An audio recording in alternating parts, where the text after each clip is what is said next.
Hello everyone, this video is a Resident Evil 9 no damage insanity mode run. Throughout the run, I'm not going to use any bonus items, I'm not going to use any charms, and also as Grace, I won't be using any steroids or stabilizers, and I also don't have all of the Mr. Raccoon upgrades, so I can only get up to level 2 upgrade tiers. This run was kind of difficult to put together.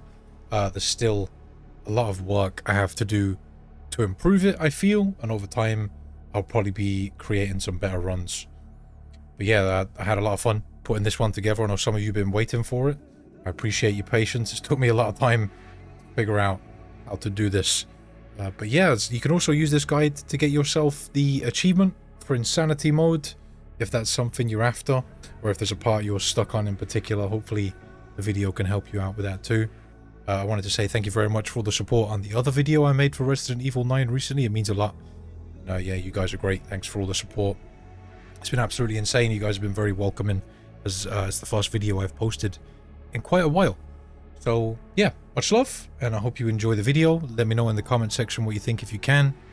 Let's get this going. Okay, so skipping these cutscenes. And yeah, this run is still very long, even with skipping the cutscenes. It should be around here. So, there's a guy that comes behind you in the street here, and you can actually use him to push you along a little bit. There's also an antique coin on that step right there.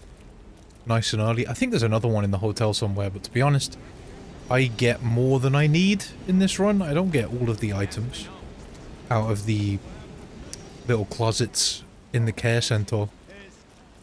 But yeah, I get enough for the stuff we need. I get the hip pouch and the bullets, and that's all I really want. Because this is no damage, I don't really need knives. I can turn the knives into scrap, which is usually what I do, but the rip knife you can't turn into scrap, so kind of useless for me to collect those. Yeah, this run, it definitely took a long time to put together. I've been checking out speedruns and stuff after making this, and some of the strategies people are using are crazy, but it's kind of hard for me to use those just because I can't use the charms, for one. I didn't want to use the charms in this run, but also if you just run past everything, there's a good chance that I'm going to take some damage to something.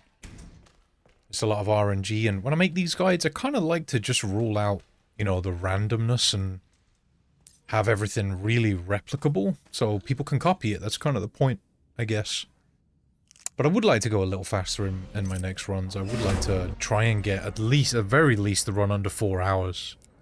But I think under 3 hours is probably possible, but I'd more than likely have to rework a lot of stuff, and that's just going to take time.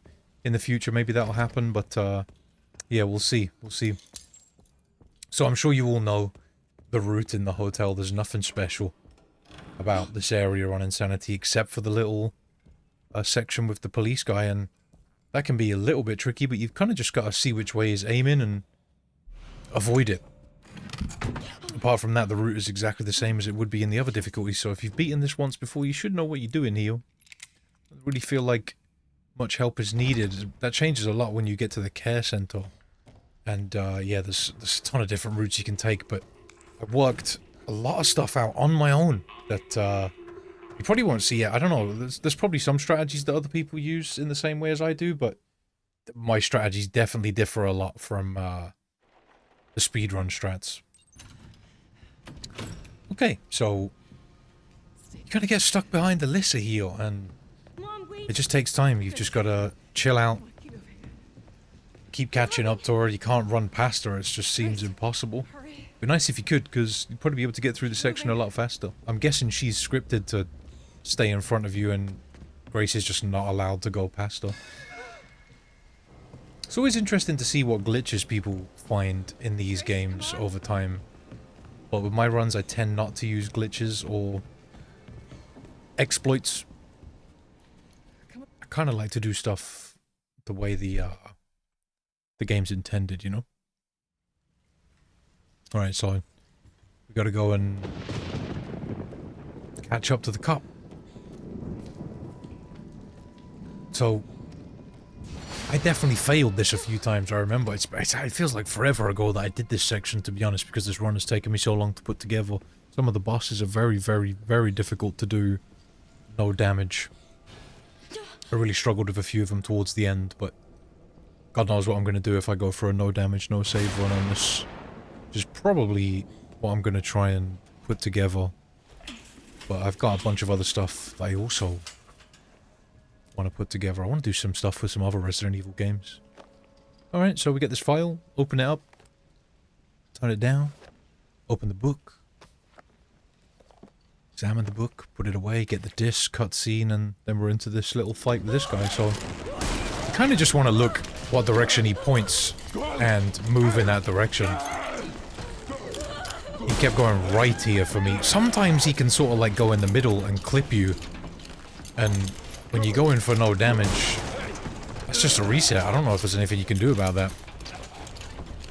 But yeah, keep your eyes peeled for which way he is aiming. After 4 shots, he'll go for a reload, so when you've avoided him 4 times, just break free and you'll be able to get out. That's what I did there. There's probably a faster way to do that, but that's a pretty surefire way to do it. I can see me losing some runs there, though, in the future. So, when you pick up this thing, you can just hold the button, and that's all you have to do. You don't have to keep pressing it, you can just hold it.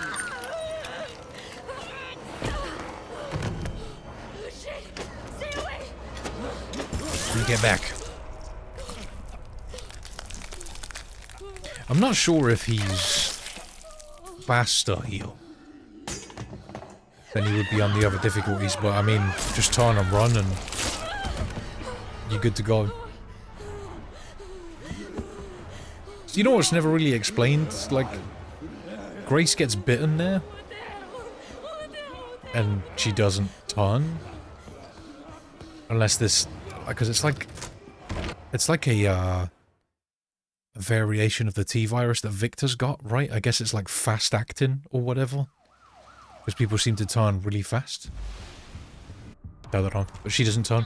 So, there's a really crazy strat you can do here if you want. And you can just stay in this area and kill zombies and get yourself as like more and more points and buy weapons and stuff at this point if you want to. But I don't want to do that. I feel like that's a bit extra, really, and kind of out of the spirit of trying to do something that's a bit new game, even though these boxes aren't here on new game. But I buy myself a shotgun and the shotgun shells to get through this section. I would use the wreck, but I kind of want to save the bullets for the hospital. So, one thing to make note of is that if you shoot zombies in the leg, they just stun super easy. I'm not even going to finish this one. I'm just going to stun her and run past. That yellow van on the left has another wristband in it if you want more points, but I'm just going to leave them. I'm not too worried about it. I've got a pretty set up path to get through here. It's going to help me get through. I like to cut through the left after running through the right there and shoot this zombie. And you don't need to do this, but it's just kind of like helps me work out the timing. Blast this guy back, bait these guys over to the left, and then run to the right. And it just allows you to get past, and then this guy with the pipe is going to try and come for you, and you should be able to blow his brains out with the shotgun, which is always nice. Pick up the pipe and throw it at that guy to stun him, and just keep running, stick to the right, and then you can jump up on these cars and get through and just try and shotgun these guys. That one where you're stood on the car, you can get rid of that guy just by shooting him, or you might get that lovely looking animation there.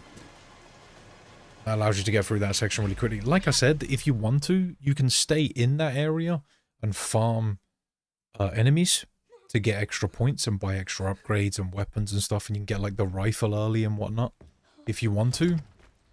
But yeah, that's not really a thing that I'm interested in. It takes kind of too long, I guess.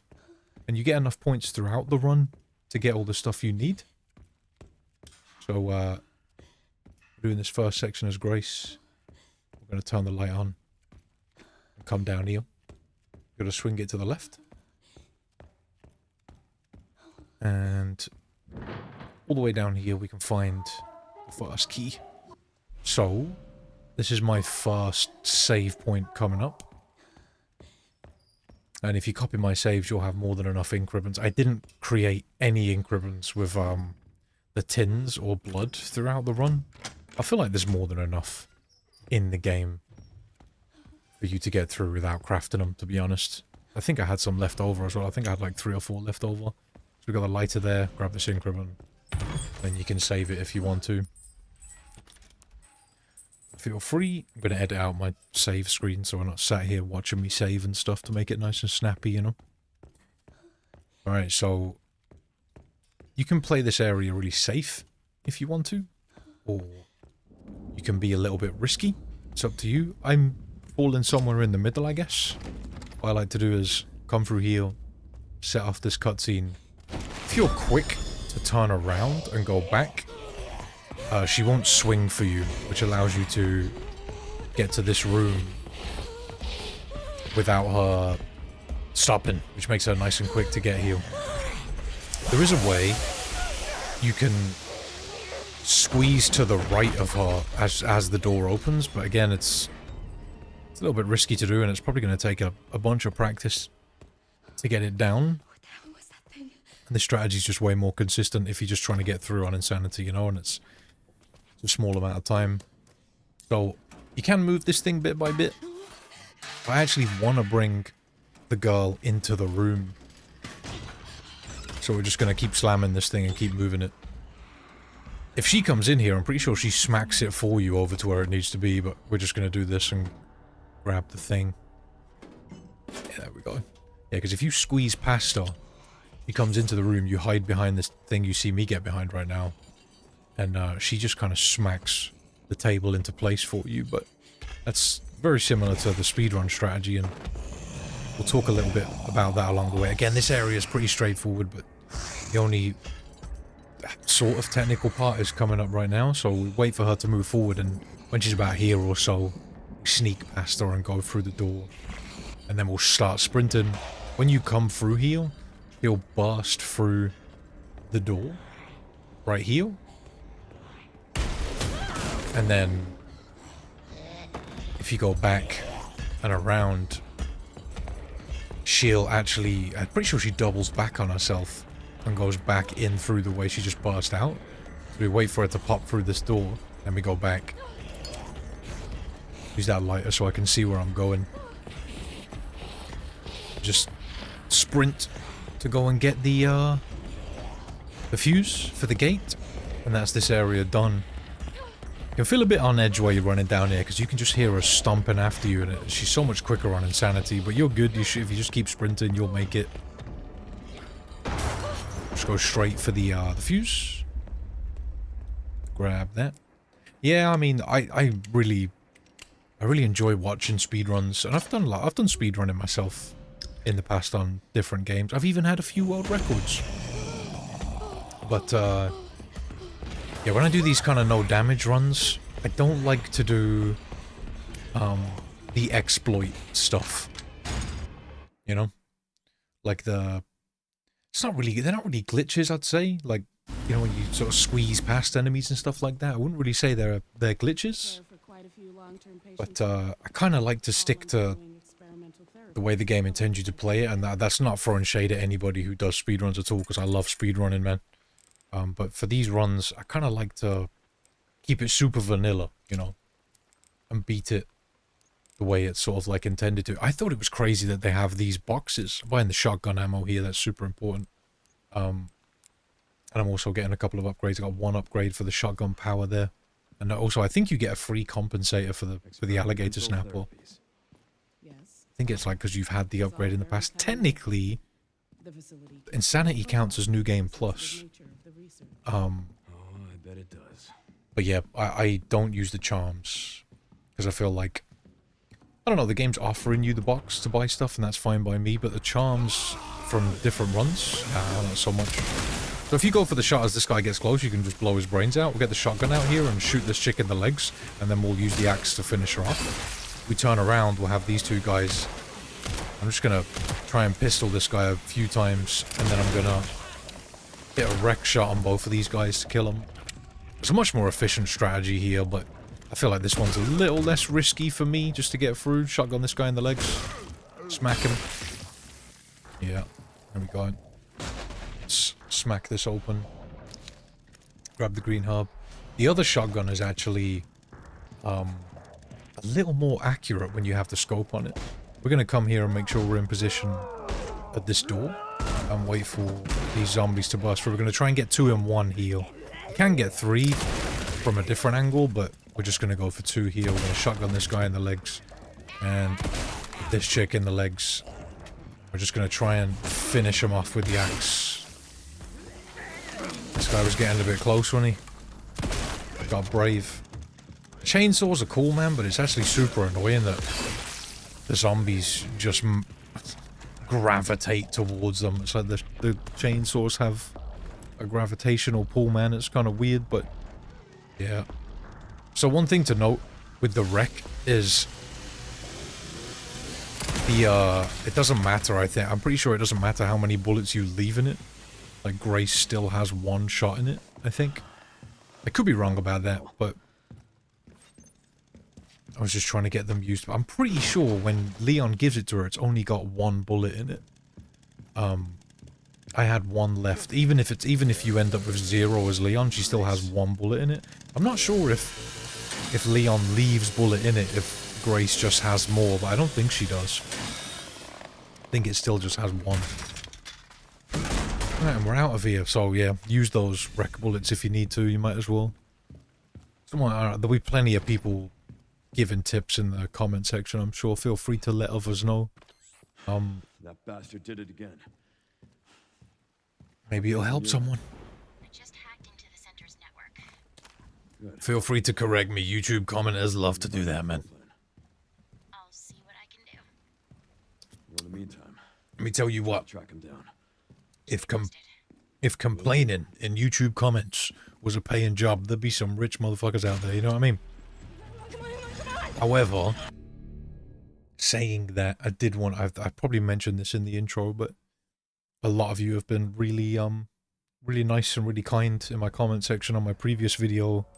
So, if you have watched that video and you said some nice things, thank you very much. I appreciate it. All the kind words mean a lot. I want you all to know that I do try and focus on, you know, the positive way more than the negative, and I actually need to go through that video soon and reply to some people because I've had some super nice comments. I might have done that already by the time this video goes out. So we got ink ribbons and some tins here. I think at this point, because I had just been practicing that area, I was kind of like, wait, what are these? Because I just hadn't seen them yet. Because I didn't do... What's the other run called with the ink ribbons? Is it Classic? I think it's called Classic, right?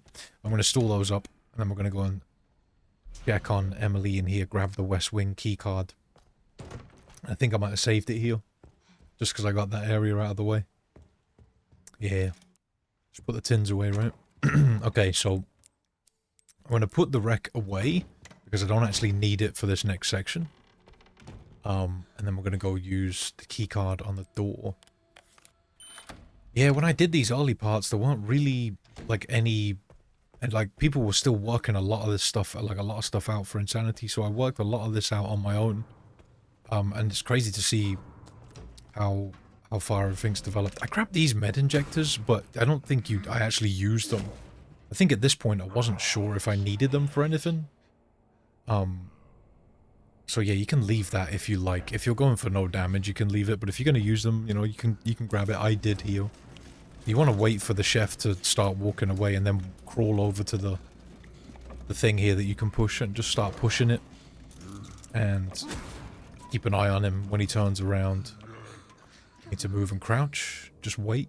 You don't have to go back or anything. You can just sit here.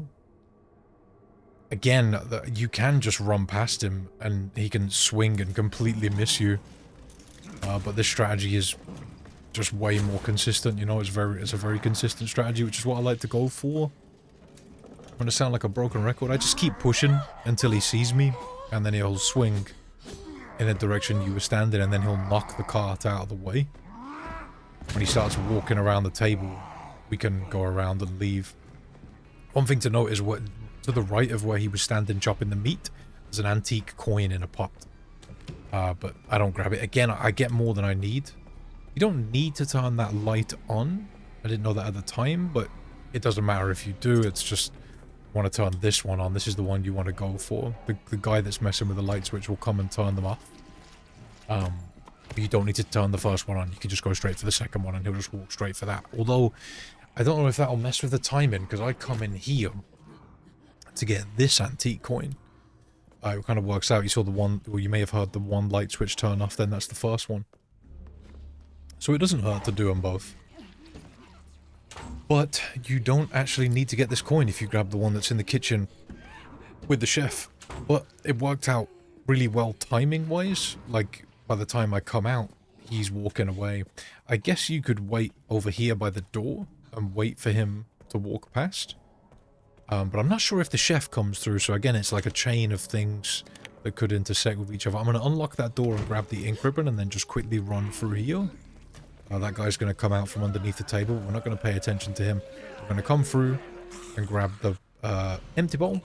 And there's also a blood bag there, but I don't get that blood bag. I actually end up with more blood than I need throughout this run. I'm going to jump through the window, grab these bullets, and we're going to wait just here. And you'll see the one zombie from the previous room walk over to the window. And when the zombies sort of get close to each other, like it's about now or so, we're going to make a break for the door. And that should make it so that neither of them follow us or catch up to us. So, through the door, sprint off. And we're going to quickly break open this box. We need to be quick about this. Grab the ammo. And then we're going to move over to the other side of the stairs round here. Crouch just behind this wall. And that'll allow this guy to come stumbling down the stairs and he won't see you. And he'll go over into this corner where that box was. And then we can go upstairs. We want to take him out. But we can't do it just yet. Because we don't have a gun. But also if you do take him out from the bottom of the stairs, I think the other zombies hear you and come over. So it's just not a good idea to mess with him. I'm going to come all the way upstairs just to get these bullets. And keep moving. Pretty sure I ended up with a big surplus of bullets because I don't use any steroids or stabilizers in this run. For that would add another element of difficulty to it. Didn't really want to make Grace's weapons any stronger. Let me come through here into this room. Just run straight through. Don't worry about the zombies or the singing chick in here. And we're going to go into this guy's office. There are some bullets on the side, but I'm not going to grab them just yet. I'm just going to come straight in here. I'm going to open this up. The code is Moon, Sun. Oh no, I messed it up. No, I think it's Moon, Sun. Is it Moon? No, it's Moon, Sun, Star, Moon. All right, I'm gonna need to write these down because I'm gonna need to run this game soon, and I'm gonna forget. I'm gonna forget all this stuff. But yeah, that's the code if you want it. So there's some bullets in the desk here we can grab quickly before this guy gets a chance to grab us. So we're gonna grab the unicorn box. I'm going to wait here for him to come around. Like, we can open it and get the gem out of it for the door. Let's wait for him to come around. Our inventory's full now. So, when he's here, we're going to run around the left side of the table and come through. Make sure you close the door on the way out. Because we're going to go this way, and a maid is going to come stumbling around the corner. Oh, no, I don't think it is a maid. It's, I think it's, what do you call it? Concierge or receptionist, I guess. I don't know. I'm not sure. What would you call this chick? What job did this zombie have? Someone put it in the comments. Come on. Comment section's supposed to know everything. We're going to bait her around that table and keep that door closed because the manager guy will open up the door. But if you sit where I did, he'll just go back into the office and won't see you. What if I can't get out? Decent little strategy that allows you to avoid killing him or her, although we do need to go back up there later in order to get the metal parts for the wreck bullets. So we'll put the quartz in the door just to get it out of our inventory. And now's a good time to save if you want to, but I'm going to put the med injector away. And I'm going to put the bottle away, the knife away. And I get a bit of a surplus of all of this stuff. I'm putting a few things away. I actually didn't save it here. I'm going to go and deal with the unicorn door. But I got the wreck back. And also, I think I grabbed the antique coin that we had from earlier. Because I didn't take it with me. Because of inventory space. So we've got a couple of tins in here. We're going to grab those fast because there's a zombie in here that stands up. So we're going to put these 2 coins into the machine just to get them dealt with. And we're going to lead this zombie around the table. Again, we could like deal with him in multiple different ways, but it's just easiest just to bait him around the table, grab the key card, and keep moving this way. Yeah, he's still not in a good position. I don't want to use the wreck shot for him. It's just a waste. You really need to save shots with this thing for when you really need them. So we want him to be sort of on this side of the table. And I'm giving the chef time to bugger off as well because the chef's here. And yeah, we want him to be out of the way for when we come back out of this area. Alright. So really all I wanted to get out of that room was the key card, but we also put a couple of coins into the hip pouch. I'm going to get that in a little bit. Alright, let's open this up. And we're going to put these tins away. And come this way. And we'll use the key card so that it's out of our inventory. Come through here. We can grab another antique coin out of this drawer. Let's keep moving. And we can open up this safe. The code is 50 30 90. I'm definitely going to have to make like a notes file for this game when I'm running it, because there's no way I'm going to remember all this stuff. We got 3 antique coins out of that safe, and we're going to wait for this. This doctor will actually walk forward when you get close to him. We can run around, grab the antique coin, and just leave. We don't have to deal with him. Flick on this switch, and then keep moving. And we can open this to get some scrap. Definitely good to have you some scrap. We've got the blood collector. We've got a sample. We're going to analyze that sample now. Slap it in. I think, is this the one for handgun bullets? I'm not sure. We just need to click that one thing to finish that. Handgun ammo and the hemo injectors. I don't use any injectors for the care center, although they are super useful. If you want to use them, they could really make a big difference with a few things, but I saved a lot of my scrap and knives and stuff for later in the game. But yeah, the hemos are very useful. So I'm trying to lure these guys forward a little bit, and you want to hit 2 headshots if you can. Rather than going for the free kills, I feel like it's better to get 2 headshots. If you can get 3 headshots, that's what's up, but I'm gonna bait this chick over here. She's trying to hit me with her little needle or whatever. She got baited around. There's an antique coin on that guy, but the reason we want headshots there is just to get rid of that doctor, because he'll reanimate later, and not just into a blister head, he'll stand up again. So taking his head off just ensures that doesn't happen. I'm going to sneak up behind this guy, grab the gun, and we're going to go back. We're trying to be careful about this doctor in between the chairs here, and we're just going to sprint when we get close to the maid. That'll stop her from getting near us. Close the door. Grab some blood off this guy on the way out too. If you want to be extra safe, you could just leave that blood till a little later, but was being cheeky, I guess. Alright, so come up the stairs, and we want to kill the blonde zombie doctor. Should come around this corner. If she doesn't, we can go and bait her. But we need her dead, because otherwise she's just going to be in the way. Not too worried about the maid and the deaf guy, or the blind guy. God knows what she's doing. Let's shoot her and get her attention. She's having a conversation with the maid, apparently. What's crazy about the maid is if she sees that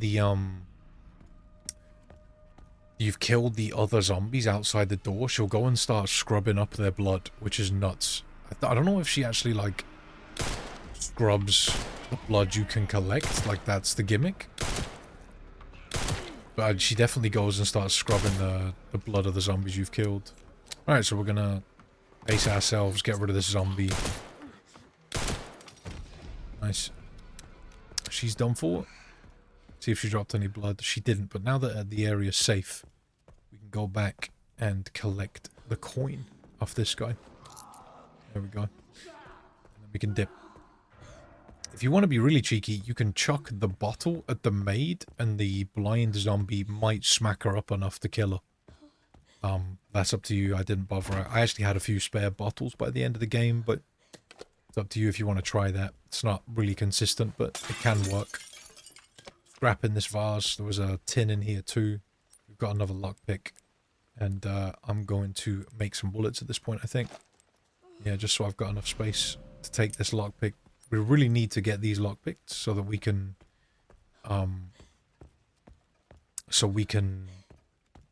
unlock the drawers that have the metal parts in them so we can make rig bullets. It's super important to get those. Alright, so after doing all of that, we're going to come back down here. Grab some blood off this guy just to fill up. I want to do it now because when the chunk gets here, it's a lot more difficult to do. To be fair though, at this point, I didn't quite know the rest of the route, and I was figuring it out as I went along, kind of. So I was trying to keep it as full as possible, but if you want to, you could just leave it and you'll probably find plenty. I'm going to make some handgun ammo again. I'm going to grab this wristband. To be fair as well, you can probably, if you're going to follow along with me to the T, you can probably get rid of those increment tins. Because I end up with like 15 of them in the item box that I just never used. Alright. Let's keep going. We're going to duck back into here and go around to the right. We can just sprint through here. Unlock this door and go through it. Originally, I used to open that door when we grabbed the gun, but then I just kind of felt it wasn't necessary because I don't need to go back through here until this point, so... Alright, grab the rare metal. And... let's go over here and... get to that item box, baby. I'll put the, I think we put the metal away for now. Put the ink ribbon tins away. Put the wreck away, because we've used it. And, what do I grab here? Ink ribbon for a save. Makes sense. Alright, so, next section, let's get going. So, we're going back to the left to get the hip pouch. In this room, we gotta be careful of the zombies. So when we come in, we take a few steps in and then step back and just sort of open the door with your ass. Like, so your ass is hanging out of the door on the other side, and this zombie won't bother you. And if he looks at you, it means that when you come in here, he's going to come back. You also need to be wary of the chef, because he's going to be coming past as well. So if you do what I did and walk in and then walk back out and sort of stand in the doorway, then this zombie won't notice you, and you'll be good to go. We don't want to fight him if we can help it. I actually want to save my bullets. I don't want to bother with him at all. There's some more bullets in this room, in a vase in the corner. But again, I don't want to have to deal with this zombie, to be honest. Because it's a bit of a hassle. There's always the chance that the chef can hear you. Although if you wanted to, at that point, you could just use an injector and kill him. Alright, so grab the hip pouch, grab the bullets, and we can leave. Get out of here, mate. Swing over to the right. And we're going to shoot this guy in the leg to stumble him. 2 shots to stumble him. When he stumbles, we're going to run past. And we're going to use the ID badge to open this. And keep going. We're not going to go into the little safe room just yet. Well, a little bit later. There's also a hip pouch that we need to get. It's close to that area, but I've got a sneaky little route for this area, which I'm kind of proud of. And I'd be interested to know if any of you did sort of similar things. We need to turn this thing to hand, turn the switch on the left to the, or the right to the middle, and we need to move the switches 5 and 3, then turn the wheel back to its original position to get the lungs. And I'm pretty sure this guy shows up either earlier or later than he does on the other difficulty. I'm not sure. But yeah, he takes more shots in this difficulty. It's a better idea to wait until he's closer to try and kill him. I feel like it's just so much easier to miss unless he's close. Right. I'm gonna shoot this fan thing underneath. Give me a fucking break. Beautiful. Right. So let's get moving. And yeah, going back the way we came. Now we got the lungs. We'll get the heart soon enough. And we can duck into this little safe room. Scrap on the side there. There's another lockpick. Beautiful. Ink ribbon. Wrench. Let's go to the item box and stash away an ink ribbon. Couple of bullets I put away. I put the lungs away for now. Just to free up slots for what we're about to do. We can just go back to the item box and grab lungs when we're about to do that part. So we're going to come up here. And we're going to go all the way up to the top in a minute to grab the scrap that's there. I'm not going to worry about it just yet. When you come in here, don't walk to avoid the blind zombie. Smash this open, you'll hear him go crazy. Start running around, and you really only want to start walking about here.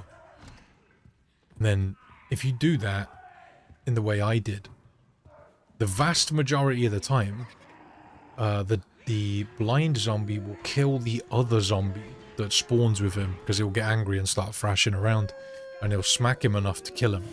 It doesn't really matter if he doesn't, because you can get around him anyway, but a lot of the time, in fact, I'd say like 9.5 times out of 10, if you do what I did there, he ends up just killing him, which is really useful for when we come back here in a short while. I'm not going to go through there just yet. I'm going to go and deal with some other stuff first, but when we come back, we can get some stuff out of the room he came out of. Right now, we're just waiting for singing dickhead to bugger off, and then we're going to go over here, fill up the blood collector with some blood. Easy blood.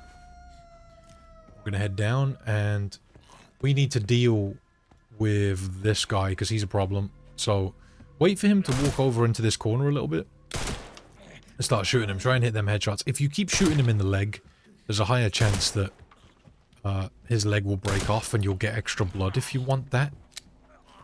But, yeah, you kind of want to kill this guy all the way up these stairs, like all the way up. So don't get too excited when he stuns and start blasting him, because this guy has a high chance to turn into a blisterhead, and we're going to be messing around here in the freezer in a little bit. If he turns into a blisterhead here, it's just not a great idea. Not really a lot of fun. Because even getting grabbed when you have a knife on this difficulty takes like half your health or something. So, probably for the best that we don't do that. Alright, so he's dead up here, which is exactly what we want. We just want him out of the way. Okay, so he's not going to blister head in our path, which is beautiful. Let's come all the way down. And we're going to wait here for the chef to walk past. Might hear the singing chick come back as well. Alright. Let's go. So the chef, I think, had left already. He was on his way out. Could hear him walking away, so I was satisfied that we were good to go. If you want to be extra safe, you can wait for him to come back. He's kind of on a fixed path around here. You can just wait for him to go past the stairs. But I heard him walking away, so I was happy to keep moving. So let's go ahead and grab this blood pack. Got a couple of ink ribbon tins. If you get lucky, you might get some bullets here. Sometimes it's 2 herbs. And let's go ahead and make some handgun ammo and grab the heart. So we got both the body parts now for that guy that's in the I guess it's the morgue. Or is it like a it doesn't really feel like a surgery room. It feels more like a morgue, but it probably is something like a surgery room. Alright, so we're gonna wait here. And we're waiting for the chef again. Kind of long to do all this waiting, but it saves us having to deal with zombies. And this strategy is very consistent if you do it this way. Being careful of that singing chick, she's so creepy. It's funny, a lot of people I know that have done Insanity. So I I showed a couple of people some clips in my Discord of me doing certain parts of the game, and they were confused as to why I didn't have Grace's pistol, and I'm just like, yeah, I ain't getting that. Fuck that. I ain't dealing with that singing lady. It's a headache. She's spongy. It's just way easier to leave it and not bother. Alright. I know it's a little bit more powerful, but to be honest, I don't kill a huge amount of the zombies. I don't really bother with them. Alright, so... Again, if you got an injector, you can get rid of the chef here if you want to. I don't know, it doesn't really bother me too much. But waiting for him to come back here, it should line up with this dude in front going this way. And we need to be relatively quick when we get through this door, which is why I'm quite close to the chef. We're going to unlock this door, grab the bullets, grab the hip pouch. We are leaving. You probably don't need to get that hip pouch, but you know, more space is always helpful. Alright, so let's run, sprinted now, as soon as we grab the hip pouch, just to get out of there. So that none of the zombies or the chef see us. We're going to go all the way back the way we came. Up here. And the singing chick should be on our left right now. Luckily, if you're quick enough, she won't see you. Let's close the door. Timing on that is actually crazy tight. So, this is what I was talking about before. With the blind zombie killing the other zombie. If he hasn't killed him, the other zombie will be standing in a room to the left. We're not going to worry about that just yet, though. I'm going to go and grab... I think there's some scrap up these stairs on my right as well that I didn't get. Unless I got it earlier, I'm not sure. I don't think I did. Some extra scrap there if you want to go and get it. Maybe I didn't have the space for it. That could be why I left it. Alright, let's open up this room. I'm going to put some stuff away because we're going to grab a bunch of items out of the room. Up where that blind zombie is. Put the heart away. Put the handgun ammo away, the blood pack. I think we made 4 spaces there, was it? Maybe 5? I want to check how many spaces I had before going up here. Because I know there's just a bunch of items in this room, and that's exactly why I'm going and dropping stuff, just so I've got enough space. Alright. So, this guy will just be standing here. The other zombie, if he hasn't killed him, he'll be standing here. And you can still, like, walk right next to him and grab this stuff if you want to. But you would, to get this item, you would want to go around the filing cabinets here. And he'll be facing the filing cabinets, like, facing away from you. So you'll be able to grab all the stuff I am still. The only problem is the way out. So, if you don't smash this, you'll be fine to just leave and you won't disturb the blind zombie. But if you smash that, he's going to come around and go the way he is now, and we're going to go this way to get out. That's providing that the other zombie is dead. However, if you smash that and the other zombie is alive, he's going to cut you off. But if you just stick to the right of the shelves as the blind zombie comes in, he'll walk right past you at the back corner as he comes in. So you'll be able to just let him pass and you'll be good to go. We're going to stick the blood sample in the analyzer there, solve that puzzle. And then we can craft med injectors and ammo. The 12.7 ammo is what we need to do that for. That's the rec bullets. And we need to make a few of those, so makes sense for us to go and get that sorted. Alright, so back to the item box real quick. Let's go ahead and put the blood bag away, the tin, and the med injector, or the empty, is it an empty injector? I think it was. And I'm pretty sure I put the bullets away, yeah? Knife. So I'm sort of stockpiling here. To make sure I'm grabbing this. Oh yeah, grab yourself an empty bottle here. It's kind of needed for the section that's coming up. I'm going to craft some more handgun ammo. Alright, what else did I grab? I'm putting the ammo away. So I'm sort of stashing up here. I'm stashing ammo. I've got knives put away. There's a bunch of items that I've put in the box. The knives are really handy later. When you come here, you need to shoot this guy in the leg twice to get past him and just run into the kitchen to get away from him. The pantry key is quite easy to get. I'm pretty sure I do get it in this run, but you don't want to go into the pantry because there's like 3 zombies in there, and there is a rec bullet in the room, and there's probably a way to like bait the zombies, get around them and get the rec bullet, but it's just kind of not worth because it's only 1, and it's just a headache dealing with the extra zombies. So the pantry key, it's just kind of not worth it. Not worth going in there at all, if you ask me. I think there might be a charm in there. But I'm not using any charms in this run. None at all. Even the ones I can go and grab are easy for me to get. I didn't want to use charms at all for this run. That's a big difference. Hang on, I'll come back to this conversation. So we're going to stand about here and chuck the empty bottle. And that will lure the maid and the blind guy. Make sure you sort of chuck it to the right of the door, and that will get the maid's attention. If you don't, the maid won't move. So you need to make sure you chuck it to the right side of the door. We can come in here, grab this blood sample, grab the ink ribbon. We got another empty bottle. There's a rip knife here. This is kind of useless for me, to be honest, but maybe you've got use for it. I don't know. I took it because I thought originally that I could turn it into scrap, and I can't. So, not great. Not great for me. It pretty much just lives in the box now. The box is its home, mate. Alright, so bunch of stuff sorted out. I need to grab the heart and the lungs now, I'm pretty sure. Let's go ahead and put the knife away. The blood sample, the bottle, the ink ribbon, the pantry key, all go into the box. And I'm going to grab the rare metal so I can turn that into some ammo. Beautiful. And I think I'll grab the lungs, don't I? Am I doing that now? Maybe not.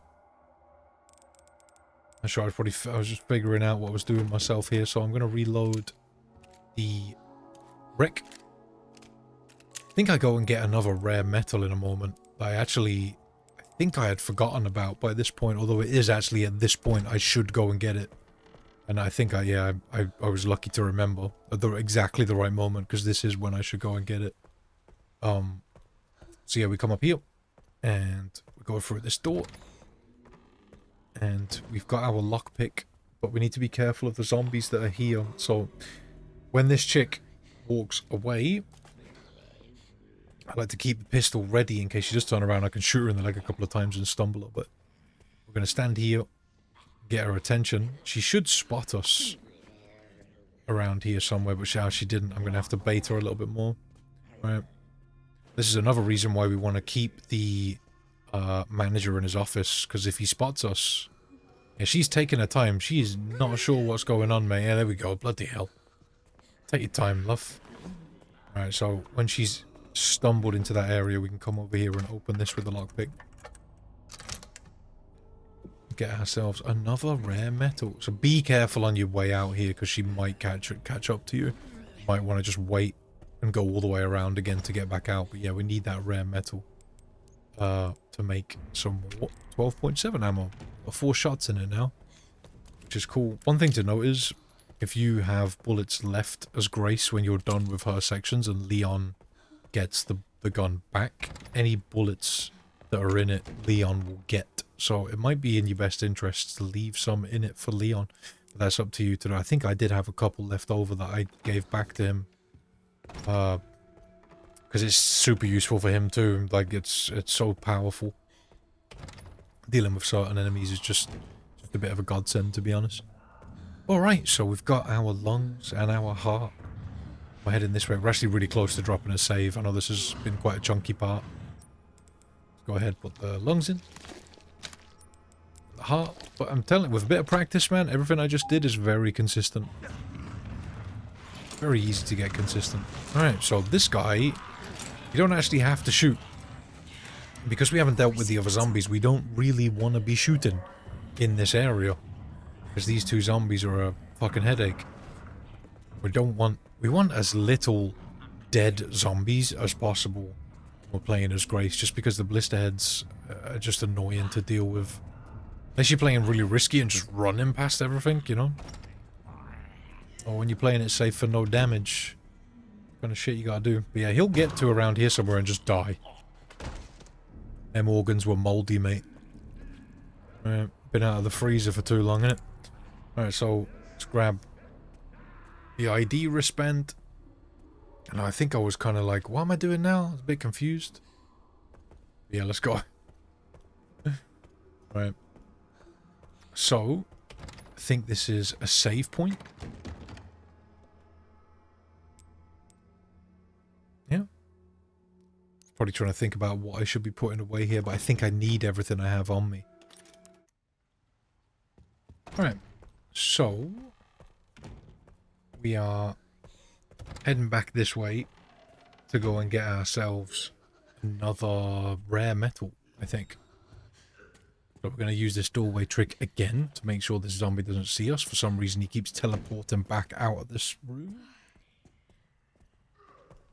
which is always fun.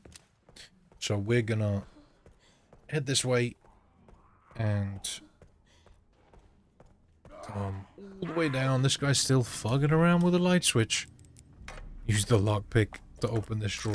And I think that's all of the lockpickable drawers in the care center. I could be wrong. There's probably one lurking around somewhere that I didn't get or something. But I think they're all the ones we're going to get anyway. So that gives us 6 bullets with the wreck, which is nice. Decent amount of bullets.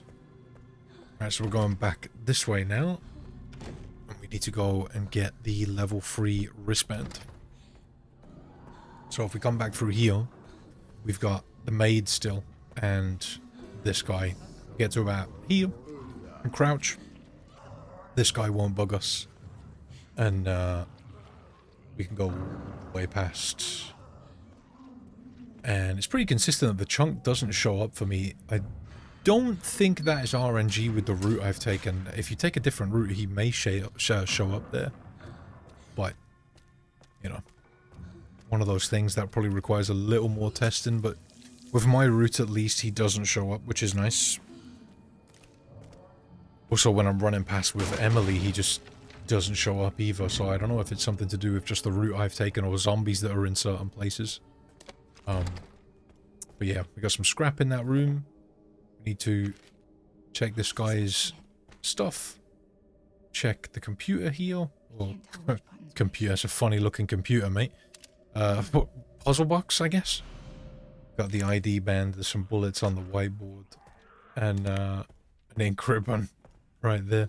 On the way out, there are 4 zombies that spawn. And we need to line up headshots on these guys if we can. It's kind of difficult to do. So just sort of stand behind them. Do your best to line them up. I think you need to kill 3. I don't think you can kill all 4 with one shot. I'm pretty sure 3 is the max. I'm curious if you were to use the Claire charm with the wreck, if it would go through more. I don't know if you can even use the Claire charm with the wreck. I don't know. I literally haven't used a single charm. I've got a bunch, but I just haven't used them. I'm so stubborn, man. Like I want to turn the game into Dark Souls or something, you know? Just a glutton for punishment. So we need to kill this guy, and I'm just luring him away, getting rid of him. He's done for.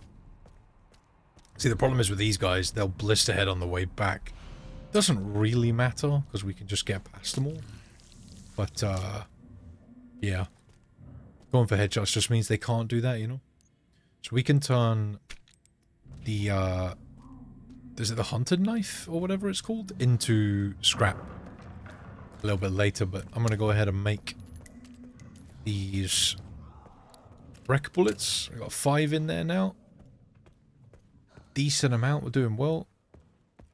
Yeah, I don't think this female doctor can, or nurse can turn into a blister head, which is kind of nice. Right, a little technical strategy coming up, but one that's very consistent. Takes a little bit of learning though, so you might have to practice this a little bit if you're following along with me. I've seen the speedrunners just run past all the stuff here. Scrapping this locker as well. But they also get smacked a lot, which probably means it's just a no-go for me. It's a no-go strategy. So if you come in here, and we're going to go and stand about here on these papers and look through this window. Line up the wreck shot with this chick's head. When this guy stands up, bam, get rid of them both. Look over to the left. Hit both of these dickheads. They had a bad day. And we're going to try and hit this chick again as she walks past. Get rid of her, and she's dealt with. The problem is, if you get caught by her scream, then it does damage. So I can't get caught by her scream. She can't even get close to me. I have to kill her quick, but I also have to kill the others in this room. I went back there to bait the chunk, because he'll come to the doorway when you get close to it, and it's just to give me time, or him time, to go away. Because if you come in here and grab all the stuff, and then go back to the door, you have to wait for him to go away, and it's just kind of annoying. Whereas if you just deal with all of that first, go to the door and get him to spawn and get angry at the doorway or whatever, get mad that he's too big to fit through the door, and yeah. You got time to come in here, grab the stuff, and by the time you go back, he's buggered off, mate. Alright. Handgun ammo. Corrosive. Let's head around this way. And we're gonna go and get the... Is this the second quartz? I think on my original run, my other run that I did, I grabbed this one last. Problem with there's an antique coin there, mate. I think that's me discovering an antique coin in the wild right there. I just saw the prompt and was like, oh, take that, cheers, mate. Like I mentioned before, though, we actually end up with way more than I need. I just don't need this many. I've already got the 2 things that I want. I don't get the blood collector upgrade, and I don't get the knife, so they kind of just go into waste, to be honest. It would be cool if you could do something with them, but never mind. I think it was it Resident Evil 7 where there were 2 sets of them throughout the game? It was like some in the mansion and then there's some at the end, right? Like towards the end of the game. It'd be cool if they did that in this game. Like, I don't know, the antique coins kind of just go to waste, and it seems like in one playthrough, I don't know, you might not want certain things, you know?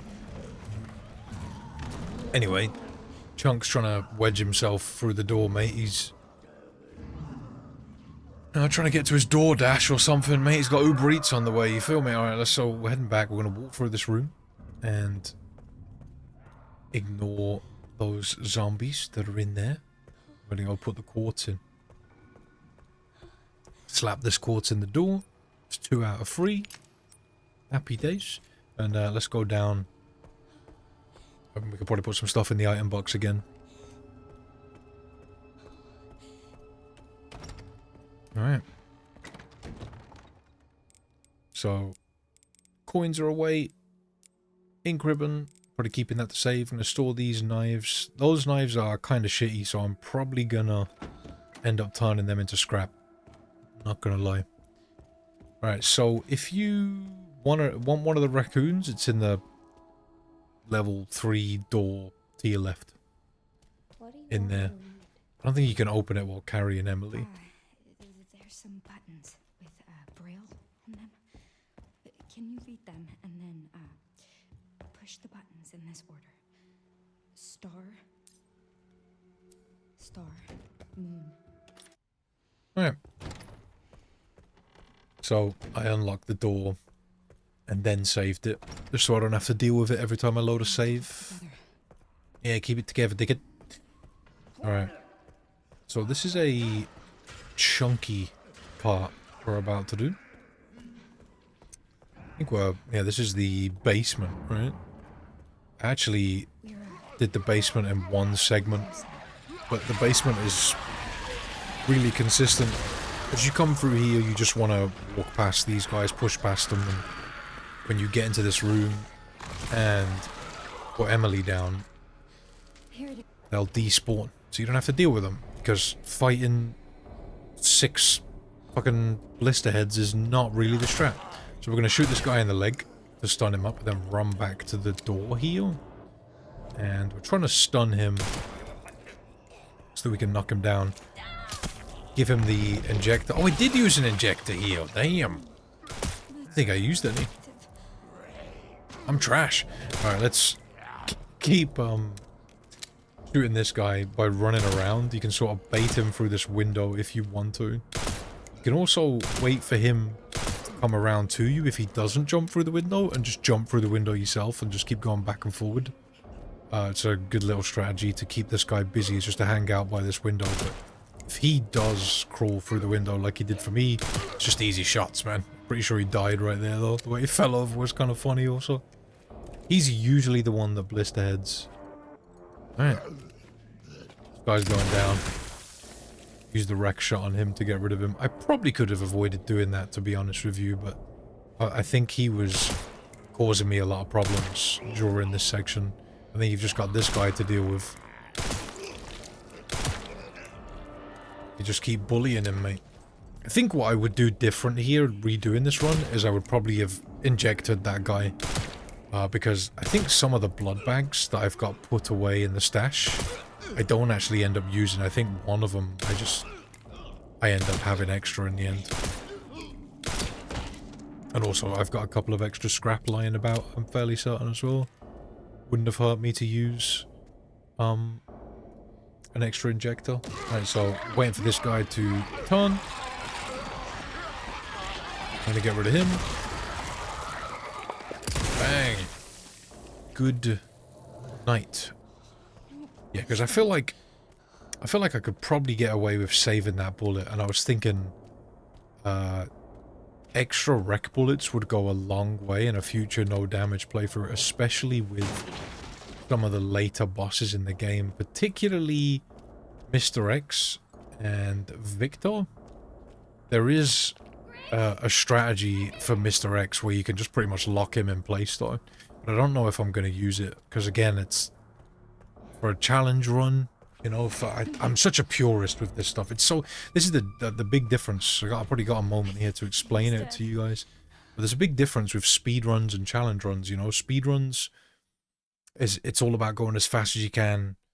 There are rules in place, so you can't use certain glitches, but most stuff is okay, you know.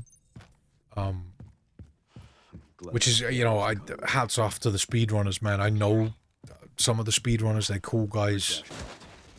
But again, it's just a big difference between challenge runs. In challenge runs, you kind of set the rules yourself, you know, about what you want to do. It's not really just about the time. Alright, so let's go and grab the other shotgun. I think I sold the one I had already. And probably a change I would have made as well. I might have bought this shotgun a little earlier. Actually, I don't think I had the money to earlier in the game, so... Probably works out. It doesn't really matter. Everything worked out in the end. But yeah, this shotgun is just better in the sense of doing damage. If you buy the scope as well, like the spread really shrinks down, but I don't buy it till a lot later in the game.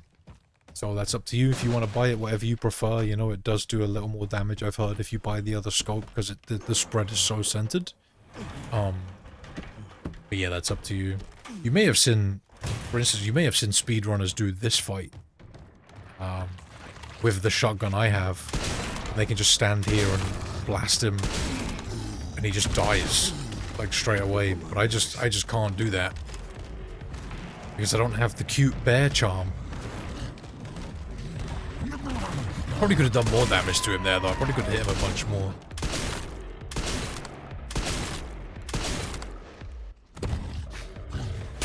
Because, yeah, the cute bear really does a ton of damage. I wonder if I could, like, lock him in place here until he dies. It's possible. He's down again already. Like, we were giving it to him heal. I probably just could have kept shotgunning him there. I'm going to have to test this strategy a little bit more. But, yeah, you can definitely just keep him here and do a ton of damage to him. Yeah, I should have just kept shooting him, man. I guess I was worried that he was just gonna burst through the wall. Kill me.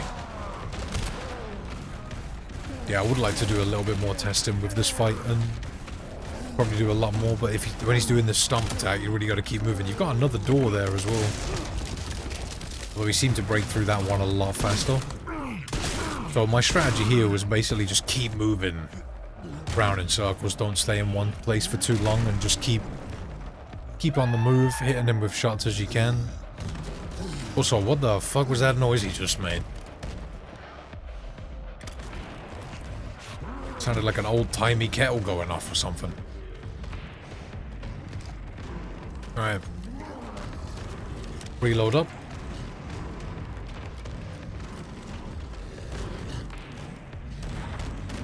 Here he comes.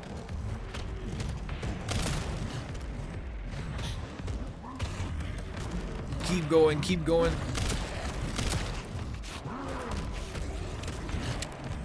Bit of a long strategy, but does work out.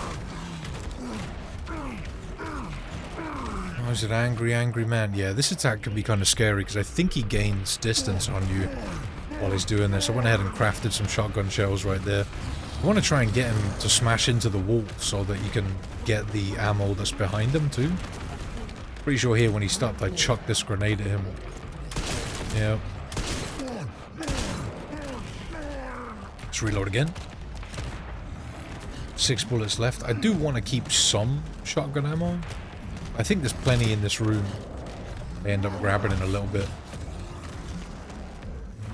Because in the next area we're going to need it. The shotgun is so important throughout the entire run, to be honest. It's a very strong gun, and I'm happy to spend a bit more time and do damage with some weaker weapons just to conserve some stronger ammo, you know? For later fights and... because this fight really isn't that difficult. It could just take you some time if you're doing it the way I am right now. I think he's done for. There we go. Yeah, I would like to practice that fight a little bit more and figure out a way to do it a bit quicker. I feel like I could probably do a lot more damage to him if I probably kept him in those areas that we were in earlier on. But I'm not on the menu.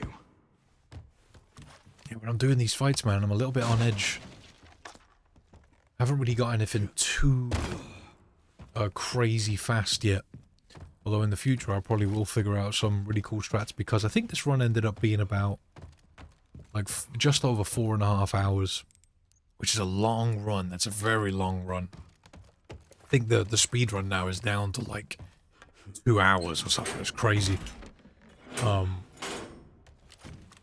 But yeah, it's just so difficult when it comes to the whole no damage thing. So I can't risk any damage at all, or it resets the run. So I'm just trying to work my way through finding consistent strats, but I know that there's definitely some stuff I could do faster.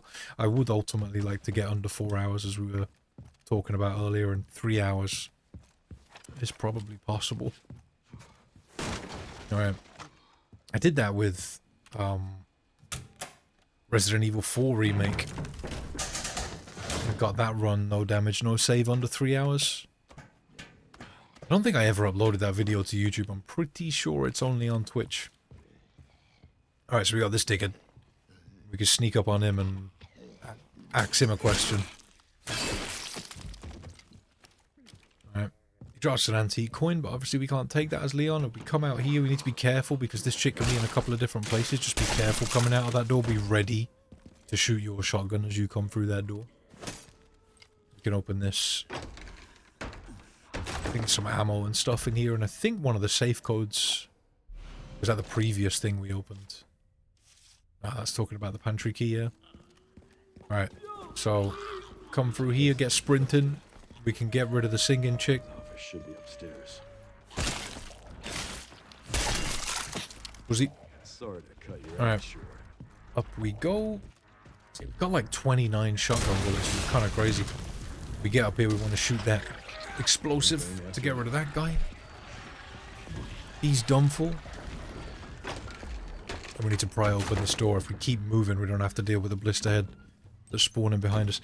Throughout the care center, there's a bunch of pickups, but the problem is, because we haven't killed many enemies as Grace, they're still all over the care center. So it's up to you if you want to go and get them. I chose not to.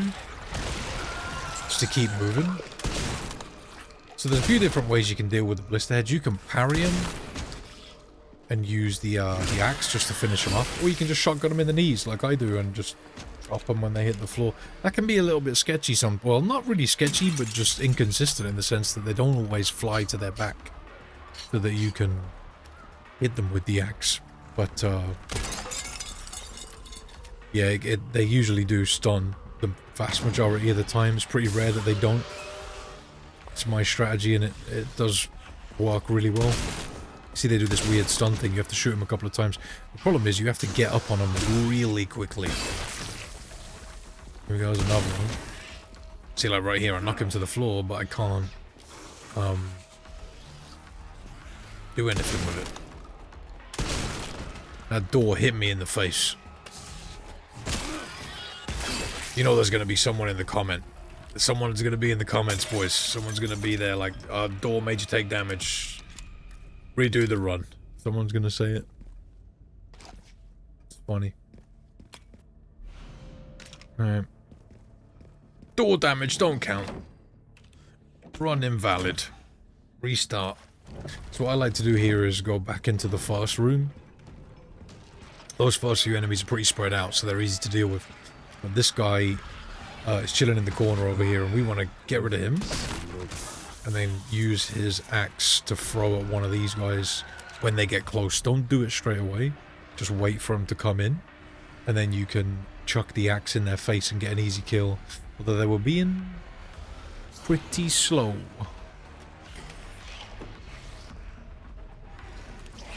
Alright. Chuck one of these. There we go. So I used that axe, the grenade, sorry, to just spread these two out. Push that guy back, get ready for this guy. This is the problem. There we go. You know what I'm saying? Like, sometimes, man, they just don't get knocked back. Have it. So, this game has really, really generous iframes when you're doing executions. That's my cardio for the week. And it may have happened to you, you may have seen it happen to someone else. If you're executing an enemy with Leon's axe, and another enemy attacks you, you won't take any damage, but you'll hear the noise of you getting hit. And it doesn't do any damage, but I kind of feel like I still want to avoid that. I'd probably let it slide in a no damage, no save run. But yeah, it feels like, I don't know, kind of BS. That makes sense? Like it's...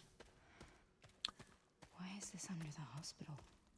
It's fair that the iframes are so generous, but at the same time, I still try to avoid it in this run, you know, because this is a segmented run, so it doesn't bother me too much to try and be a little more, like, picky about certain things, but yeah. Alright. I was actively trying to avoid that, and the same thing happens later in the game with the lickers. You want to be careful about it with those guys too. Alright, so there's our save point. Actually, no, I didn't save. I've come back to put some things away, put these blood bags away. I've got this knife. I don't know, there's no need for me to hang on to knives. Wristband, put that away. Put one ink ribbon away because I'm about to use one. And, yeah, let's drop a save. Okay, so basement time. There's lots of different ways to do this area, but my way's kind of consistent and safe. I like it. Probably reuse it in the future because it's pretty straight through without a whole heap of distractions. When you skip that cutscene, you can come in here and grab the scrap that's on this bed. And also grab this blood. I made an injector there.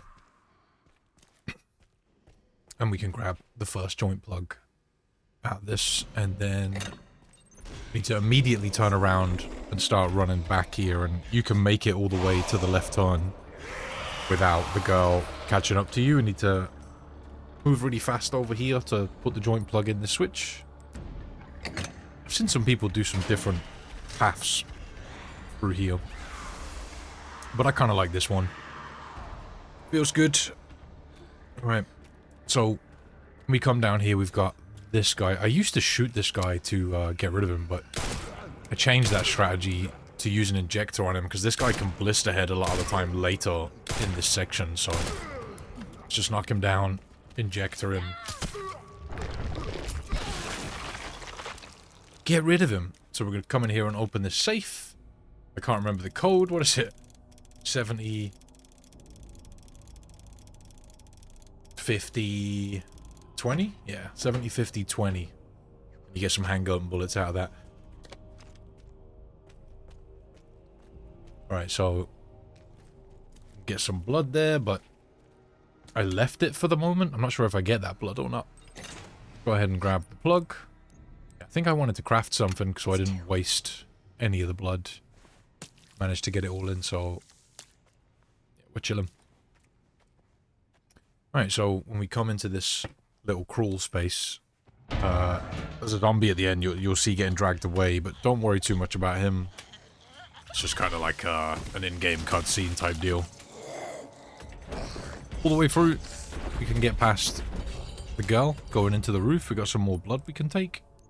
Again, I was trying to get stuff crafted just to free up space, but I think I can get all of this. Oh no, it's 60. What do I do here? I'm trying to remember. And make an injector? Yeah, there we go. Make another injector. Get the rest of that blood. Then we can move on. Let's grab scrap and jump up here and jump over the hole in the wall.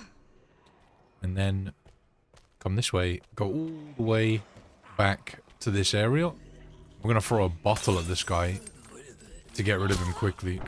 There's different ways to deal with this dude, but because we have to come back here a couple of times, it's just not a good idea to leave him dead on the floor. And we're going to wait for the girl to come in and burn herself, and then we'll take this joint plug back. We can go to another area. We got this guy on the floor right here, and he can stand up, so I like to deal with him.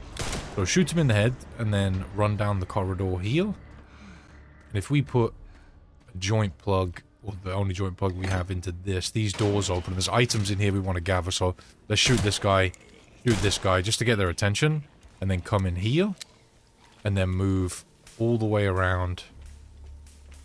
We can just stand on the other side of this electric puddle, make sure you don't walk into it, and all three of these zombies will walk in and just electrocute themselves. You'll have to wait a little bit, but it's an easy strategy just to get rid of these three and just get them out of your way. You got to worry about blister heads, you know, and with these guys locked in here, obviously, even if they do blister head, they can't get to you, so it's a good idea. It's an easy way to kill 3 zombies, and you get a bunch of items for free. It's fairly straightforward. But one thing that can be a little bit annoying about this section, though, is if one of these guys falls into the water, it makes a really annoying noise. They just keep getting shocked, and as you're running about, you can hear it. When you pull the joint plug out, it stops, but the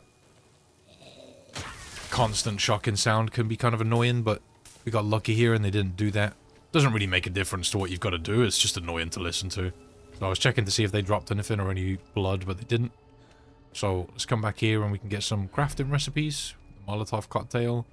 Not sure if I even make any of those. The game gives you a few and I just work with the ones we get. I might make one later. I know I don't make any here, so maybe I do. I don't think I do. Alright, we got some rare metal in that locker. We use the lockpick to open that one. We've got scrap there. We want to make rec ammo with the rare ammo, the rare metal, but we can wait on that for the moment. Let's go ahead and fill up the blood collector. It's at 100. And yeah, I'm making the ammo now. We can also put those bullets in the rec to free up some space. Yep. It's nice that you get 2. I think on the other difficulties you only get 1 bullet for crafting those, but on Insane or Insanity it gives you 2. Which is kind of nice. Let's go ahead and slap this joint plug in. And we're gonna push this box out of the way to go into this area and get the little crank item. There's also a herb in here if you want that. I don't want it, but if you do, it's there. And there's also an empty bottle, I believe. So let's work our way around. Head around here. Grab the bottle. Grab the wrench. And then we can fill up on some blood. Yeah, I really don't feel like you need the blood collector upgrade. I mean, it's cool to have so you can just store more blood. I think it's more handy if you get the blood bags, but also don't forget the lockpick in here. When the girl drops down, turn around and come around to near where we got the wrench and sit around here and just keep an eye on her. You can shoot her to speed her up and then run around and go for the hole in the fence. However, she's likely to hit you because she moves so fast in this, but if you sit about here, you can just sort of peeking around the corner. You don't need to turn off your flashlight, but she'll stop eating this guy and start walking after you in a moment. And if you time it right, and the window of timing is pretty generous, you just walk away and she'll walk around slowly looking for other bodies and she won't bother you, allowing you to just leave for free without having to worry about her chasing you, because she can move so fast and you've got this animation of going through the fence, you can easily get hit at the fence. So just be careful. I'm gonna craft. What am I crafting here? Handgun bullets, just to make space because I couldn't take this joint plug back. Let's get moving. Barely made it. So for this next section, we're gonna need a bottle and an injector. But first I want to put the joint plug in here to get her out of that area, because when we move forward through here, she drops down, I'm pretty sure. And we just don't want her bothering us. So if we do this and just wait until she jumps up into the roof, and then come through here. She jumps down and we can go back. Get her attention. She'll burn herself. When she leaves, we can grab the joint plug back.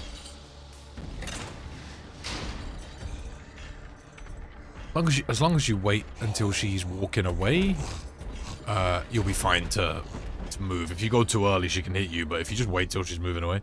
So we're going to use the empty bottle. You want to aim to the left of that guy when you throw, because he sort of turns towards you.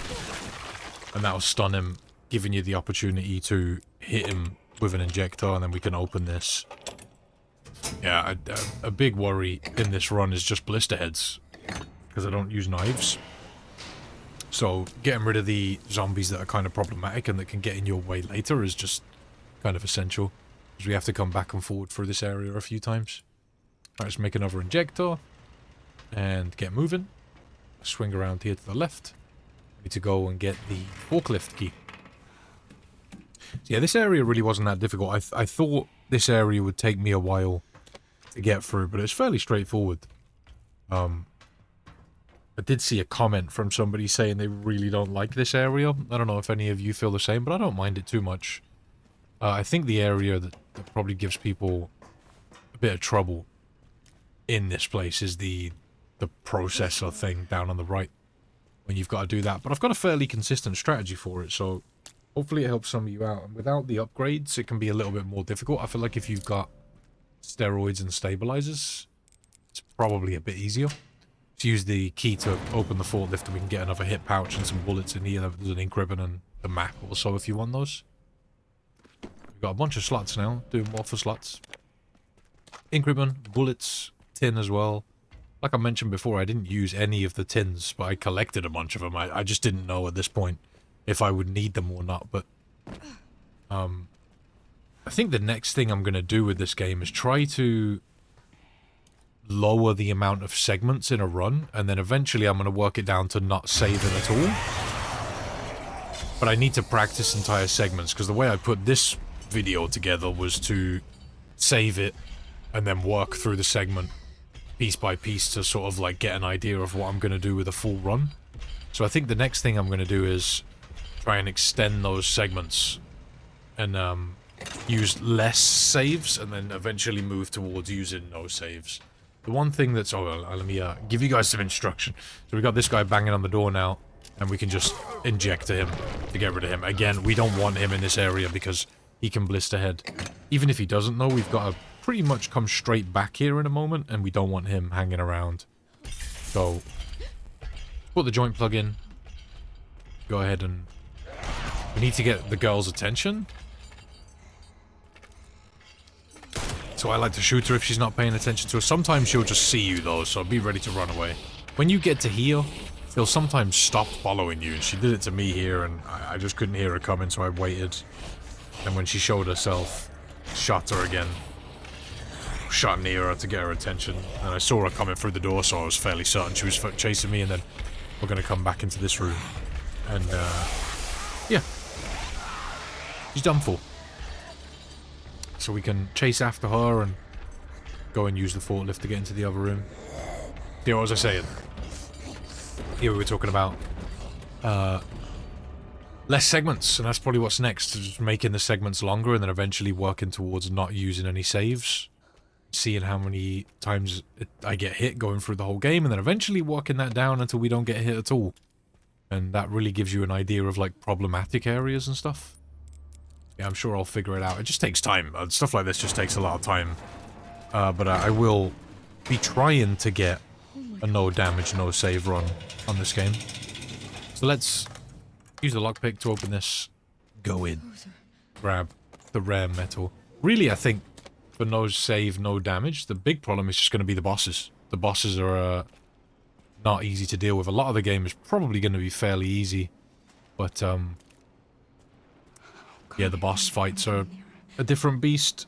Maybe I can figure out ways to do them more efficiently in the future. I know there's a bug with Hunk where you can kill him immediately. So I like to use the wreck to get rid of that guy, just because he's really close. You can kill him with the pistol. But, yeah, it's a good idea. Just to get rid of him with the wreck. Shove the collector in his butt right there. Take his butt blood. Nice. Alright. So, you can wait for safe gaps to move through. Going through while the weird machine here is moving in that direction that we just moved through on is a lot easier than this one. These zombies can sometimes grab you, so I've got to be extra careful, but we've got a nice gap with bags on either side here, so that's decent. Let's going through when it's moving in the opposite direction, you know? So we got a nice big gap there. You can just walk into the bag and you'll be fine, but I wanted to wait for the gap with 2 bags to show up just to be extra safe. I didn't have to do that, but I might as well wait. There it is. Cool. So if you're quick about it, you can swing to your left and grab the makeshift knife that's here, and then get back into the same gap. Just gotta be really quick. I think there's also some blood in that corner, but yeah, I didn't grab that because you don't really have the time, and there's a zombie that drops in when you're in that area, and I kind of don't want to deal with him, and as long as you're sticking in the gap, you don't even have to deal with that guy, so... Alright, so everybody's favourite, the processor. Grab the increment, get the blood. I'm not sure if I craft something here or leave this blood. Yeah, I'll probably do. I've got plenty of scrap. I find a lot of scrap throughout the run. Alright, made some more bullets. More bullets never hurt. Alright, let's turn that wheel.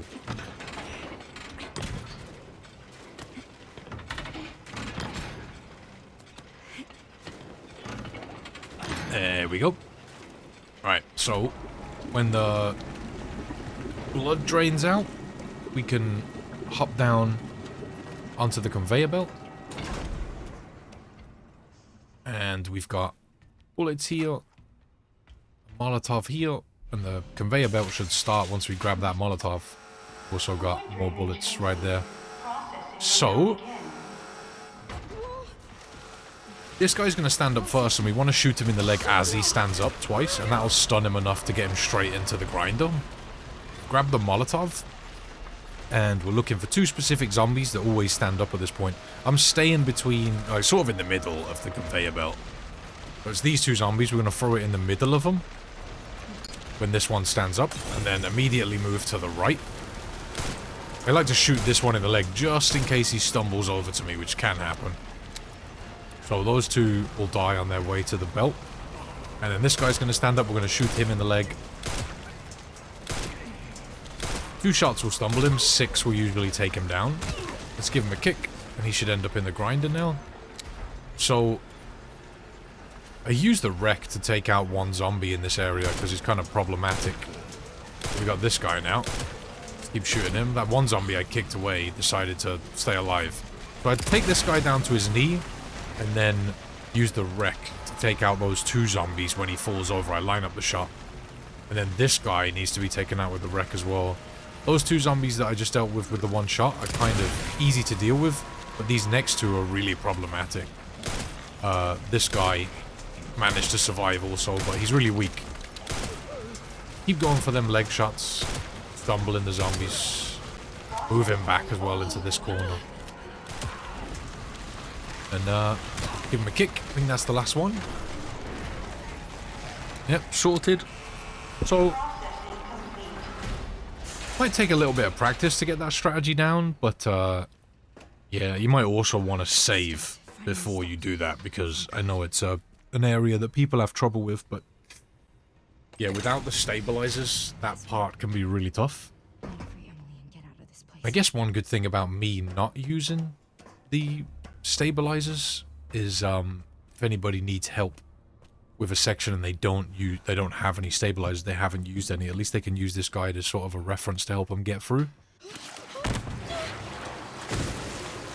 I know that some other people that I spoke to said they used a fair few stabilizers because it's a really tough mode, it's really difficult, and they don't like how the pistol just doesn't do a lot of damage. But to be honest, as Graced, you don't really have to kill that many zombies You can, and it'll probably speed things up in areas, but you just don't have to, you know? Right. Some blood here. If you pull that switch and come down here, there's just a ton of blood at the bottom of this thing. We've got scrap, so let's make an injector. Fairly certain I need... Is it 2 heal? They're just good to stockpile on. You come into an area and there's just a problematic zombie, you just really haven't got to shoot them a lot. Get them down to their knee, or even just throw a bottle at them, and then you can just use the injectors on them. Super straightforward. Alright. Let's get moving. Going back up top. So we're almost done. Just need to go and get the other joint plugs back. And then go and get Emily. So because we injected the guys in this area, they're not going to bug us, which is nice. It's kind of free just moving through here now, but when we come into this area, the girl's going to drop in and get in our way. And this is why we injected the guy earlier, because we don't want him turning into a blister head at this point and just getting in the way. It's not great for business. So let's grab this joint plug back. And then when we move slowly towards the vent and then move back, because the girl's going to drop in, put the joint plug back in. And she'll just get stunned by the light and run away. Really easy way to get rid of her. Grab the joint plug back. And then we can leave. Can hear a zombie making noise somewhere. I think it might be the guy in the cell that's groaning in the distance. You can go back the way we came in there, but I'm not sure if the girl shows up. I know this way she doesn't. So I feel like it's a bit safer just to go this way. Or at least it worked out better for me. Right, let's hop over. And this guy is gonna knock the cell door down. Keep moving until we get into this area. We know we're safe from the girl here, so it's a good idea just to come and gather your thoughts in this place and wait for this guy to come in. And then I'm just going to shoot him in the leg and run past him. 2 shots will stumble him and then we can just leave, you know, and all we've got to do now is put the joint plugs in so we don't have to deal with him on the way back. It's kind of pointless killing that guy. Let's put the joint plugs in. We'll have a cutscene. Skip that. And, yeah, we can leave. So we're just going to swing a left here. Keep going through this area. And then swing a left here. Go straight down to the elevator.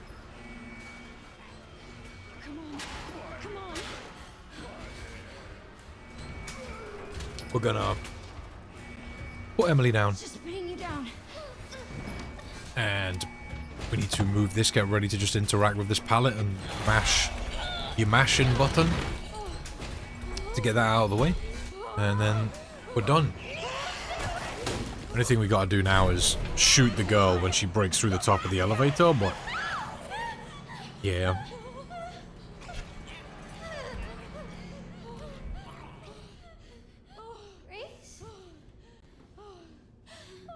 Are you hurt?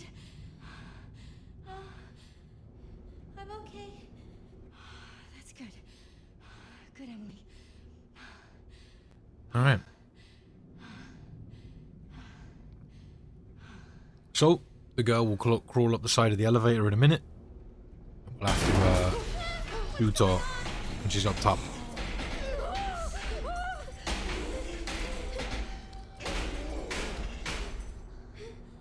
There she is. Get ready. Alright, yeah, so when the lights flicker, you want to just be ready to shoot up and then mash on the door to get out. And skip the cutscene and we're out of there, man. Easy basement. Very straightforward basement. Very nice. Do you maybe want to leave with me? It's not safe here.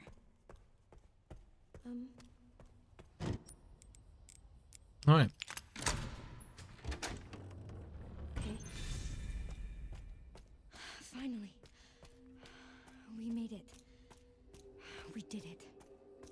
Yeah, yeah. Are you alright? Emily? I don't know. Right. Well, let's just... we need to keep moving. Oh my god. So, I have a little cutscene here. skip that and let's move inside to go and find the helicopter key. So we'll come through this door, swing around. I think I might have put a couple of items in the item box here. Oh no, just keep moving. So I went the long way around this table, but yeah, we need to get to the wine bottle. It's right here. Let's solve that puzzle. Get the little key item here to allow us to go down. Yep. There's an hourglass in this room that you have to, like, take apart something else to get. Anyone know if there's a use for that? Does it do anything? Or is it just a decoy? I know there's a bunch of, like, decoy items in this room. Just end up with a random hourglass. Because as soon as you solve that puzzle, the elevator goes down. And the item in your inventory just says you can't use it anymore. So I don't know if it's, like, does it have a use? Maybe if you go back, there's something you can do with it. I don't know. Be interested to know. Let me know if you know. Alright, so drop a save, why not? And this area can be a little bit finicky with the zombies. What the hell? When we get to them, because you've got to use the little zombie fire extinguisher to get rid of them. And they can be kind of annoying. One thing to note is you can still use... I think you can still use your guns. At least when you run out of ammo with the fire extinguisher, you can. Let's grab the ink ribbon that's in here. Grab the helicopter key. Activate the security system. And then open the door. Skip this. Head down to your right. Go through here. Alright. So we're going to swing around to our right and grab the little extinguisher thing. And we need to tuck in between the tank and this sort of turned over gurney and spray these three guys. There's one more in the back. One thing you just really need to be careful of here is these guys can just lunge at you from so far away. I ran over here to this tank to bait this guy out. One tip I can give you with the extinguisher is to aim for the chest. You need to be quick in grabbing the next one. If you're too slow, then these other guys will catch up to you while you're grabbing there. Yeah, just try and aim for the chest midsection, and that seems to be the most consistent way to keep them stunned. You would think it'd be like, well, you know, you're so accustomed to going for headshots in video games, right? You would think that that's the place to spray, but I find that the chest works better. I guess it's because it's like a bigger surface area, you know? Alright. Spray these guys, get rid of them. Yeah, we're doing this a little bit slower than we do in the other difficulties, just because we don't want the zombies coming up behind us. Actually ran out of extinguisher ammo and just had to sprint past that guy. Come and grab the next one. If that happens, you just need to be ready to move fast, because they're sort of stunned for a second, you know? If you give them a second, they'll recover and just lunge at you, so be quick if you do run out of ammo like I did. Doing my best just to keep these guys back and stunned. One more. There we go. Literally down to the last drop of ammo. Alright, so I've saved one wreck shot for this area because there is a blister head. And I think you know what? I think I might have missed the shot. You might be able, which would, to be fair, you might just be able to run past this blister head. I kind of wasted a shot. I never really experimented with it. Don't know if any of you have done that. Let me know in the comments if you have. You might want to test that. If you've dropped a save before this area, you might want to test it and see if you can run past this blister head consistently. I know I missed a shot on him once. I'm not sure if on this attempt if I killed him or not. Let's find out. Knowing my luck, it'll be the attempt that I missed that I had to work in. Yeah, there we go. Yeah, I don't know if I just got lucky there. I mean, my advice would be just to hit your shot, you know what I mean? But he missed me too, so we're both terrible. Let's just go with that.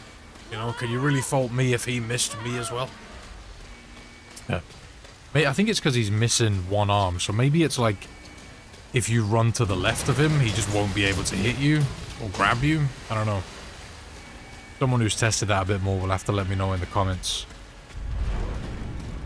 It's never good to miss a wreck shot, though. To be fair, I probably should have loaded and tested that, but it can get kind of frustrating working from the saves and repeating areas again and again until you figure it out, and I think that's probably what was going on. I was just like, ah, fuck it, keep moving, man. Let's just get out of here. Probably done this area 17 times trying to get it done correctly. We'll figure out something that was consistent, you know? So I'm going to shoot that zombie in the leg, just so he can't catch up to us and grab us while we're jumping through the window. And, yeah, head to the helicopter.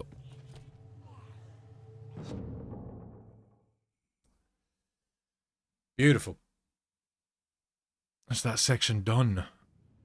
We actually get some time as Leon now, which has been a bit rare up until this point. It's still here. So, usually you would get the rifle for free at this point. Victor's computer. We don't. She's connected to this somehow. On Insanity, so grab this, Is she okay? and we're gonna buy it. I've got to come. Leon's having a little chat.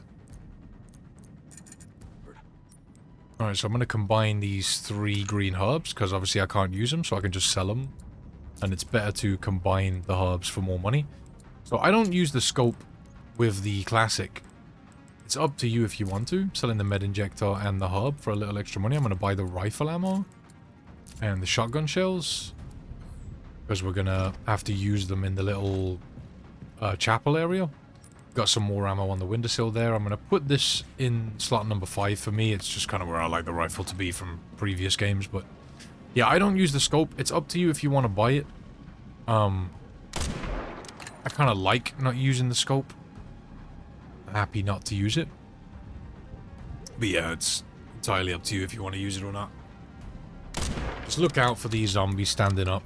Obviously, you can follow along with me. It should be the same pattern. There's also a guy standing there that you can just see the top of his head. You stand here, you can pop his head.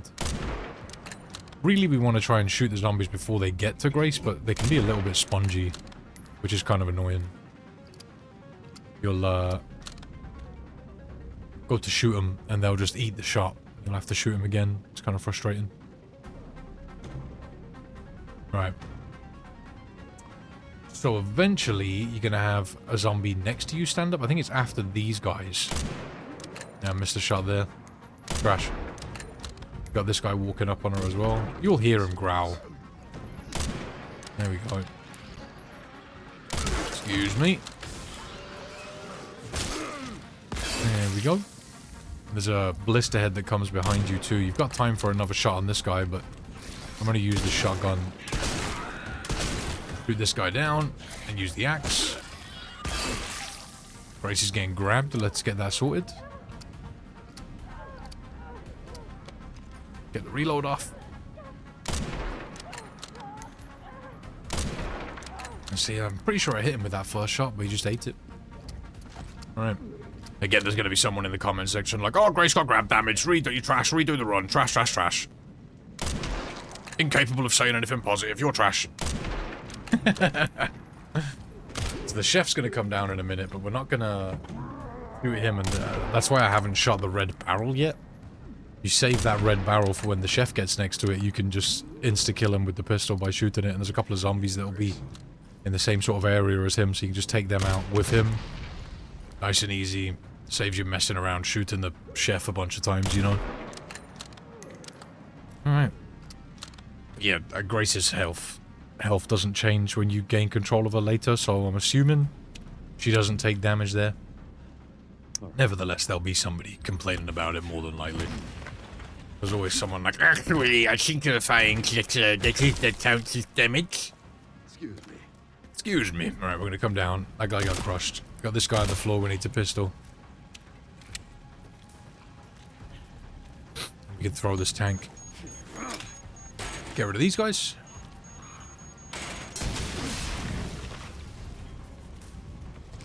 Grab that. Grab that. There's 2 more zombies on the floor. We've also got this guy that stands up towards the chapel door. Is this a chapel? I think it is, right? I swear there's pews inside there. I'm worrying about all the pews out here, you know what I'm saying? Let's get rid of him. Yeah, I did grab those bullets, but I think I was like, did I grab those? I'm gonna have a little check. So we got this guy here. 2 shots should kill him. You have to hit at least 1 in the head. These guys can be a bit sneaky because sometimes the other bodies are on top of them, so it's always the same bodies, it's just sometimes they're hidden behind other enemies. Alright, let's grab the rifle, get the rifle ready for this fight, and as soon as we spawn, we want to shoot this guy in this blister. And then in the back blister, when he turns there, I missed that shot. It's a tough shot to make. Somehow his blister popped in too, but you want to try and pop 1 blister in that first part. It doesn't matter if you don't. They can be tough shots, but when that happens, you want to run back and heal. Maybe hit a couple of shots on the random zombies. Try and pick a shot on a blister from here, you know. Got a grenade. I'm going to chuck a grenade at him. That should make him stumble. You can also get a kick on him, but I'm going to use the tank we've got to stun him for a bit longer. Through the blisters. Yeah, it's probably best if you just go for the blister shots. I jumped down here because he was getting a little bit too close for my liking. So be ready for the other enemies. Got this blister head. I could have just executed him there. As if I was going for a stealth attack, but yeah, I just took him out. The old-fashioned way, you know? So using these axes to stun this guy is really useful when trying to get the blisters. Gave him a kick and that popped 1 of them. This guy completely whiffed. This section really reminds me of Cabin in RE4. Yeah, have an axe, mate. Yeah, what I like to do is when there's an axe on the floor, I just sort of stand on it and wait for an enemy to get close enough for me to be able to use it. Seems like a good strategy. Some boxes up here we didn't get to break earlier. Let's grab the stuff out of there. I've got rifle ammo and a hand grenade, so that's kind of good. Yeah, this angle is a bit weird. There we go, I managed to get one. Being patient, waiting for the shot, you know. There's some more zombies coming in. So when he's got 1 blister left, it will cut off the stairs here with some debris from the roof. So you've got to be careful in this area. He's knocked down. Give that guy a stab. Some more proper British treatment for you. Give this guy a kick, and then bounce him off the wall, giving me an opportunity to shoot him in the back. And this guy whiffed. So you can use grenades and the explosive barrels to stun him to get an opportunity to shoot him in the back, but just be careful when he starts running. He was really close to me there. Alright, so just chuck this at him, give him a kick. Oh no, I didn't kick him, I just ran behind him. Yeah, this is probably a better idea. And then you've just got to clean up the leftovers. Time to clear out the rest. Right, there we go. Let's give him a smack. Boos. Beautiful. Med injector, hand grenade. Very nice. Make sure you've grabbed all the items that are about. It does give you a little bit of time after you've finished dealing with all the enemies. Alright. Sorted. Fun little section. I like that fight. The Leon fights can be really fun. Alright, we're back as Grace. And this is Be a way to get to the surface. kind of a short section you have with her before Raccoon City. And then we've got to deal with probably the first serious boss fight of the game after this section. This area is a boss fight as Grace, but it's pretty easy. One thing to take note of before you do this fight is any wreck ammo you have left in the wreck I'm so sorry. goes to Leon after this section. So it's worth trying to save some. I think you end up with, I think it's 6 bullets. I needed to use 4, I think. Alright, because it takes 2 to stun her. But there's a way to, there's probably more ways to stun her without using the gun. Like using the lights that are about the place. So I remember noticing those and thinking, what's the point in them? And it's probably so you can do this area without the gun. So you may very well be able to give the gun back to Leon with 5 shots in it, which could be really useful for the spider in the next part. However, I'm not sure if It's my only chance. like, let's say if we've got 6 bullets, if Grace gives all of those bullets back, or just the bullets that are in the gun, you know? But yeah, we're going to come around here to the left. So feel free to experiment a little with this area and see if there's a way to save more ammo. Might be a good idea to make the spider easier for you. So, the vent pops open there, which is a bit of a jump scare, isn't it? This one is fairly straightforward. Why is it so stiff? That's what she said. So when she drops in, shoot her twice. Stevek. She'll stun. And then let's go ahead and turn this. The game does give you a Molotov right there. Maybe you can use a Molotov to stun her? I've never really tried. It's possible. But I don't know if it works the same as a light. 2 to go. Could always try, but yeah, I have no idea. There's a light back there on the back wall. I don't know if when she jumps in, you can maybe run back and turn on that light. And then she'll run away and allowing you to save those 2 bullets. Again, it's possible. You might even be able to like stun her with the Molotov and then run past her maybe. I use the light here to stun her. This allowed me to save a couple of bullets. You see she's sort of like standing there stunned rather than running away, which is a bit strange, but when you turn on the light, she'll run away. Yeah. So I think originally I used the gun to stun her there on my first attempt, but yeah, using that light just saves 2 bullets. Which just means Leon gets more. Yeah, so she's hanging out here. Being a little weirdo stalker, mate. Let's wait for her to walk off, and that way we don't have to shoot her, you know? And then we're going to head to do the last switch. For this one, we need to grab the switch 4 out of the little back room that's nearby. So, let's go. Come in here, the switch is in the back of this area. There it is. Sweet. Let's go and slap it in. She'll jump through and grab you. And I think, again, this is probably an area where you have to use the gun, but you might be able to run away and stun her and get rid of her that way. I'm honestly not sure. It's possible, because she just sort of stands here looking at you like a twat. So you have got time to turn around and run away. I think when I get here on my next attempt, I'm probably going to practice this. Right. So, she's going to run away and we just need to get back upstairs and use the switch. Let's go. I should open the hatch. I need to hurry. Beautiful, beautiful. It's easy to get a little bit turned around in here. I think I went the wrong way initially and had to turn back. Yeah, because this is the wrong way. Needed to go to the left. Over here, yeah. Go around. Yeah, this game, it's still very new, you know. I'm still working a lot of stuff out. There's probably numerous better ways to do different things, and you might want to have a little look through the comment section and see what people are saying, because there's probably a lot of tips in there. There'll be a lot of people probably saying, oh, you can do this here and you can do that there. We're getting out of here. Get out of the fucking way. Give you some ideas, maybe. Open.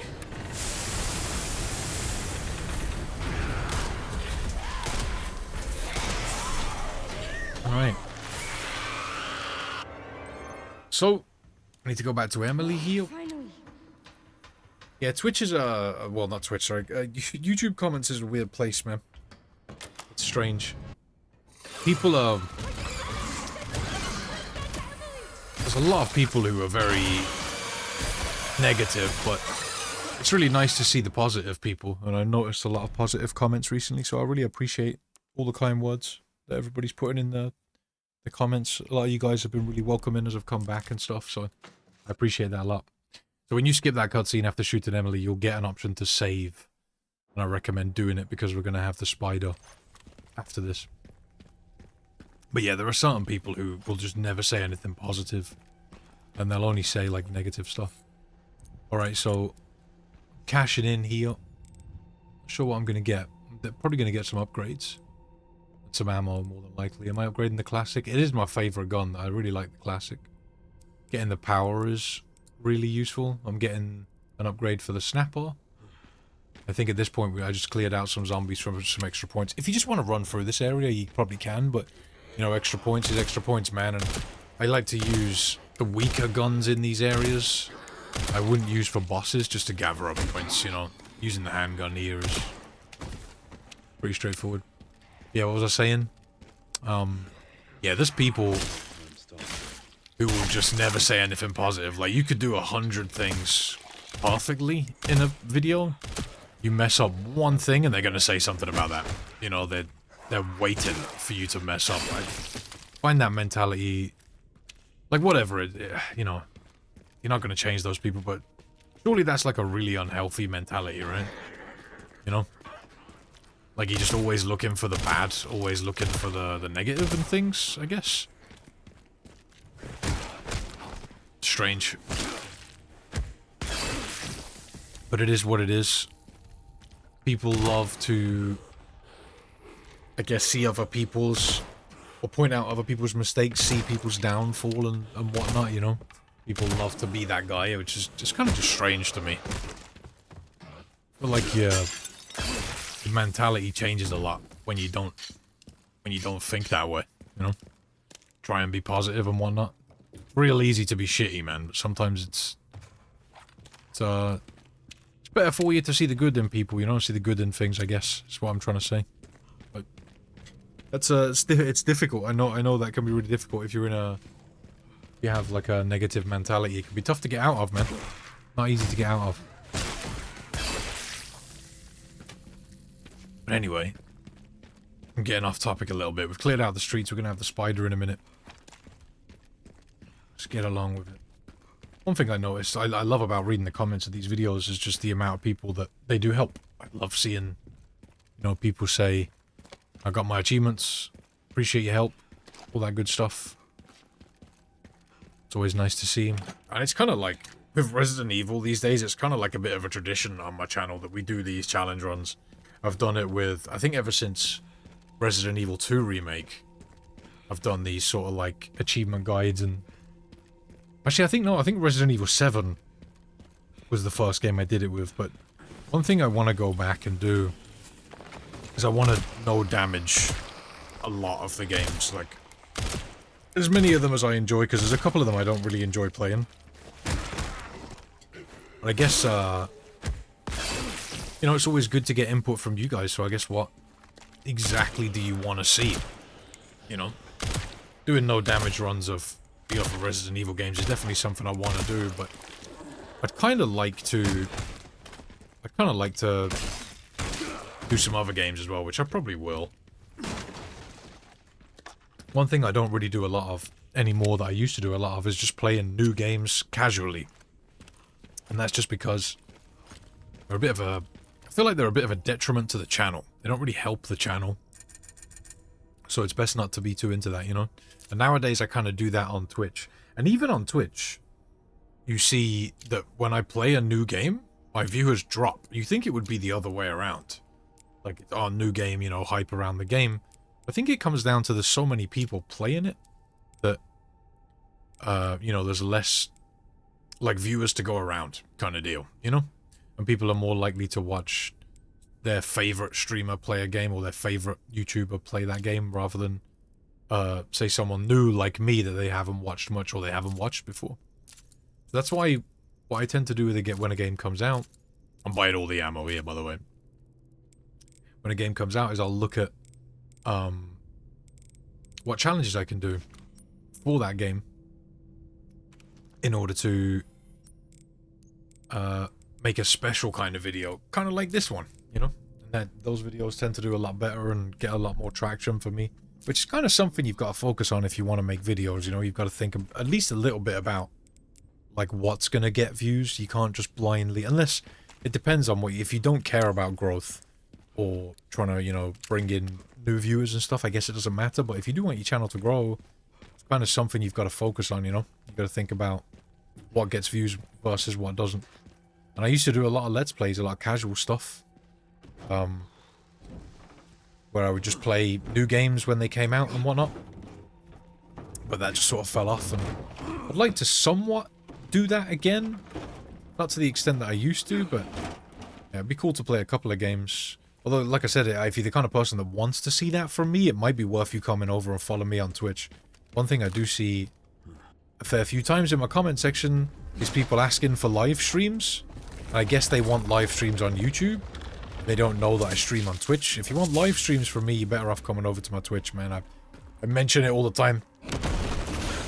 But, you know, what is it they say? You can lead a horse to water, but you can't make him drink. Alright, so let's wait here for the spider. We're kind of just chilling. This area's pretty scripted.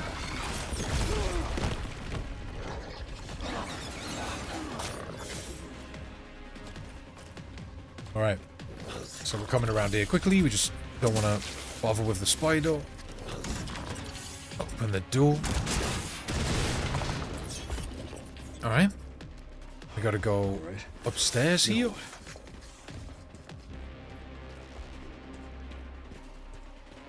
Up we go. Let's open this. We got a crate here we can open. I like to use the machine gun to get rid of the little baby spiders here.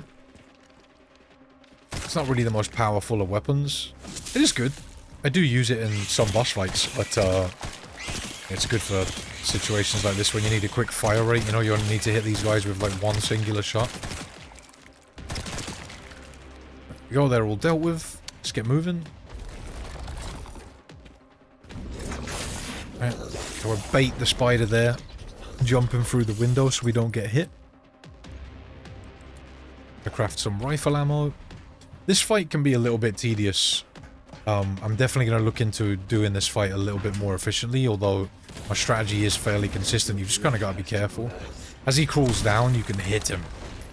And his weak point is actually only the big yellow boil on his back, so be wary of that. It looks like his weak point is a lot bigger than it actually is, but it's really just the one big blister. So if we come down here and throw this at him, he'll stun up, giving us an opportunity to shoot him in his back. I think I messed up there and switched weapons by accident. But yeah, we need to bait him into these corridors and run away. Just be careful. Just trying to get sneaky shots on him as he jumps over there. He's going to come around here, keep moving. And I like to stand in these tight hallways. Specifically this part. And there's another area that I like to stand in when he disappears as well, because he can just appear from certain places and just smack you through windows and whatnot. There's an animation where he can grab you through one of the windows too, but it doesn't do any damage. You just have to be aware that you've got to mash a button to get out of it.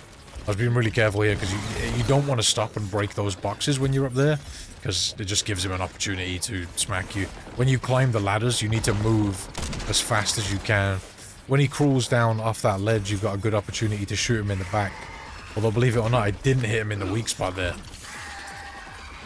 So, moving up, we got this other tank we can shoot to stun him and get some easy shots. Wait for him to come through. I'll break this box right now. He's stunned up. Hit him with the wreck shot. Shotgun. Do some good damage to him there. Let's get moving. I think it might be worth getting the precision scope for the snipe. The shotgun. I don't know what I'm talking about. The precision scope for the shotgun here so that you can focus your shot on his oil on his back. When he crawls down from the ceiling when you're standing here, which he does do fairly often, you can get some easy shots. At this point, he should start spitting exhaust. So we're kind of just running around in circles and waiting for him to do that. Again, when you jump up the ladder, you need to move immediately when you get to the top. He actually stopped to spit eggs at me, which is kind of weird. Let's get moving. Yeah, don't spend too much time up top on those platforms once he starts moving towards you, or he's gonna get hits on you. Be really careful. But yeah, when he does the spitting thing, he's actually spitting babies at you, so be ready. Take them out as you turn corners. Missed that shot. It's a straggler. Yeah, I like when he disappears, I like to wait in this area and the other one I mentioned earlier, just because I don't think he can surprise you and hit you as he comes through. Just be careful when he's spitting the eggs at you, just because these little guys can jump at you, so you just need to be careful. Now he's coming from this direction. Again, when he drops down, you've got a good opportunity to shoot him in his weak spot. Sort of stuck in an animation. There we go. Beautiful. Alright, so we're just going to keep moving. Make sure when you hop up, move fast. Keep an eye on him if you can. Turn your camera to look. So you can see if he's spitting the eggs or climbing up after you, and just be ready to run away, because the window of time you have to avoid getting hit there is quite small if he is climbing up, so just be careful. Alright, so I think we are actually doing pretty well with this fight. We're most of the way through it. It's nearly over. Slow and steady with this one, I feel like, is a good strategy. Some little spiders nearly got behind me there. Just be ready to shoot him in his ass whenever you can. Yeah, he hasn't got a lot of health left at this point. This is another one of those fights that I could probably refine and do a lot faster, but I think for the purpose of the guide, this is a pretty solid strategy. Just because it's easy to copy. You know, you stand in the areas I'm standing in. Only run around up the ladders when you actually have to, and I feel like that strategy is pretty consistent, and you could copy it and easily get a run from doing that. One thing I don't use, and I don't think I've mentioned this yet. So Leon has autosaves. So if you get hit or die,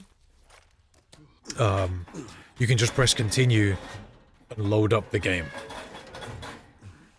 But with this run, I didn't do that.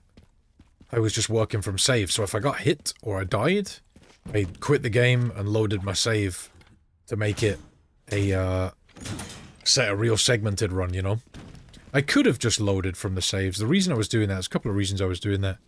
The first one is because in previous Resident Evil games, when you did that, it added on to your time.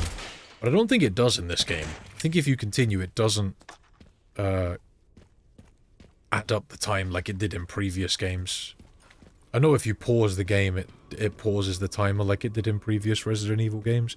But also, there's a mechanic in modern AAA games called DA. And if you don't know what that stands for, it stands for Difficulty Adjustment.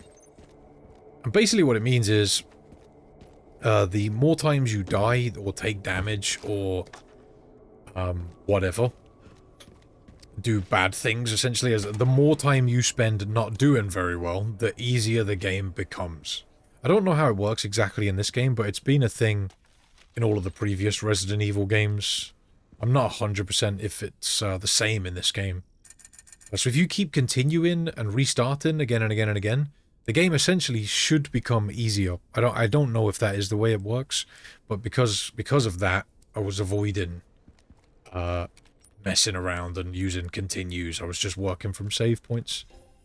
It's kind of like, I'll try and explain it to you the best I can, but essentially there's levels. Let's say the DA goes from 1 to 10, and the harder the difficulty, the higher the number. So if you're playing on the highest difficulty, the DA is set to 10, right? And then the worse you play, that number can lower, but it has a cap. Like, let's say it can only go down to 7 on the hardest difficulty.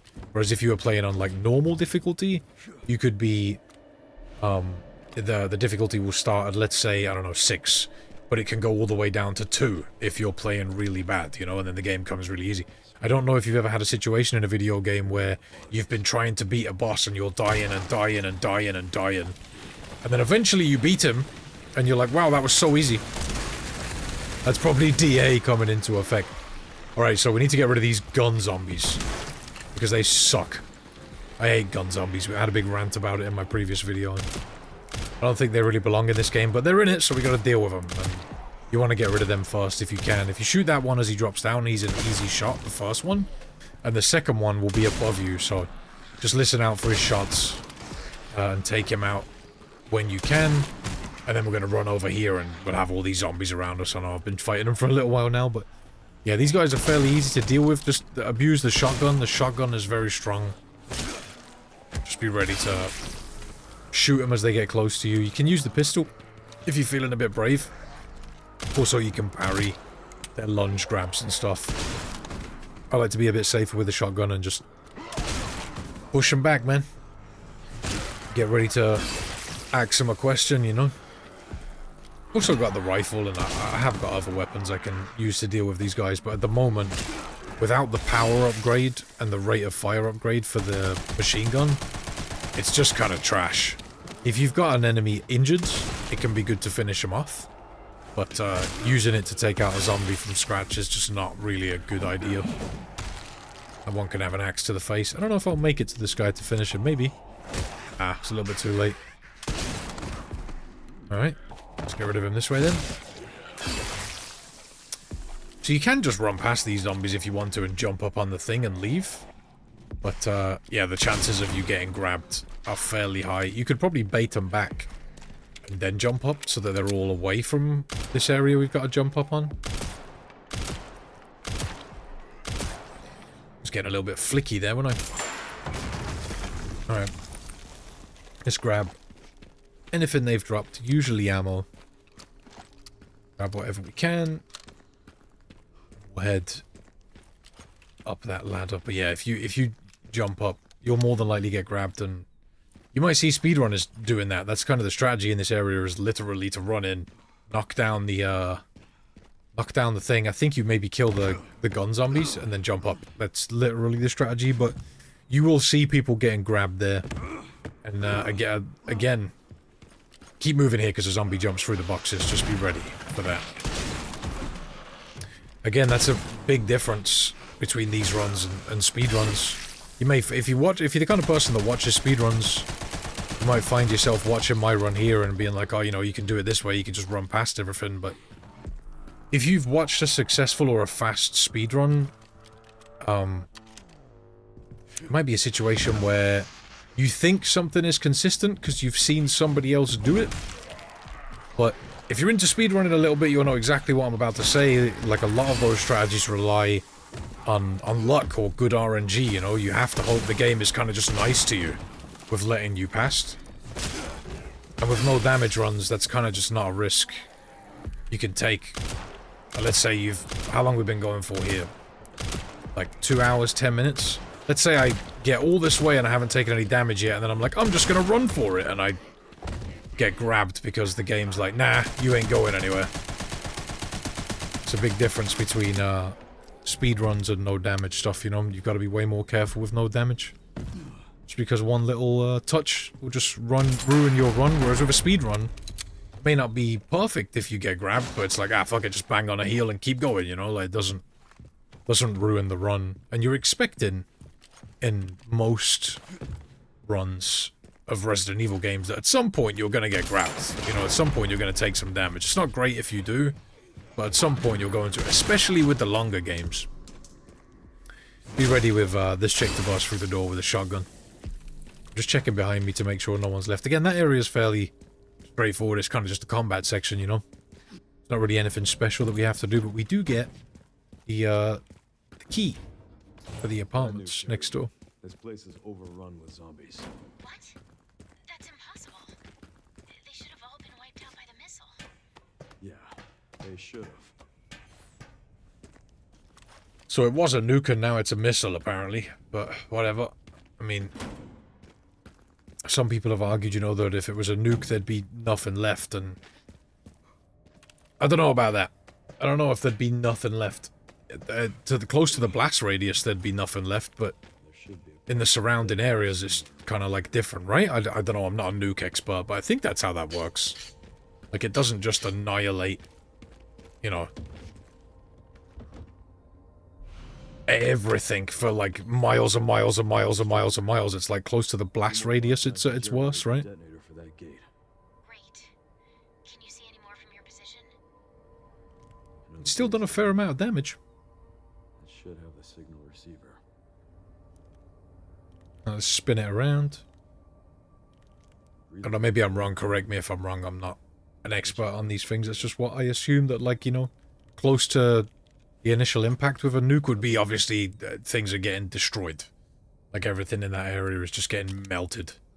then, like, you know, as you get further and further out, surely there'd be more area less affected by the blast, and that's like nuclear fallout areas type deal, you know?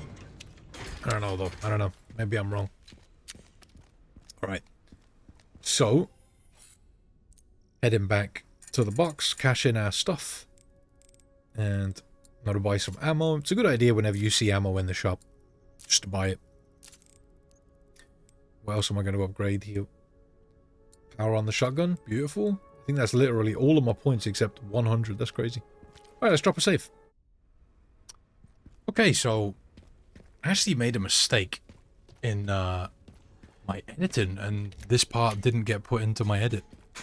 Still the same run, I just had to come back and edit this in. I got to the end of recording this whole run, and I looked at it and I was like, why is the time different from my time at the end of the game? And it was because I hadn't edited this part into the run, so I've had to come back. So a little later in the run, you might hear me be like, why is the time different? Or mention that somewhere, but yeah, it's because I forgot to edit this part in. It is, like I said, it's still the same run, and, you know, I haven't had to come back and re-record anything or anything like that. I just had to come back and put this part in, going into the apartments and whatnot. It was actually funny because I was thinking, what part do I not recall seeing? And this part just straight away came to me, and I was very lucky that I still had the recording of this area. If I would have deleted it, making space for more recordings, I would have been very unhappy. Yeah, when we come into the apartments here, we can sneak up on this zombie and take him out. This is the area where we've got to do the fuses and whatnot. And yeah, so let's loot this room, get all the stuff out of it. Why not? This area really isn't too tough. Pretty straightforward, pretty easy. Let's grab the scrap that's in here and bust through. Is it this door we come through? Yeah. Been a while since I did this area. Let's shoot this guy in the back. Don't walk into the water just yet, because there's zombies in the water that will stand up. So just stand back here and lure this guy over. I'm pretty certain that this one turns into a blister head as well. So just be ready. You know, they did that weird fast stumble shit, so I was just bringing this guy back. Now, one thing I don't think I was doing as much of by this point in the run is just slapping these guys in the leg, you know? Give them a couple of shots in the leg and just stumble them if they're getting too close. I really wasn't doing that a lot at this point because I hadn't spent a lot of time with Leon. So I wasn't as familiar with his combat, but one thing I did know is shoot these blister heads in the leg and then axe their face off. But this guy did not want to go down. Look at him. There's got to be like some sort of angle you get to always knock him to the ground for the axe. I'm going to have to figure that out, but not too certain on it for now. Try and just shoot him in the legs is the advice I'll give you. I'm pretty sure these guys don't blister head, so we'll just go ahead and pistol them. It's pretty cool that they've added the whole blister head thing, and I kind of wish that they had, even though it's sort of, this guy was a bit fast, really. Yeah, the machine gun is trash right now. It's really bad. When you get it upgraded, it actually isn't bad, but in these early stages when you first get it, it's kind of shit. But yeah, I kind of wish they'd stayed a little bit true to form with Resident Evil 1 Remake and made the Crimson Heads sort of look like that, you know? That would be really cool. And I feel like the Blister Heads move a little bit faster, but the way the Crimson Heads move is so creepy. Like, I feel like the Blister Heads aren't really that creepy. I don't know if anyone else agrees with that. But the Crimson Heads definitely were. Those things were terrifying back in the day. It would have been really cool to see the zombies mutate into something like that. Like, even the way they stand up is really creepy. This game, it just feels like a bit of a spaz on the floor and then stand up, you know what I mean? They just start spasming. Alright, let's grab what's in the back of here. I'm not sure what's in the back of these trucks. There's a few different trucks that we open. I think one of them is empty, and I'm fairly certain when I was doing this I had learned which one was empty, so if you see me right next to one and I leave it, it's probably because I think there's a zombie in the back of it and nothing else, just like maybe an explosive tank. Using the axe here to take out a couple of enemies, you know it makes sense. And we've got an item box here. Let's open that, get some ammo, you know? Gunpowder. Beautiful. Free stuff. At this point, I didn't have the upgrade for the case, which meant that I had to keep crafting stuff just to make space for new pickups. There's probably a way to do this area way faster, because you've only got to get in and grab the fuse, and then in the area you grab the fuse from, there is a ladder that just takes you onto the roof. But I guess it depends on if you want the extra items in this area. Oh, let's keep shooting. There we go. There we go. Take a seat, good sir. Yes, yes. Alright. Hello. Come on, mate. Get over here. Oh, he picked up the thing. Sneaky bugger. Oh, he's turning into a blisterhead as well. Let's deal with him. The gift that keeps on giving, this guy. Look at him. Hey, you know what these guys remind me of a little bit? Clickers from The Last of Us. Are they blind? Alright, mate. You're feeling alright over there. Yeah, I was waiting for him to come close so I could use the throwable that was on the floor. It looked like I ducked under his attack there, but I actually didn't. I just grabbed the thing that was on the floor. Looked pretty cool, though. Alright, let's open this. I'm not sure what's in here. Okay, we got a case. Some machine gun ammo I got, and a grenade. Grenades are always welcome. Okay. So... let's get rid of this guy. Excuse me, mate.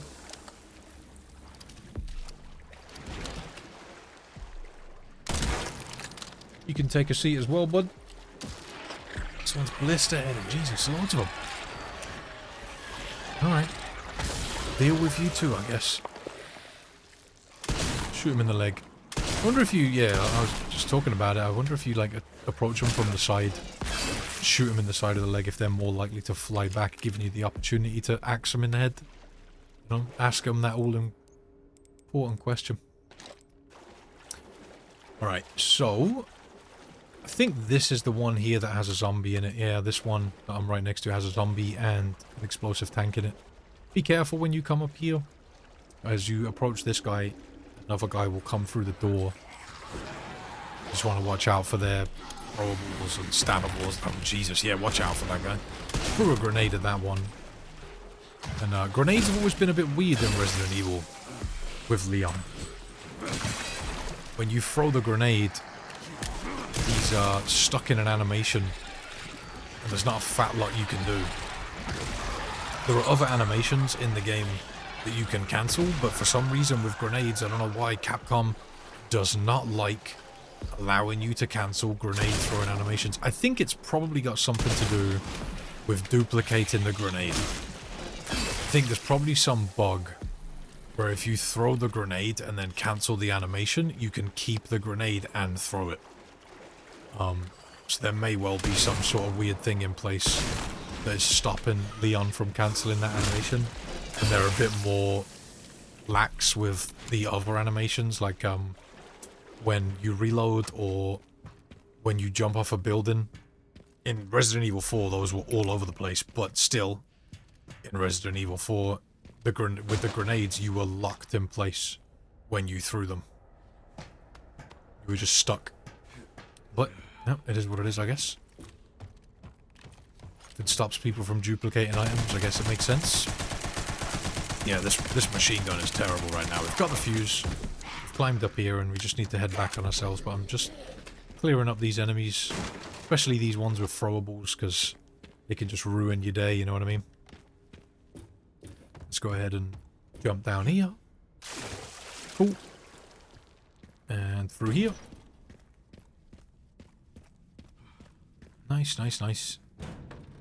Okay, so we need to jump down this hatch that's right in front of us, and there's one of those big blistery brute guys down here. And I've got a pretty handy strat for this, but I do use the wreck, and I want to try and find another strat for this guy to save the wreck shots, because I feel like I use too much. I feel like if I keep more wreck shots for the end game, I'd be able to deal with bosses a lot more consistently and easier. Maybe even just using less. Like, I think I used... Actually, I'm not even sure how many rec shots I used on this guy now that I think about it. But if I could figure out a way to just use less and keep a few more shots throughout the run, it would be really handy. Also, what would be nice is if Grace had rare metal parts left. If you could give them to Leon so he could make rec ammo. Alright, so we're gonna bait in these 3 zombies and wait around here, because if you leave these guys close to that door where we're gonna use the wheel in a minute, the crank thing, when we kill the blister dudes, these guys can mutate, and we don't want that. We don't want 7 blister heads running around, you know what I mean? So I'm standing back here and keeping these guys at bay, trying my best to keep them in this corner. Be ready with your parries is the advice I would give you in this area. Be ready to parry these dudes.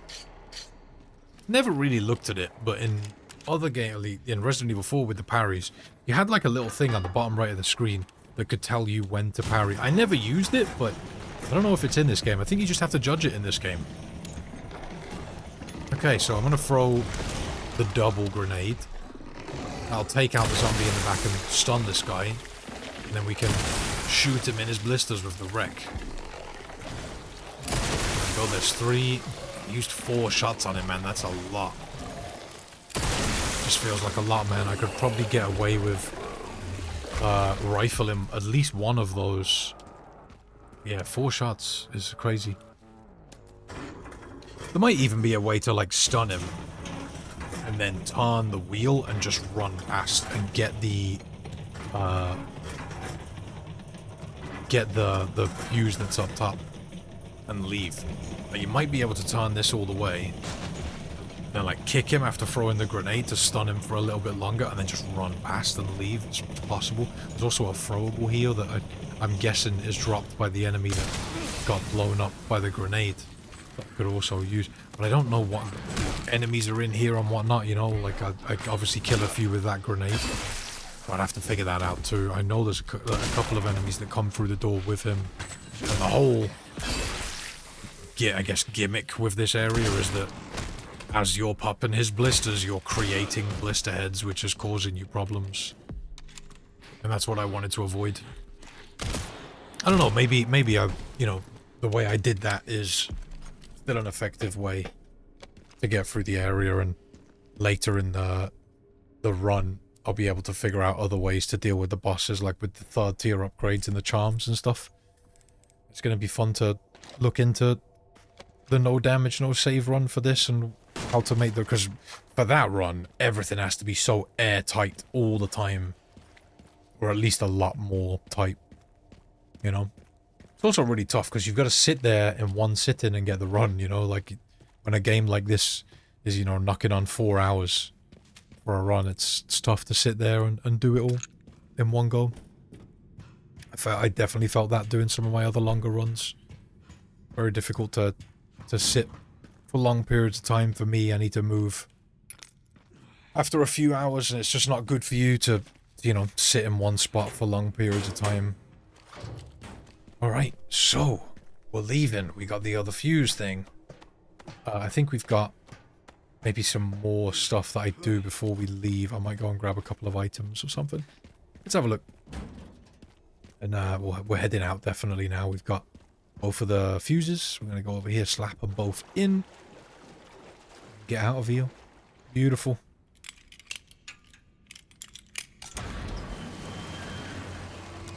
Right, let's get going.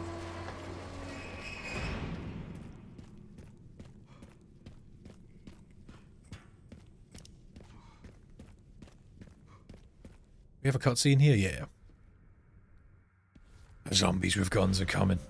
We get the BSAA container key. We can open this, get a med injector that we can just sell in a little bit. Okay. Make some shotgun shells, why not? And right here we can knock down this box as well. Don't get this ladder down. There's also a pickup up there for us. We have got to go up there in a little bit, to be honest, so You don't have to go up top right now to get whatever's up there, but you can. I think I do. The database is coming up empty. So there are ghosts involved with Elpis, too. Right, let's go ahead and grab that. Drop down. It's kind of weird that Sherry is involved with Leon. And not Claire. Would think that, I don't know. You know what would have been cool for this game? Instead of Sherry, because fucking Sherry, if it was Claire who was, like, supporting him, you know? And she had the, because Sherry's got the T-virus thing as well, but it would be much cooler if it was Claire, am I right? Like, I feel like it would. Who the fuck cares about Sherry? Alright, let's go to the box. And, open this. There we go. Close, close. Cool. Now, what am I selling? Herbs. Med injectors probably as well. Yep. There we go. Do I buy some upgrades here, or do we wait till next time? I can't remember. Let's have a look. I think I was probably... I need to get the case upgrade, but I don't think I get it just yet. I think I was looking at what I want to buy. I was trying to figure it out. I might have done it in the next video part, so we'll probably visit the box at the next part of the video. I had to cut, like I said, I had to come back and re-record this. Yeah, we need to upgrade the hatchet. That's a piece of advice I can give you. The hatchet needs to get upgraded before Hunk, so bear that in mind. Yeah, I had to come back and re-record the audio for this one. Just because I forgot to edit it into the project somehow, so... I'm very lucky that I didn't lose it. I would have been super annoyed if I lost this recording, I'm not gonna lie. Right. So, am I getting here? Some upgrades for the gal. Yeah, I think we're good. Alright, let's go save it. Alright, so Raccoon City. I feel like this is my least favourite part of the game, but it could be worse. It kind of grew on me a little bit after playing it a bit more. But we're gonna go and do... I think we do the zombies with guns next. We can crouch up here and get this guy out of the way sneakily. These guys roaming the streets can cause some trouble if you don't deal with them, so we're gonna deal with them. Gunpowder in the boot of this car. We can stand on this guy's throwable and lure over this guy and just chuck it at him to get rid of him nice and easy. Take a seat, good sir. And some scrap there. Let's run around.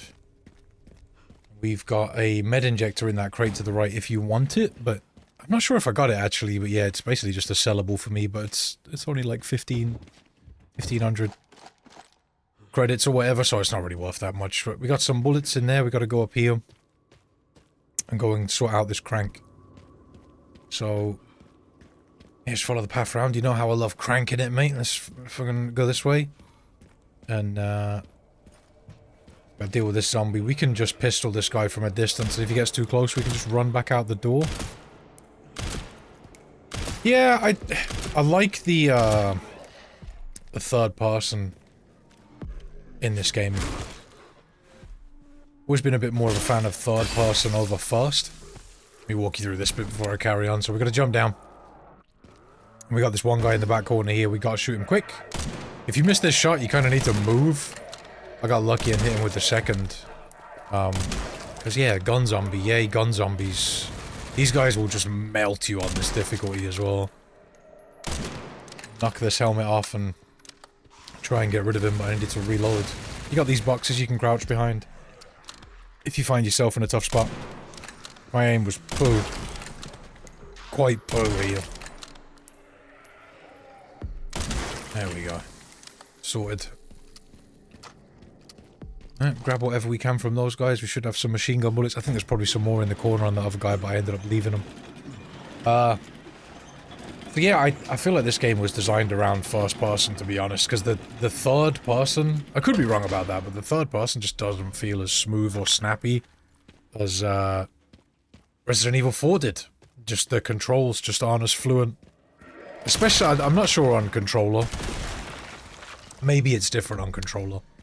Look out for that guy breaking through the walls. They're easy to kill with the machine gun, those guys holding grenades. But yeah, maybe it's smoother on controller and it feels very similar, but definitely on mouse and keyboard, you can feel the difference, man. I notice it a lot because I've spent a lot of time with Resident Evil 4. I've spent a lot of time playing that game. So, any difference I just noticed straight away, and this game definitely isn't as, I said fluent before, is it fluid? I don't know. I'm sure you know what I mean by saying that. So if you come down here, you can skip this area, but the shotgun shell's down here, but there's 3 zombies we gotta deal with. This one's easy. Just use that tank to get rid of him.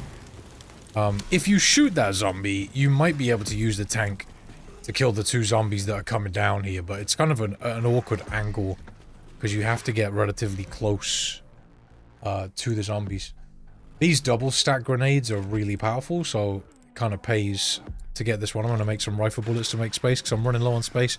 I think in this area I was really struggling for space, so I ended up having to buy the upgrade, but I don't buy it for a little while. So yeah, I'm keeping my distance from these ones. I like to try and kill one with the machine gun if I can.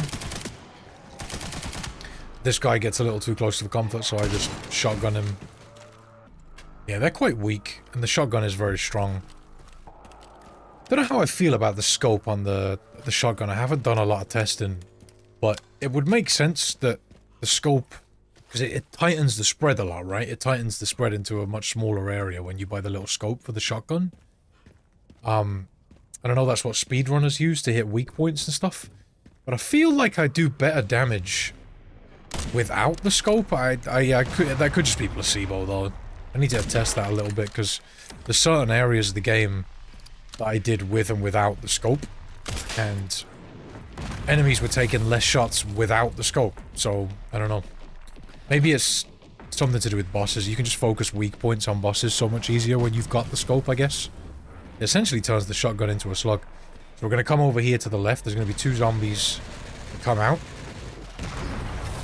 Watch out for the mortar. Don't go too far forward here, and be careful of the gun zombie as well. Alright, so eventually this guy is gonna come out a little bit, allowing us to get a shot on him. Just be careful, because he can just start spraying. Be ready to duck behind this cover as quick as possible if you need to. If you really want to play it safe, you can wait in the corner for him to come to you and get an easier shot. Maybe shotgun him. But as soon as the mortar hits after killing those guys, we want to run into this building. And we've got this crate. Make sure you're close to the far wall so the mortars don't hit you. We can take out this guy from here. That'll stop at that 1 mortar. There's 2 more mortars. And yeah, this area was a bit weird to figure out. No damage, but I managed to do it. I'm not sure how everyone else has done it, but what you want to do is wait for the mortar strikes to stop, which they will do when you kill those zombies. And then come up here. We want to quickly throw a grenade there, and then one there, and then run back to the little building we have. You need to be quick here because the mortars will fly at you. You'll probably get stunned if you move like I do, but you shouldn't take damage. You really want to back up into this corner, because sometimes they can hit the mortar right on the doorway and it will hit you, so make sure you move back quite far. So then, all these zombies will start coming down, and you want to be careful because some of them do have guns. You can pick shots from here, but when they jump down, they give you an easy shot when they hit the floor right here. Be ready to move if the mortar strikes block your vision, because these guys with the guns are just a nuisance.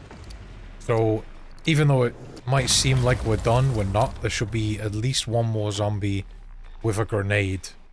So we're just going to wait it out. Yeah, I think there's 2 more, actually. So there's the grenade zombie. There's 1 more on the right. The normal guy. Just get rid of him. Beautiful. Alright, so let's move forward. Grab all this stuff. Cool. And we've got a box here. We're going to run into this building and just hold here for a second. We can take out this zombie that's mortaring. Wait here for a couple of mortars to hit. There's going to be one behind us too. Let's just wait. Alright, there it is. And we can look up here and shoot this guy now. There we go. Alright, so that's the mortar section. Yeah, that area was a bit weird to figure out, man. It's not a fun section. Although that strategy is pretty consistent. I like it. It's just... I don't know, man. This whole area with the mortars is definitely my least favorite part of the game. I just think it's really dumb. Like, the mortars are just stupid. So, zombies with guns is a stretch, but mortars, come on now. You know, it is what it is. Can't change it. At least it's not in the game a lot, I will say that. I talked about this in my other video, but at least it's not, you know, throughout the entire game. Although they do, on Insanity difficulty, have a couple more zombies with guns. So we're going to run over to that little ramp there and then come back to the mortar, and we can get payback on these guys with the mortar and just save ourselves some bullets. Takes a little bit longer than if you were to shoot them, I guess, but it's just safer, and you know, save yourself some shotty ammo and whatnot. And I think if we go over to the left, got these guys. And one of these dudes was mutating. Just get rid of him. Yeah, no, mate. Get out. It's kind of satisfying, isn't it? Alright, make sure you've taken everyone out. There's another one over there. Over two, actually. Yep. There we go. And then, yeah, just makes... I wasn't sure if that one was dead behind the thing, so I just put another one on it. We can leave. Sweet. Alright, so... let's head back this way. Hop over this. Smash that. And, I think we need to go back the way we came. Not sure if there's a faster way down. There might be, but... I want to get that box that we shot down, so... yeah, I don't think I took the fastest route down here. There's like a... if you go a bit further back, there's a quicker way to get down, and I went down the area where we blew up that tank and took out those couple of zombies. It doesn't really matter as long as we get to that box. I'm not sure what's in there. I can't remember now. Yeah. These boxes are scattered all over the place. Found the signal receiver. Or at least what's left of it. Hmm. Okay, one component left. By the way, I found some evidence of the Pentagon putting pressure on the BSAA. It appears the North American branch has been moving independently. Heard they had an internal dispute. Think it's related? That's all I've got. There's been an increase in government surveillance. Looks like my fan base is growing. Some things never change. Watch your back. I'll contact you again soon. I don't like to talk over the dialogue, even though no one probably cares at this point, you know, we've all heard it a few times, but... I don't know, are you guys like me, where if somebody's talking over dialogue, it kind of just aggravates you a little bit? Maybe that's just me being weird, but... yeah, it definitely annoys me. Alright, let's open this BSAA crate. One thing to note is that there's other crates about the place. I think one of them has a sniper in it or something.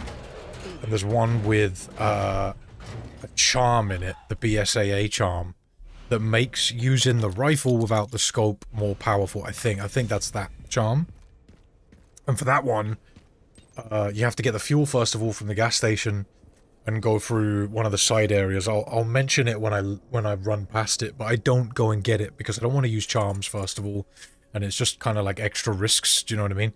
Although, thinking about it, I might work that into my full run because I use the rifle without the scope all the time. I think when I do, no damage, no save, I might work in some of the charms just because they are very useful. Like the cute bear charm would probably go a long way, but I can't get it until just before Mr. X because I don't want to, you know, start the game with the charms. I feel like that's kind of not cheating, but it kind of defeats the purpose of the challenge, you know? Like, I want to play fair and sort of do almost like close to a new game run. I'm just not sure if the charms spawn if you Oh, so that area I was talking about with the crate, the snidey area is on the left right now, where I'm looking in the wrong direction, but we need to watch out for this guy with the grenade when we come back. But yeah, it's over on the left, where you can put the fuel in that area, just opposite where we went in to go do the zombies with guns. We're going to the gas station to get the gas right now. But yeah, another thing I might do is get the Mr. Raccoon statues or whatever, so that I can get all 3 upgrades. I think that's fair. Like, it's annoying that I can't get the 3rd tier upgrade, and I feel like that might really help me out with certain things. So, it'd probably make the run a hell of a lot easier, if I'm being honest. But yeah, I'll only be using the charms as I collect them, I guess. I don't want to just start the game with them. That kind of feels like it's defeating the spirit of the run a little bit, you know? Because at that point, it's like if you're just starting with unlocks. It's different for the speedrun. I keep mentioning this. I know I keep talking about this. By the way, we want to stealth kill these guys, because if you don't, when you come back, they turn into blister heads. And down here is some other... There's like a crate, a couple of crates. But there's also a BSAA container here. It has an ammo box in it that has ammo for a bunch of different weapons. But to be honest, there's 3 zombies in there, and it's not really worth opening. It's up to you, though, if you want to open it. You can do, but I just don't bother with it just because there's 3 zombies in it and they blister head and stuff, and it's just kind of annoying to have to deal with them, and it's just a little bit of extra ammo. I'm kind of cool. If it was something useful, I'd probably open it, but I'm good. So yeah, it's very different with speedruns, because obviously the community around the speedrun, like the speedruns have judges, and they set the rules. So it's sort of like if they say it's okay to do in the run, then everybody's gonna do it, because if it's the faster way to do it, why would you not, right? That everybody wants to get the faster time. That's kind of why I gravitate towards challenge runs a little bit more. It's just because you can make your own rules and make runs you're comfortable with, and what's fun for you. And I guess that's, even though speedruns are really, really cool to watch, I feel like it kind of sucks that you have to use the most optimal strategies at all times and do exactly the same as what everyone else is doing in order to get the fastest run. You know, you have to just use the same strategies. It's not that it's fun to do, but for me, I really struggle to stick with it. I struggle to continue running the same game when it's like that, because it just kind of wears really thin with me very quickly, whereas challenge runs don't. I kind of enjoy no damage stuff a lot more, man. Yeah, it's no shade at anybody who does speedruns, and a lot of those guys are really cool, and I know many of them, but yeah, it's not for me. It's not my cup of tea, man. Although it's really impressive to watch. Like, speedruns are very impressive, and the stuff people figure out is insane. Alright, so we're going to mix up this hub to make some space. I jump down on the right side. If you jump down on the left side, there'll be another zombie on the floor that can grab you, so watch out for him if you do jump down on that side. I'm going to spray this guy, and then there's another zombie behind him. I like to kill him because the zombies are sexually attracted to the chainsaw, and if you leave that guy there, he'll just pick it up, but odds are another zombie will just wander in and pick it up anyway. When you come out, blast that guy holding the tank. I like to hang out here. It feels like kind of a safe area. You can watch both angles, and for me, I need to be really careful of the fire, because the fire is really stupid, and sometimes, even if you're not standing in it, it'll hit you. So here, there's no fire, and it just feels like a little bit safer to stand in. If anyone gets too close, just whip out the shotgun, man, and push them back. Very handy weapon. We got plenty of ammo. Haven't abused it, but definitely going to use it if I get into trouble. I think I've upgraded the machine gun a little bit. If you upgrade the fire rate on this thing, it's actually really strong. I'm guessing if you get the 3rd upgrade as well, it's even stronger. Alright. Here they come. Keep blasting until they're all dead, and then we've got a stronger chainsaw guy to deal with towards the end. Yeah, it's very frustrating that these guys just walk over to the chainsaw and just constantly want to pick it up. It's annoying as hell. This guy's going to show up through this car. I'm going to chuck a nade at him as he comes through. A couple of nades. Yeah, this guy's hard to stagger, man. I don't think you can shoot him in the head because he's got like armor on his head. I just keep rifling him. Reload.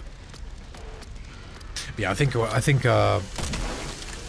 working in the 3rd level upgrades and the charms, this run's not gonna be as tough as Resident Evil 4 was. Alright, there we go. I might be able to get away with just the cute bear. But I'd like to get the BSAA one, because I do use this rifle a lot. It's probably my favourite gun in the game, to be honest. I'm just a bit of a sniper fanboy, though, so... You know. Alright, so... I'm gonna go fill up the can now. There's also a box in that room on the left. Right in here. Somewhere, where is it? There it is. Extra ammo never hurt. I tried to use the weaker guns like the machine gun, just to get rid of the crappy zombies and stuff. It is useful. Playing as Leon is fun. Like, the arsenal he has is a ton of fun. It's crazy, because when you look at it, it kind of feels like they've combined 2 different games. If you play the game the way I am, with Grace in first person and Leon in third, it just feels like 2 completely different games. You've got the, you know, the badass gunplay of Leon, and then you've got the horror feeling elements, much like Resident Evil 7 with Grace. One thing I was thinking about the other day is a lot of people, not me personally, I thought he was fine, but a lot of people didn't like Ethan from Resident Evil 7.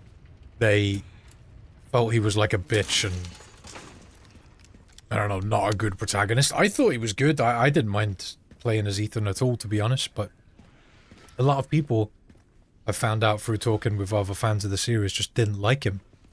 And I wonder if the same will happen with Grace. I'm guessing not, because pretty lady, you know, I'm guessing that's what's going to happen. I'll be interested to see. Personally, I think they're both great, you know, it just doesn't bother me. I don't really judge the game by the protagonist too much. It's more about the gameplay for me, man, and whether the game plays well, you know. So we can stealth kill these 2 blister heads. Save some bullets. You just wait on the side for them to be in like a good position for you to take them out. So yeah, on the right where that crane is, that's where you need to go through to go and get the BSAA charm. I really wanted to remain dedicated to the fact that I wasn't going to use charms for this run, just to make it as tough as possible. I was surprised that they made it so that you can get the box early on in the game, like chapter 1, you can, or the first part of the game, you can just use the box and get weapons and stuff. And I did mention this really early in the run, if you want to, you can literally hang out in the street at the beginning of the game and just upgrade or buy and upgrade a shitload of guns at the beginning of the game and make the rest of the run a lot easier for you. But I didn't want to do that. It takes too long, and you know, I'm happy to get the guns as we go. I found ways to get through the early sections as Leon relatively fast, probably not as fast as if I had the extra guns, but I don't know, it just feels a little unnecessary. But there's definitely some reworks I'm gonna do with some sections and some extra things I've learned. So, when you come through here, there's a box tied up above you, but be careful because there's a zombie on the floor right underneath it, and you can't set him off by shooting him. If you shoot him, he just doesn't move. He's like fucking booby trap zombie or something, and if you jump down right here, he'll just grab you. So if you want to get these credits, then you want to come up this way and then come back down the same way. Makes your life a little bit easier. You don't have to deal with that zombie. He just stays on the floor. Yeah, because I know I've mentioned this a little bit already, but I don't like to look at other people's strategies when I'm putting these guys together unless I absolutely have to. Like, I'm really, really, really stuck. I might take a look at what some other people are doing and try and get some ideas, but I really like to figure everything out on my own, and that's how speedruns become so fast so quickly, you know? Like, that's how it happens. It's obviously like a community of people, isn't it? Just working together to optimize the run and find out as much stuff as they can, man. It's pretty great. It's really cool to see how the community optimizes the game so fast. It's kind of cool to see. But for my runs, I just like to do things on my own. It's kind of like an element of fun, I guess, I have with the game. So that's why you may see stuff and you're like, oh, how come he hasn't doing this? I saw so and so doing this, or whatever. It's because I don't really pay attention until I've done my runs. And then I tend to try and look more into what other people are doing and maybe incorporate some of it into my runs. Because some of it's just not possible. Like, speedrun strats can be viable in certain ways for no damage and not so much in others just because of the, you know, the RNG aspects, and avoiding damage is paramount compared to speed. Alright. Although it was pretty well known for Resident Evil 4 Remake for being one of the fastest no damage runners, just because I guess it's because I've speedrun stuff in the past, and like I do like to go relatively fast. Like I feel like this run I'm doing right here is quite slow. Like it's not really that fast. I play it quite safe, and it's early days, so I just wanted to get a run out and put something together for the people who love to watch no damage like I do. So if we stick to the middle here, we can avoid this elevator. Oh, fuck. I like these sections where there's not really a fat lot strategy-wise going on, and I can just kind of talk to you guys, and even if you need help, you can still watch the video and figure out what I'm doing. We've got a bit of a fight coming up here now. I'll try and walk you through it. But yeah, this area is just pretty much just make your way through, you know, it's fairly straightforward. Alright, so we can shoot the glass out to take out these two guys that are right there. Shoot this glass out, and you can sometimes get that zombie, but he didn't want to die for me, so I ended up shooting him, but this guy came around the corner, so I ended up shotgunning these guys. There we go. There's a guy holding a grenade in the background. You can pistol or machine gun him to get rid of him. And this guy, again, we can shoot the glass. Just be careful not to shoot the glass with the cupboard on it, because I'm pretty sure that platform can fall down and hit you. Alright. Let's knock that guy down. Never actually tried doing that, like knocking this platform down to see if it can hit you, but it looks like it would. Look at that. If you were standing under that, it just looks like you'd get smacked in the head by this platform. But when you come up here, watch out for the gun zombies. There's going to be a guy up here to try and get rid of him, and then we've got two more, one with a grenade and one with a gun. So just be ready to shoot the guy with the grenade, and you can stun this guy, giving you enough time to pop him and not have to deal with his stupid gun nonsense. There's another grenade guy you can shoot also. Really don't like gun zombies. I don't know if I'd mentioned that already, man. 50 times. They are definitely the most annoying enemy in the game. Like, you've got blister heads. Well, you know, for the low level ones, obviously you've got bosses that are far more difficult to deal with, but when it comes to like the low level enemies, 100% the machine gun zombies are the worst. They can just destroy you so fast on this difficulty. Complaints. Yeah, I really hope in the future they just don't Just gotta carry on with this. figure out how to get down from here first. Zombies with guns, you know. I'm mixing up some herbs, and we can sell those and go to the box. Bit more of a tricky area coming up, but I think I did it quite quickly, to be honest. I just bought the case upgrade. I've still got 50k credits left, so I'm not sure what I bought here. Let's take a look. I ended up getting all of the guns with their level 2 upgrades. I never bought the scope for the sniper because I just don't like it. One thing to mention at this point, actually, because it's not incredibly far off, is we do need to upgrade the power on the hatchet for Hunk. There is an exploit for Hunk where you can pretty much insta-kill him. I don't know if you guys have seen it, but it's like you just spam attack as you enter the fight with him, and you can more or less one-shot him. But I didn't want to do that. I wanted to do the fight legitimately. Yeah, I know I'm weird with this stuff, but yeah, you can end that fight really quickly if you want to. That fight was tough. I don't know if any of you tried to do that fight on Insanity without getting hit. Oh my god, is it hard. It's a very difficult fight. He is really strong. So if we stand here, we can just kill a couple of these zombies, get them out of the way before we head over to this area. It's a good idea just to keep everyone dealt with. So I've got this bad habit from Resident Evil 4 Remake, and this guy was a bit spongy, wasn't he? Jeez. Where I reload, and as my reload finishes, I switch to another weapon and switch back to animation cancel. don't know if that works on this game. It probably doesn't, but it's just something I really struggle to stop doing. Just because it's so handy on Resident Evil 4 and I've played that game so much. Alright, so off we go. I shot down that box as well. There's a couple of zombies in that box, so be aware. Tank here. Hear blister heads in the distance. Right, so get the shotgun ready. Blast this guy. It said I could have stealth killed that guy. I'm not sure if you can just stealth kill all of these enemies, but just be ready. I like to throw a grenade because they're all nice and grouped up, you know what I mean? That blister head did a backflip, mate. Get wrecked. Right, axe kill that guy. Just be careful. There's a lot of them and they will push up on you fast. I just started picking them off here. Go. Alright, blister head. 2 blister heads.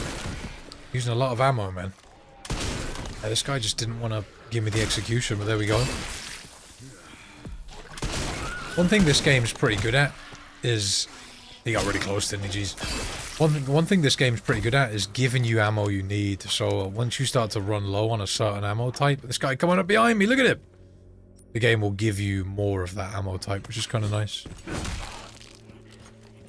One piece of advice I want to give you is for the later bosses, specifically Victor. It might be handy for you to save Requiem shots. I ended up with 6 at the end of the game. If you can get more than that, might be a good deal for you in that fight. But yeah, I'd say if you are following this guide, one thing you probably want to strictly stick to is using the rec when I do. I'll try to give advice. There's enemies in this box, by the way, so just watch yourself. I'll try to give advice as to when maybe you can save a bullet, but yeah, be careful using those shots.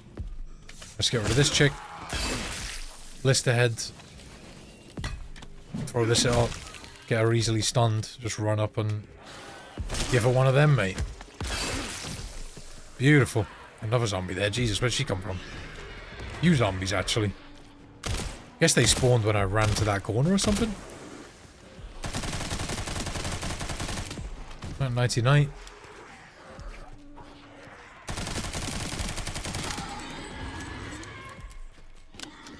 Another throwable here. Oh god, that was close. Jeez. That was so close. Go. Another throwable. Just easy zombie kills, really. Nighty night, love. Got this guy throwing stuff at us. Just be careful. You can parry their throwables though, and they're not too difficult to parry. He hit the roof though, so we're all good. I was actually pressing the button in time with him throwing it, waiting for it to hit me. Yeah, pistol, man. Just doesn't do a lot of damage. Infuriating at times trying to drop these guys. Oh god. I really wish if you got close enough to these guys as they were mutating, you could just use the axe to finish them. I feel like that would be fair. Just like Resident Evil 4 did it. I'm not sure why as well that they changed Leon's like melee weapon from a knife to an axe.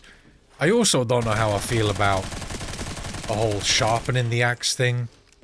I feel like it was a better system when you had to repair the knife at the merchant. You know, you could do that at the box kind of thing.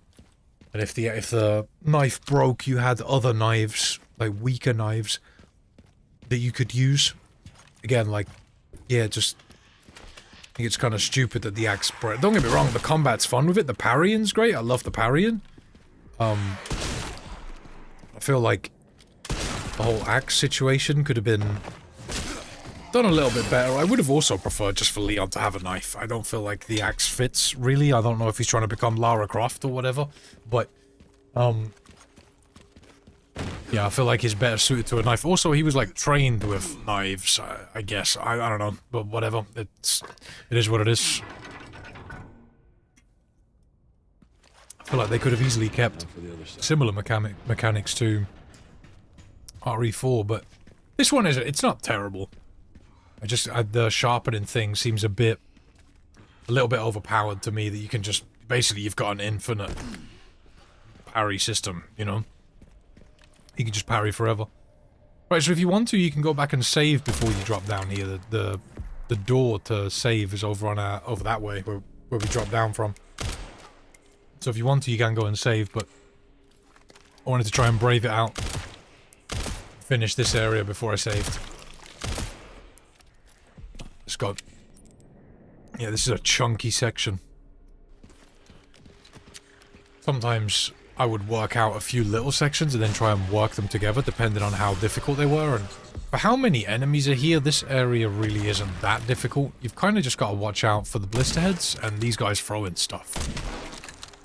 They can be big trouble. Alright. It's annoying when these guys don't go down. You can parry them. But if you know me, I don't particularly like to parry unless I have to. I can parry just fine, I just feel like it's kind of risky. Like, if you mistime that one parry, it's not a good... Like, it's not so bad for just a segmented one like this, but for a no-save run, parrying I just don't feel like is the play. It's too risky. I like the weapon parries they've got in the game now, like that one where you just shoot with the shotgun or the pistol. Here comes this chainsaw guy. Let's try and get a couple of shots on him before he gets closer. Reload. We've got a blister head down low. He doesn't seem like he's reacting to us, though. Keep an eye on him. If he's coming towards you, you need to be ready to shoot him, really. Trying to hit this guy with as many sniper shots as possible. I missed that one. The bloom was too open. Yeah, because we've got this guy. Let's start for... Oh, God, that was close. Jeez. What did I use here? Just a normal grenade. I probably didn't need to use this grenade. Probably just could have shotgunned him, but... I think I was being more conscious of my ammo at this point, because we've got that elevator section coming up. We do need some ammo for that. Like, not having ammo there is going to suck. Alright. Pop that blister head. See if he dropped anything. Someone's mutating. I guess that was because I ran underneath and it triggered the mutation. There's a box here too, let's get that. We get machine gun ammo, 45. Not bad, that's pretty good. Decent amount of ammo. This blister head, I thought originally about sneaking up on her, but then I saw some other enemies walking in, so I was like, I'm probably just gonna have to shoot. She started walking towards me. I'm not sure if I could have left that guy or if he grabs the explosive tank, but I wasn't really willing to take that risk, so let's just get rid of this enemy. We got this guy who's swinging his axe from a million miles away. I'll just wait and I can throw this at him when he gets a little bit closer. Just easy kill. Yeah, those throwables are kind of useful. Alright. That would have been a cool weapon in this game. Like something Leon can keep in his inventory, but just throw, like some sort of throwing knife or something like that. That would have been really cool. Although I feel like that could have become really overpowered. Alright. So we'll grab all the little pickups here that we can, and if you want to, you can go save. I messed up here and jumped down. I was like, shit, I didn't turn the wheel, so I had to run all the way back around. However, I did miss some handgun ammo, so it was intentional. It was intentional. I did it just to come and check for more pickups. Yeah, I forgot to turn that wheel, meaning I had to run all the way around, but also it's good to know that nothing else spawns. Kind of chilling. Yeah, I missed this ammo too, so some extra handgun ammo never hurt. Let's go and turn that wheel. Yeah, we got the section with the elevator coming up. There's a lot of sections in this game that do feel very similar to Resident Evil 4, like the chapel after the part where you're protecting Grace with the rifle feels very similar to Cabin. This part feels very similar to the elevator and the castle on RE4. It's pretty cool. One thing this game's got going for it that I don't think other Resident Evil games have really done too much of, except for Resident Evil 4, it's sort of like a little open world. You know, you can just roam around a little bit in Raccoon City here. And it's not too much of a big area, but there is an area like that in RE4, and it's it's like chapter 4 to 1. You can sort of roam around, go back to the village and whatnot, and look about if you want to. Yeah, other Resident Evils haven't done that too much. Like Resident Evil 3 Remake didn't do that. I suppose the earlier games were kind of like that. You had bigger sections to explore, right? But I don't know if I'm counting the OG games though, because they're just in a league of their own. It's kind of hard to compare the OG games, like the PS1 games, to any of the modern tier games, just because they're so different and they're worlds apart in the time they were created in. The, you know, obviously they're going to be very different games. So, but masterpieces, if you ask me. That's how we have these games today, because those games succeeded so well. Like, you look at the amount of games that Capcom has created that they're not still making today, and Resident Evil is probably one of their longest running series, right? Like, it's one of the games that has just been around for a very long time. Alright, so elevator time. Now what? Be ready with your shotgun is some advice I'll give you for when they jump onto the elevator. However, you can try and just kill them before they even get onto the elevator, or at least do damage by shooting them as they're waddling along here. If they get on though, just be ready with the shotgun, man. You can shoot them off. I think if I would have gone close to this blister head, I probably could have shot him in the side and shot him off, but it's risky because they can just easily grab you, you know? Yeah, this guy did not want to let me execute him. There we go, I managed to knock him off. I am slamming some shotgun ammo right now. Not sure if I can craft any. I don't know if I checked. Yeah, these guys start jumping down from above here, so watch yourself. I like to stand on this side, because the other side, the opposite side to the one I'm standing at right now is open, but sometimes you just have to go to the other edge. Yeah, there's a weird bug. I'll talk about it in a minute. There's a weird bug with this game, and that was kind of it going on there, but let's just watch through this and get rid of these guys. It's a weird glitch with this area as well, like, that you can use to get a lot further. I use the wreck to get rid of that guy. I feel like if I was a little bit more prepared, I wouldn't have had to use the wreck. I probably just could have used the shotgun. I just don't have a lot of shotgun ammo left, so I started using the rifle to try and one-shot these guys and hit some double kills maybe, but yeah, when you reach this area, you can just run through it as well. You don't need to fight these guys. You can, and you might get some ammo back. You could chuck a grenade into the water and probably kill like 10 zombies, but I just ran. I just didn't want to deal with it and just left. I recouped my ammo pretty fast anyway, so I'm not really bothered about those enemies. Just get out of here. Yeah, there's a bug on this game in third person where if you back up too close to some walls, Leon will like pull up his weapon as if he's pointing it too close to a wall. Luckily, I found a bike. Not sure if you know what I mean. You'll need it. It's 15 miles to the city center on the 419. Shut up, Sherry. Like, if you try and aim, if you walk straight up to a wall and try and aim your gun, face planting Leon's face against it, he'll like pull his gun up to his chest, as if to, you know, have an animation where he can't shoot in that direction. And sometimes when you're backing up towards a wall, that will happen even though you should be able to shoot in front of you. It's like, I guess, a bug where, in third person, where the wall is like glitching into him a little bit. Gets really frustrating when you're trying to fight certain enemies and then Leon all of a sudden just stops shooting. You may have had it happen to you, specifically with the machine gun. It just interrupts your shooting, but yeah, it's one of those things. It's a third person bug. Bet that doesn't happen in first person.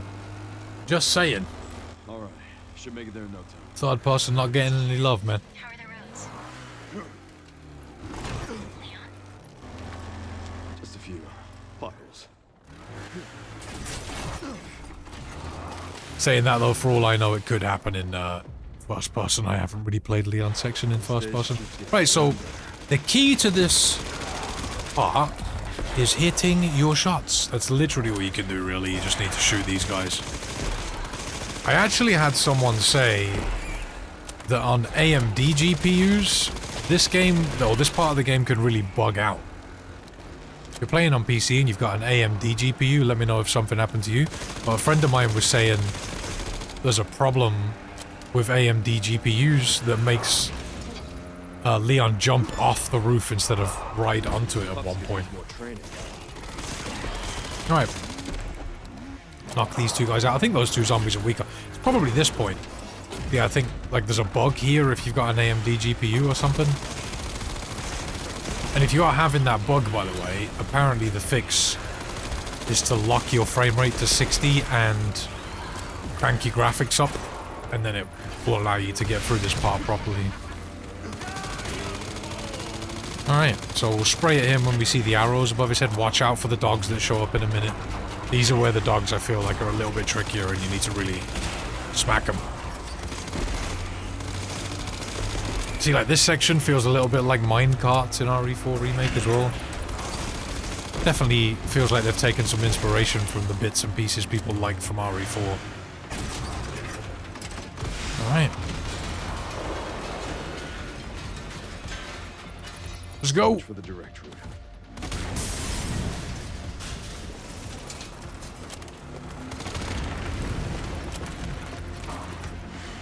Alright. We got infinite ammo with the... What is this gun?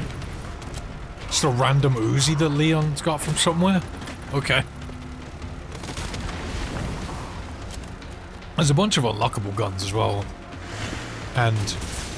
I don't think I've really mentioned this yet, but you can use all of those and still get your achievement if you want to.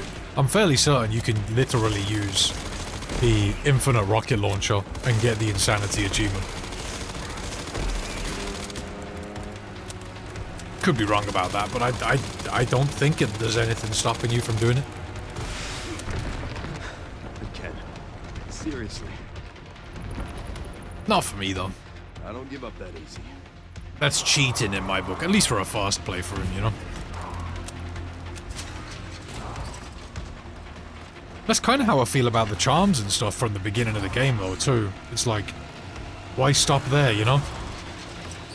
Just whip out the infinite ammo rocket launcher and just go with that from the beginning of the game. Why not? Alright, so, nearly done with this segment. There is a point in this fight where you're like, it's coming up now actually, you need to shoot Victor. And you have like, you play like a little game of chicken with him.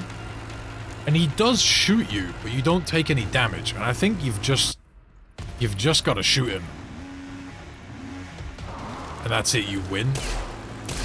You see like there, I got hit, but you don't take damage there. So I don't know like what the deal is with that. Maybe if you just don't shoot Victor, you'll lose the duel or whatever, I don't know. Alright, so it's a shame that we can't really take in the sights of Raccoon City too much, but yeah, let's just go. Really cool that we got to come back here though. It was very nice to revisit the RPD and see what they've done with it. Really cool. I only wish there was a little bit more detail, but you know, even if there wasn't more detail, I would probably still be sat here like, more! But yeah, it's very, nostalgic. Can't believe it's still standing. Alright. Yeah, very cool to see. Thoroughly enjoyed coming back here. Done very nicely. Alright. So let's visit the box. And I'm buying some ammo. Just because it's just become available to me. We've used a lot. Yep. Grab all of that. Thank you. Hatchet's done. Thankfully. Got some money to spend, so I'll put it on the wreck there. Yeah, I do have that charm. That's the thing about the charms. If you've collected them once at some point, you will have them on new playthroughs. So I do have a bunch of charms. I'm just not using them. Alright. I'm going to reload everything. I think everything needs reloading. Just get everything reloaded before I save. There we go. Beautiful. I did edit out my save screens just so you don't have to sit there and watch me save. Let's pay respects to Marvin, of course. Why would you not? Hey, Lieutenant Brenner. Kennedy. Reporting for duty. Let's give this guy a shank. So we talked before when I did my other video about tofu being a little Easter egg in the game. It turns out that tofu actually shows up in like 3 places in the RPD. I didn't know that originally. I thought he only showed up in 1. Yeah, he shows up in like 3 different places, which is pretty cool. Okay. So, let's grab the jack. And head back to the main hall. Alright. Crank this open. One thing I was thinking about is, you know, Leon's got this thing going on with the T-virus. Like, infecting him, and it's because he's a Raccoon City survivor. And also you've got Xeno, and I guess we're going with the... or Zeno. I guess we're going with the presumption that he's a clone of Wesker, you know, given what Victor says at the end of the game about him. And he calls himself Zeno, doesn't really act like Wesker. And also, you can find a file in the game that talks about... Oh, this is perfect time to talk about stuff, because we got the orphanage. It's a really long and boring section. It's really straightforward. We've got Zeno... Yeah, all that stuff. So we find a file that talks about trying to access memories and like transferring memories or something like that. It talks about fruit flies being able to pass on memories to their offspring through their genes or something.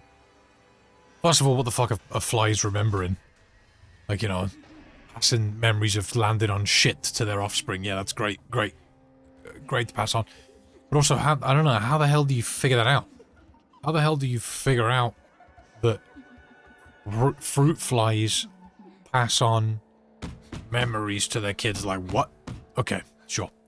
But, yeah. So I guess that could be tied into something that Zeno's trying to do. Like, he's trying to basically get Wesker's memories into him because they have... I'm guessing they have Wesker's blood, right? And that's how Zeno was even created. There's probably going to be more Wesker clones in the future, so look out for that. It's probably going to be happening.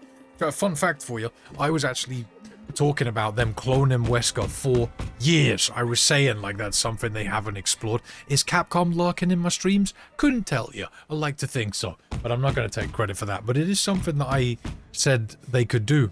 It's a storyline that they haven't explored, and it doesn't seem outside of the realms of possibility for a company like Umbrella or... you know, whoever. It's the connections, right? The connections have been around for a long time. But yeah, those guys to be doing, given the stuff that they're already doing with all the bioweapon research and whatnot. So it's kind of cool to see something like that happen. But then there's people like Hunk in the game, and there's a bit of a debate as to whether it is or isn't Hunk. Is it a clone? And for instance, if Zeno's a clone, he's got the T-virus infection that I'm guessing he got from Wesker, right? Because it's in Wesker's blood, and that's how he was created if he is a clone, so he's picked up that trait. But also, I think the way that Wesker got his powers is like Birkin gave him some sort of concoction of viruses that turned him into what he is, or something like that. Which always hit me as a bit strange, because it's like there are plenty of people who are trying to become what Wesker became almost, you know, like highly intelligent, but still like they've got powers. They keep all their intelligence and their self, like they're still the same person, rather than becoming monsters like, for instance, Birkin did in Resident Evil 2 Remake with the G-Virus, right? It's kind of weird that he's the only person that's managed to, like, accomplish that. We don't know what... No one else has gotten whatever concoction of virus that Wesker had, or we haven't seen anybody else with it. As far as I'm aware. There's probably more lore to it than I know, although I've done a little bit of research into it in the past. But yeah, Zeno has got the infection too, because obviously that's come from Wesker. And then you've got Hunk, again, there's a debate whether it is or isn't Hunk. I think somebody said that when you defeat him, his body, or like a glove comes off his hand, and if you look at his hand, you can see that he's infected with the T-virus thing too. So you could get, like, you know, a Raccoon City survivor would be, which Hunk was. But again, just like what happened with Zeno, would that be passed on through his blood if he was a clone? You know, just like it was with Zeno. So it could be a clone. But then again, you know, they haven't been able to access the memories of, like, transfer the memories of one person to another. So why the hell is the clone of Hunk wearing Hunk's outfit? He's got his powers. Also, if you let Hunk kill Leon by snapping his neck, he does Hunk's trademark where he puts his hands in the air and wiggles his finger. I don't know if many of you remember that from RE4 OG and RE4 Remake, and I think it's in a couple of the other games. That's something that Hunk does, and he does it in this game too. But yeah, it's also played by the same voice actor as Hunk from the previous games. So I guess we can confirm that it's either Hunk or a clone of Hunk, but I'm swaying towards that it's actually Hunk.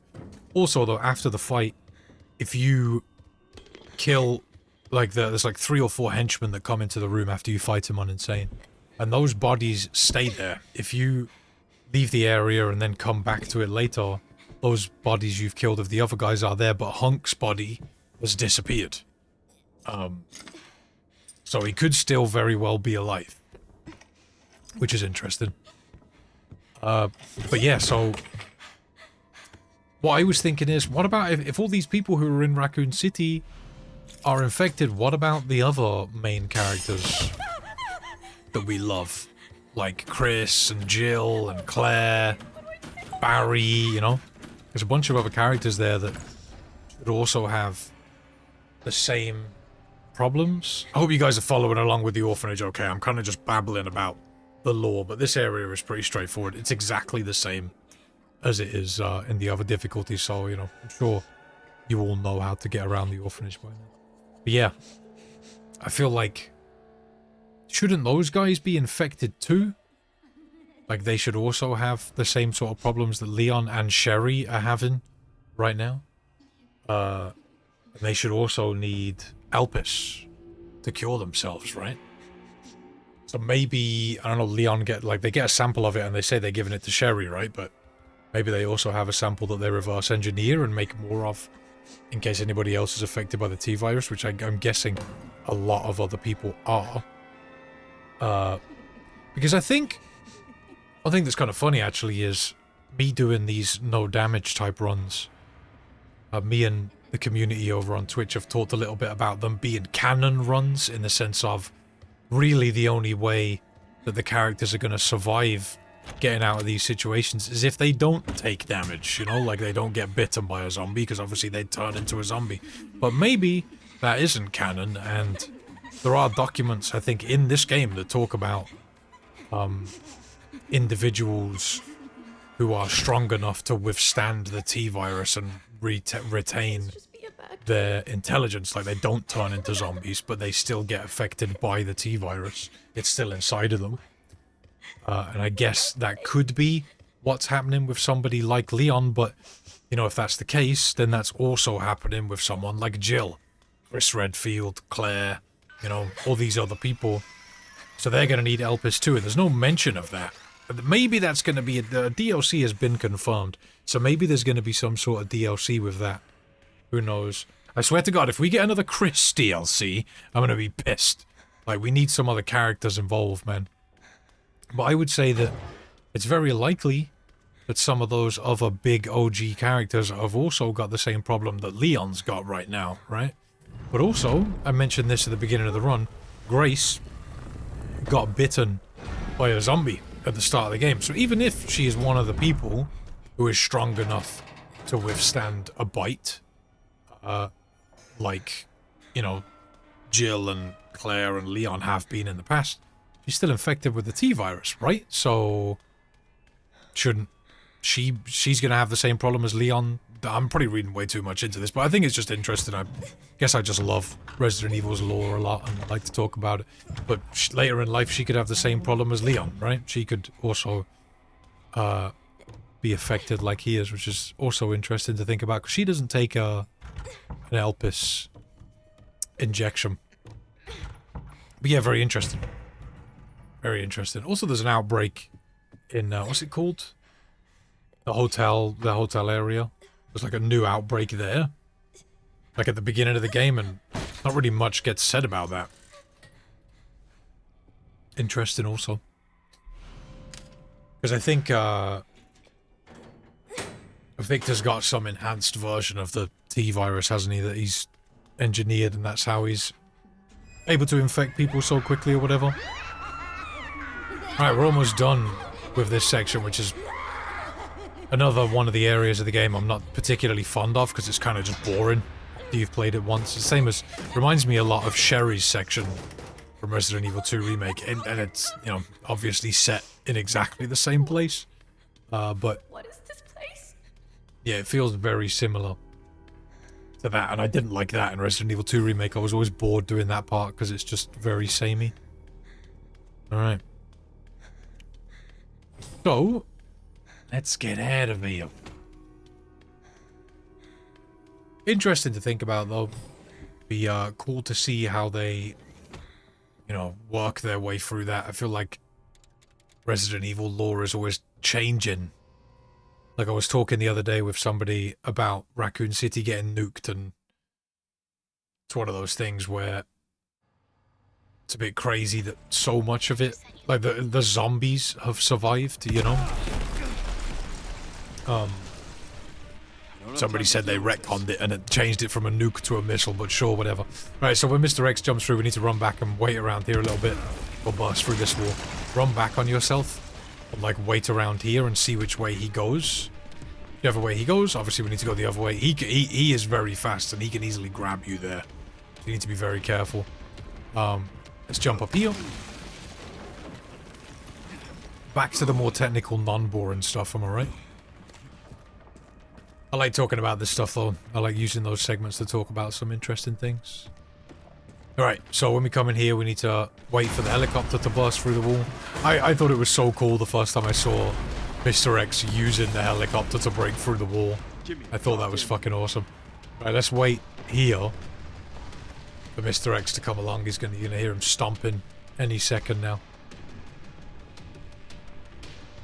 Here he comes. We got a DBD loop him around this thing here and dip out this way. Surprising that Mr. X hasn't got a skin in Dead by Daylight. Turn to your left, through here, through the door. And then we'll have a little cutscene. Then we can leave. Yeah, Nemesis is in DBD. But apparently it's someplace important. Surprising that they haven't created a Mr. X skin for Nemesis. I think that could go down pretty well. They've given Birkin. I think Blight has a Birkin skin, right? Which is pretty cool. Pretty awesome that DBD does those collabs. DBD has got so much horror content. Alright, also in this area, something to think about is there's only one skeleton, which is Kendo's daughter. Meaning that, I don't know, Kendo didn't die here, I guess. Maybe he escaped. Alright, so we're going to sort out some stuff and then save it. Not sure what I bought here. Maybe some... Did I put anything together? Save anything? I don't know. Well, the one thing to think about is there was a Resident Evil 2 Remake DLC with Kendo.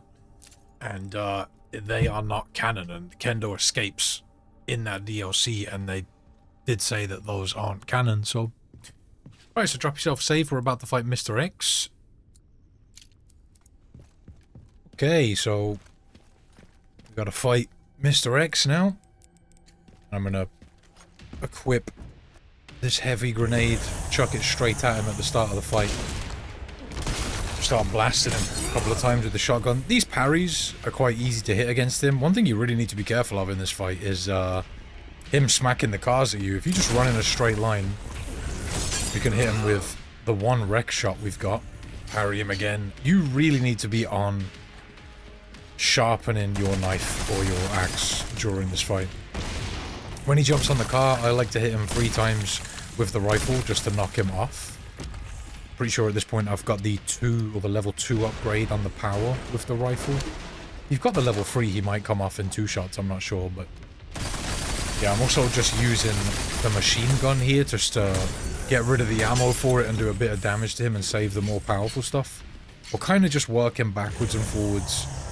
When he does this attack, if you run diagonally and to the left, you can avoid getting or having to parry it. Which we're going to have to do in the second phase of the fight. But pretty much here, all we're doing is watching what he's doing, running backwards and forwards between these 2 points, being careful of him smacking cars. One way to avoid getting hit by the cars is to duck behind the other cars. And he won't be able to hit you with them. But back and forth I have at the beginning of this fight is pretty...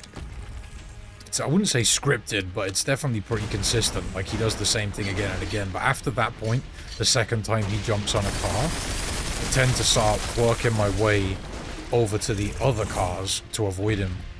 He does this a lot also, where he gets really close and then runs away and tries to do this. But what we can do is duck behind a car close to him and use the opportunity to shoot him a couple of times.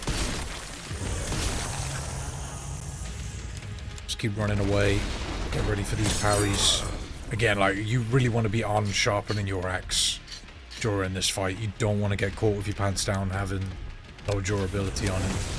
You've really got to be careful of cars, because he will throw those things and hit a nothing but net like he's MJ in his prime, you know what I mean?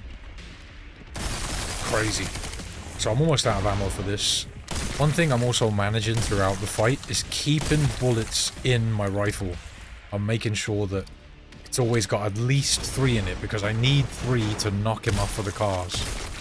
You can use the shotgun. If you've got the cute bear charm, the shotgun does a bunch more damage, so something to bear in mind. You may have seen that I have the scope. Did I buy it before this fight? I know I experimented with that a bunch. If you want to get it, you can get it for this fight, and it does do a good amount of damage. But there's the first down. Yeah, I did buy the scope. Just hit him a few times in the chest and then use the axe. I feel like with the tier 3 upgrades, this fight would be a lot easier. But at this point in the fight, with that charge attack he does, where he like roars and crouches down. Alright, let's get the rifle out. Ready to shoot him. Yeah, with that attack where he charges at you, we can't parry it anymore if we're going for no damage, because it's scripted for him to grab you when he does that. So you need to run diagonally to the left, at least in third person, to avoid it, and he'll just miss you. But you need to make sure you're in like a slightly open area of the place. Look at that! Look at that shit! Jesus! And he'll keep trying to do it because he desperately wants to hit you with this attack. Yeah, just make sure you've got enough space to run and time it right, and you can avoid that attack quite easily, to be fair. It's pretty generous for being able to avoid it. I'm trying to get behind cars, so if he flicks a car at me, it hits the car I'm hiding behind and doesn't get a chance to hit me. Although, like, you can just see him throwing these cars at you, man. It's super difficult. After avoiding this charge attack, I just tried to get a bunch of distance on him, so I've got the best chance possible of not getting hit by the cars. There is a strategy for this fight where at the beginning you can get him stuck between 2 cars and just keep blasting him in the chest. That might be something I want to look into in the future, but didn't want to use that for my fight. I mean, I didn't know about it at the time of actually doing this, but I wouldn't want to use it anyway because it's a little bit of an exploit. But I don't know, for future runs I may be utilizing that just because of the added difficulty of not being able to save, you know. And this fight is, yeah, it's very difficult to do without getting touched once. In this second phase, man, all he wants to do is hit you with this attack. He keeps doing it.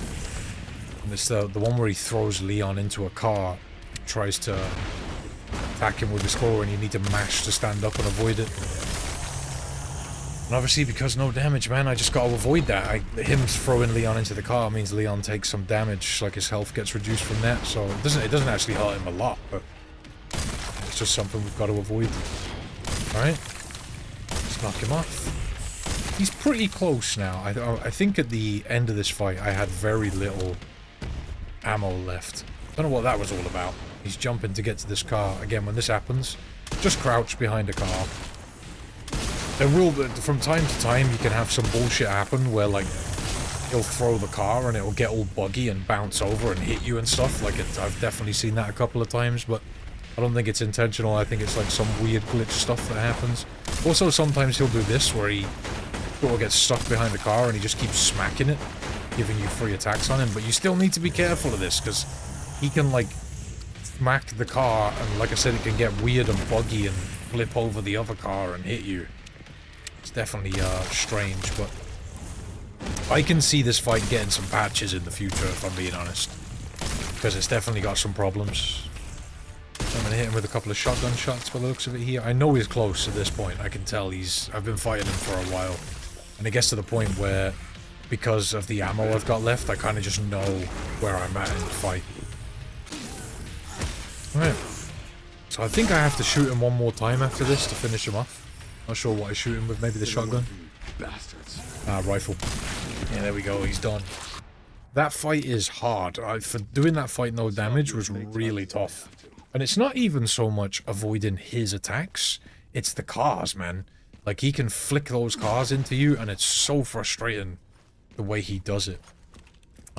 He's one of the reasons why I'm thinking getting the charms in the earlier stages of the game in the care center. There's one that increases the firepower of any gun it's attached to, and also the BSAA charm that allows me to do more damage with the rifle while it's not scoped. Getting those two will probably make that fight way easier. There's also the cute bear, which is just as you come out of RPD, you can get that one too, and that one's actually pretty easy to get. But yeah, I don't know. I'm not sure. I came back here to save just because we kind of have a gauntlet of boss fights for Leon now. We've got to go down towards Ark. Actually made really good progress through the game. And we need to go down towards Ark. And we fight Plant 43 before we get into Ark. And it's actually crazy the bosses that Leon has to deal with through this segment of the game. You have that whole thing with Mr. X. You've got the little Raccoon City area and the bike ride against Victor. Like I mentioned, the chase with Mr. X. Then we have that Mr. X fight. Then we have this Plant 43 fight that's coming up. When you get into Raccoon City, there's the spider as well, although there is a good gap between then and now. And then you have, once you get into Ark, you have like I think the section as Grace comes first, right? After Plant 43. And then after Grace's section, you've got Leon with the liquors. And then you've got Victor, which is, it's tough, man. It's not easy. It's like a good 4 or 5 bosses really close to each other you have to deal with as Leon. But it's all good. We'll get it done. Plant 43 actually isn't that bad once you learn his patterns. He's got some pretty easy to read tells, like some signs that he's going to attack and stuff. And at first I was a bit like, oh god, how am I going to do this? But once I practiced it a bit, it was actually pretty easy. It's probably one of the easier boss fights in the game. And I'm looking forward to getting back into the game and unlocking the 3rd tier upgrades, because I didn't have them in this run. I haven't got all the Mr. Raccoon things, and also what do you call it? The charms, the other charms. I'd be interested to see how easy some of the fights are grabbing those. The one thing that's a bit nuts about Leon's run is how different I'm guessing some of those charms make. It'd be kind of difficult to get the connoisseur charm, which is the one in the pantry. A couple of that one charm I'm interested in getting is in Care Center. So when you get attacked by the plant here, you can parry it Seriously. pretty easily. That one's kind of an easy parry. I'm not sure if there's charms for I'm not sure if there's charms for the hatchet, like you can put onto the hatchet. I know you can put charms on it, and I'm guessing maybe the firepower one, perhaps. you'd be able to do some damage with that. I'm not sure. I'm not 100% if you can put charms on it. I think you can. But I think maybe it'll make the hunk fight a little bit easier, you know? If you get like one of the firepower ones, slap it on there. Alright, so kind of just a walk-through area here until we get down and we have to deal with some plants. It's kind of nice that you can deal with the plants by just parrying them, you know? BSAA left something behind. You don't have to shoot them. You can if you want, and when they open their flower, you can kill them with one shot from the rifle. The current rifle that we have. I'm not sure about the shotgun. I don't think the shotgun is a one-shot unless it's really close. Maybe if you've got the cute bear on, it would be, because it does more damage from like medium range. That's what that charm does. Now someone left. I'm gonna have to look into this because I've not messed with the charms at all. But I think you can actually put 2 charms onto one gun. I might be wrong about that though. I feel like I've seen that somewhere. Finally reached the bottom. But for the charms, I'll probably be using for future runs. I'll let these guys finish talking. We're gonna have a plant as we get to the other side of this pipe, and we can shoot it to get its attention. And then when it goes for the attack, bam, smack that parry, get rid of it. Again, if you don't feel comfortable doing that, you can shoot it with the rifle if you want to, but I want to save as much ammo as possible. See, I think the charms I'm gonna get are gonna be Cute Bear, possibly Wesker's Glasses, that one, the Connoisseur one, which is in the pantry, and the BSAA one as well. Maybe I'll look at the other charms and see which ones can be useful. I don't want to use any of the ones that you have to unlock, like the bonus item ones. I think the Leon and the Claire one are both ones you unlock that way. I think I'm going to leave those alone, but ones you can find in the game, I'm happy to use. But I'm still going to have to go and actually get them during the run. I think that's probably the smart thing to do. Let's get ready to parry these guys. Be careful. It can be tough to deal with. Come on, mate. There we go. Get sharper in. There's one more up here, but we've also got some scrap. Sometimes these plants can drop green herbs, so be ready for that. Shoot that vine. Parry this guy.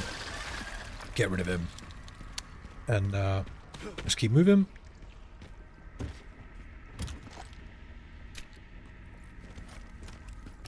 Right. So they're dealt with. Let's get going. And when we come down here, we want to jump down the first ledge and shoot this flower. Jump down and then get ready for the parry. And those parries really aren't that tough. I think at this point I hadn't really done much parrying. Be careful of the gun zombie. I like to crouch off into the corner there on the side. Just pop him with a rifle shot. Get your shotgun out. This is another gun zombie just ahead of us, coming around this corner. See, this part leads me to believe that the shotgun might actually be stronger without the scope on it. I don't know if there's some weird bug with it, because that zombie, when I don't use the scope, it takes me 2 shots every time to kill him in the face. But with the scope, it usually takes me 3. Even if I think my second shot was a little off there, but even if I've hit him fully in the face, I don't know. Just doesn't seem to die. Alright, so we need to be careful of these vines, because they can slam down on you and just shoot the flower. I'm using the pistol. It's my, you know, weaker gun in this situation. It's just because I don't want to use the more powerful stuff I have. I'm saving the ammo for it. It's much quicker if you use the shotgun or something like that, but yeah, I'm just happy to use the weaker guns at this point. Again, same thing. Focus on the one on the right first. I think the one on the left can't even hurt you. Maybe it does if you run into it, but as long as you don't touch it, it doesn't seem to hurt you at all. If you need to take a little breather, you can run back, and it will just sort of sit there and not attack you until you get close enough. The flower will close though, so you won't be able to do damage to it. So give you time to reload and think about your next move. These things are a little bit sketchy. There we go, that one's dead. Oh, we got this one now then. Let's get rid of him. Beautiful. Alright, so down on the right there's some boxes you can break for ammo. Well, and let's get to the fight. Let's go. Okay, so hitting him with a few shots at the start, but I'm getting ready to run to the left or right to avoid these vines. When the flower opens, you get a chance to hit it a few times, and then it will sort of move backwards when it's going for its attack. That's your cue to just, like, right there. When you see it make that the second time, right there, it's your cue to move. You see it do once when you've got an opening to shoot it, so these will attack you, and then you'll see it sort of move. And that's when you want to shoot a little bit, and then when it goes to do that again, you move. So, okay, there's the vines. 1, 2... Get a couple of shots in. Alright, we got an opening to shoot now. See it do it again. Now move. So keep doing that. This fight's pretty easy. I was using the machine gun just to get some damage done to it with a weaker weapon, you know. Just be careful. Take your time. If you get a bit ballsy here and shoot it too much, the odds are it's going to hit you. And sometimes as well, don't get too used to a pattern of it slamming down its tentacles twice, because it can do it 3 times as well. I can do it. I'm pretty sure it can do 4, but just be ready for it to keep attacking you. And only really go for shots when you're certain the tentacles have stopped. There's 1, 2, 3. You gotta be ready, man. Gotta be ready for that. Alright, there's our opening. When it moves again. Yeah, one piece of advice I would give you is, you see me stop it, you might think I've got more time to shoot it, which I probably have. But if you get a little too brave, it'll sometimes grab you and zoom in and smack, so it's just not... It's not worth the risk, really. Just shoot it little bits at a time. It does take a bit longer, but, you know... Got a little bit brave there. You really gotta be ready to move, though. You can see how much closer it was when I went to move.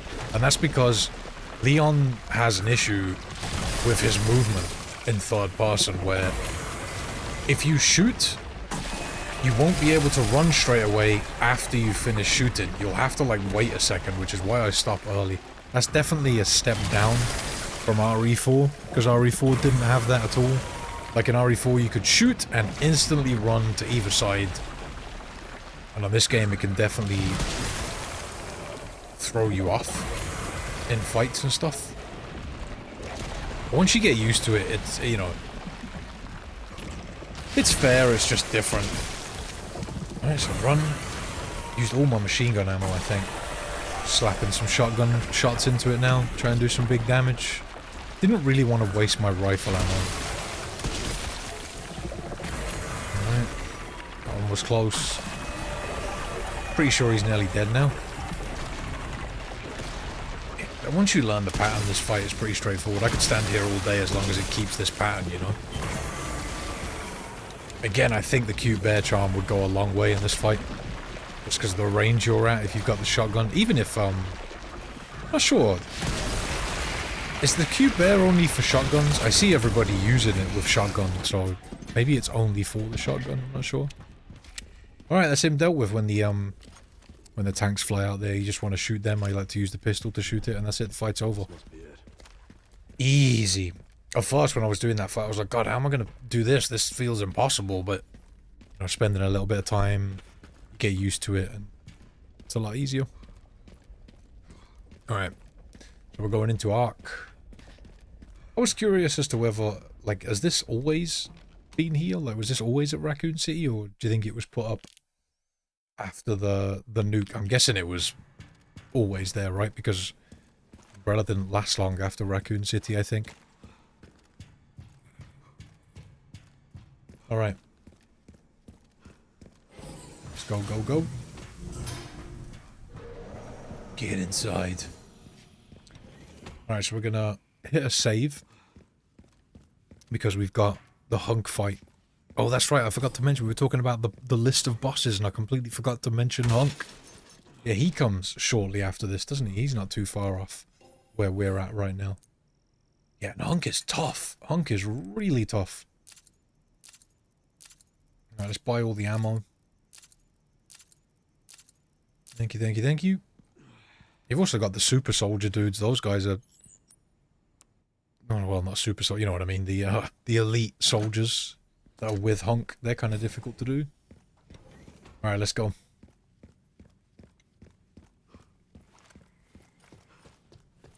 Alright. So we're going to come in here. There's some pickups in this room if you want to run around and grab them before you deal with the soldiers. There's many different ways to deal with these soldiers. I just use one of the smoke canister things and then deal with them. We got some points there. Let's grab those. Interact with this console. And when we come back, I want to duck over to our right, and that'll make them spawn in. You can look through the doorway here and catch one of them coming through. Easy shots. He's dead. Let's shoot the canister in a second when we hear the guy on the left getting close. And be ready to run around the right. This guy won't shoot you because he can't see you. We can duck right here. Hit this guy as he comes around the corner. There we go. Easy. Like I said, there's many different ways to do that. But just try and keep cover. There is another smoke canister if you get into a spot of trouble. Also got some gunpowder here. I forgot to pick up a little bit earlier. So we're going to go over to our right and duck behind this cover here. And we can turn to our right and shoot it. Now, get the rifle out. Shoot this guy. You can barely see him. Hard to see on the recording actually, but yeah, you can see him through the smoke a little bit. We got this guy. He actually went and hid from me. I was being careful not to get screwed. But these two guys run off and line up for a collat. You can hit them both, although I only managed to hit one. One of them survived, so I was waiting to see if he would peek out here, but he didn't. So I ended up going over to the right and getting him while I was up top. One thing to note in this next area is there is a liquor in one of the... I don't know what you'd call them. Containers?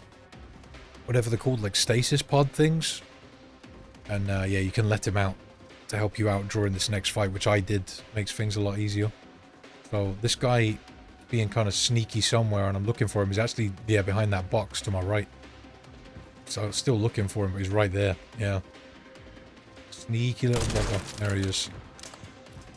What he gets for peeking, man. So let the liquor out. It's right there. And then jump down. And then you can look up and shoot these guys as they're coming down. Hit shots on them. The guy with the shield is the big problem, really, but they'll all jump down and they'll get distracted by the liquor just giving you easy shots. So just be careful. They can still turn and shoot you, so just watch out. You see that one snapped to turn around at me there. The liquor managed to finish him off. The last guy is stunned. You're also going to have to deal with the liquor, so be ready for that. To come over. You can parry the liquor's attacks. I think it just completely missed its tongue attack there, luckily. But yeah, let's have a look around. Grab their bullets, whatever else is in this area. There's a couple of containers. Smack them open. And after beating these guys, I would say just save it, because if you're trying to do some sort of no or low damage run, Hunk's probably going to take you multiple attempts. He is very, very difficult to do no damage, so if you want to... I did drop a save just before we went to fight him.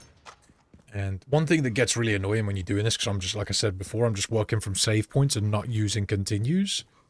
It gets really frustrating having to load the save and run back through the little area to get to Hunk every time here, but you want to make sure that you've got your hatchet upgraded for this fight as well to do more damage to him.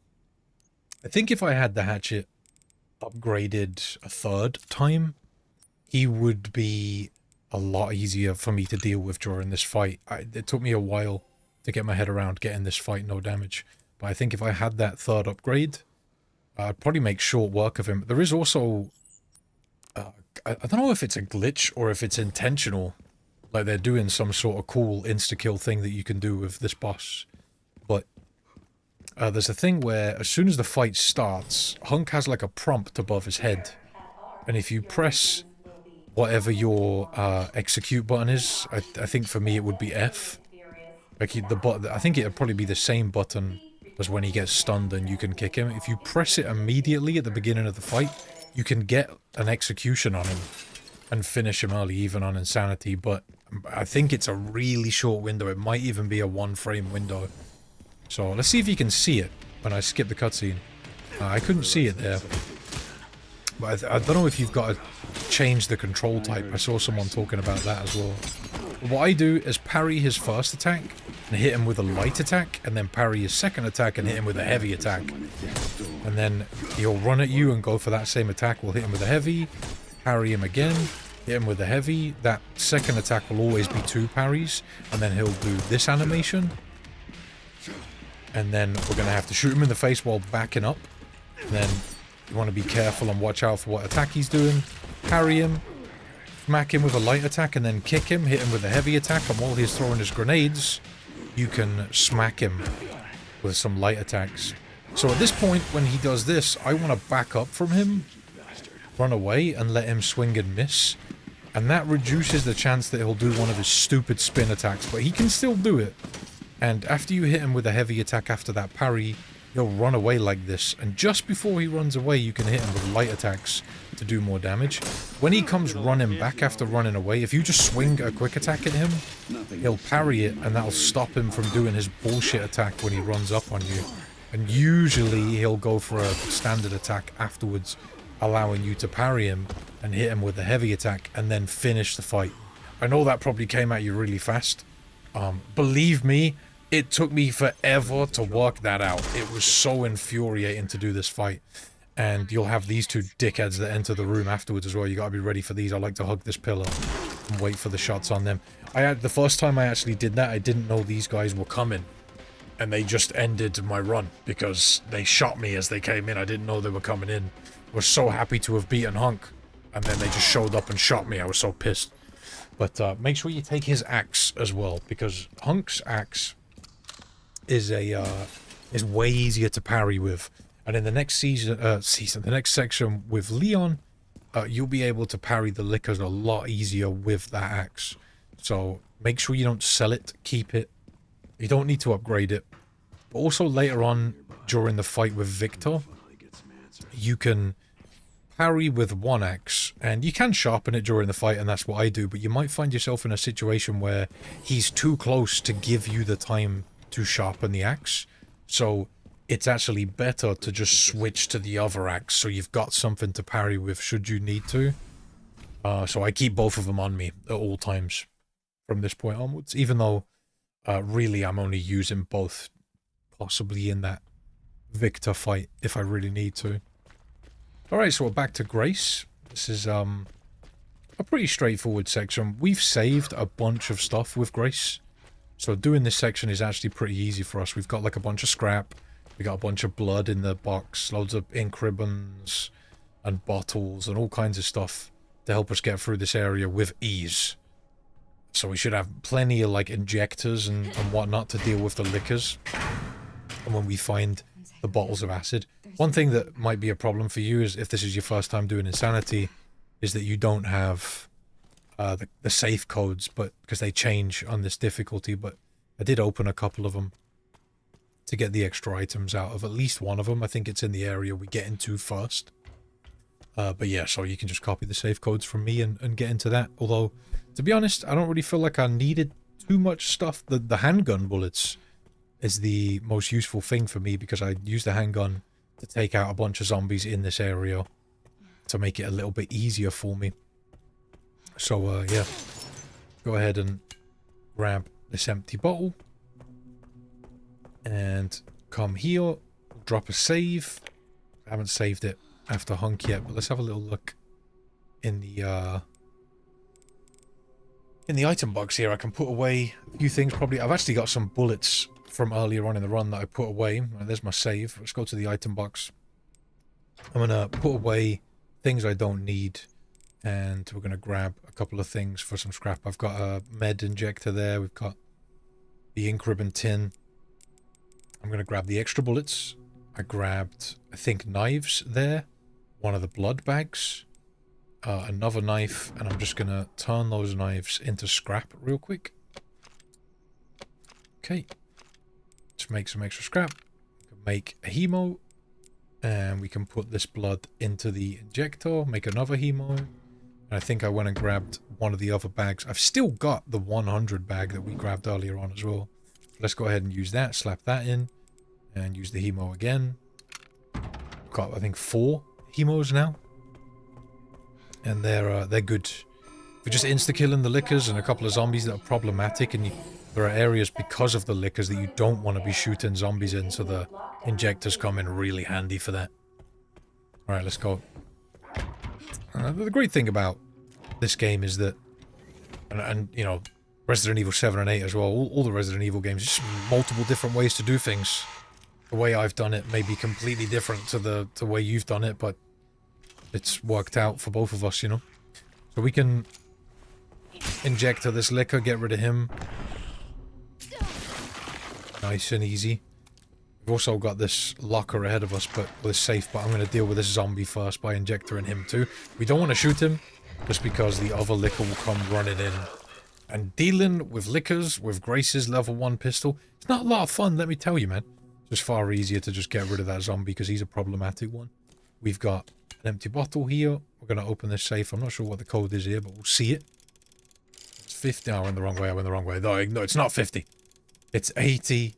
I think it might be 8050, perhaps. Yeah, there we go. 8050. We get a med injector and some bullets and the Molotov cocktail. I'm going to leave the injector. Obviously, I don't need those. And let's move on. There's another empty bottle over here behind where we took out that zombie. Yeah, I don't think I ended up using all of the empty bottles. Maybe a couple of them, but I've got lots spare anyway. I've got a bunch in the item box as well. But you can just stun zombies with them, which is super useful. One thing that might be a good idea to do here is to leave that bottle and the safe and come in here first to get this liquor to catch him walking down this aisle. Because I took a little bit longer, he's coming back up, so we've just got to wait for him to get to pretty much where we're standing and turn around. I'm just sitting here practicing aiming at his head while I'm bored. Right, there we go. Let's get rid of him. Give him the injector treatment. And now we've got 2 zombies in this room, and if you shoot this one, the other one won't aggro, so we can just sort of sit here and take shots at this one's leg. It's quicker to kill them if you shoot them in the head, but they stumble a lot more if you shoot them in the leg, but also you've got a way higher chance of their leg breaking off and them creating a puddle of blood for you to use with the injector. So I like to go for their legs, and this is the last section we have with Grace. Where we have to fight stuff, so you might as well use whatever bullets you've got left, and I've got like 90 bullets or something, so let's just keep shooting the leg till it breaks. It's close. Couple more maybe? There we go. And that's just some free blood on the floor for us. I'm not 100%. I don't think these zombies can turn into blister heads, but I think if you break a zombie's leg, they can't turn into a blister head. I might be wrong about that, but fairly certain that's how it works. Right, so we got an acid bottle there, some bullets. We're going to take out this dude, shoot him in the leg as much as you can till he dies. I know it takes a bit of time, but we do have to come back and forth through this area a bit, so we want to clear out these zombies. And we don't want to use the injectors because there's a harder area that we're going to save those for. It's a good idea to use the injectors for the liquors. I think there's one more zombie that we use the injectors on along the way, but keep kicking this guy. Seeing as he's giving me the free opportunities. Again, if you really wanted to, you could grab the key and leave, but then the zombie's going to be flapping about later on. So, it just takes forever with this pistol, man. There we go. Just grab the acid bottle. Make sure you grab both of those that are in this room. We got 2 at the moment. We got some more blood there. Let's go ahead and grab the blood off this guy as well.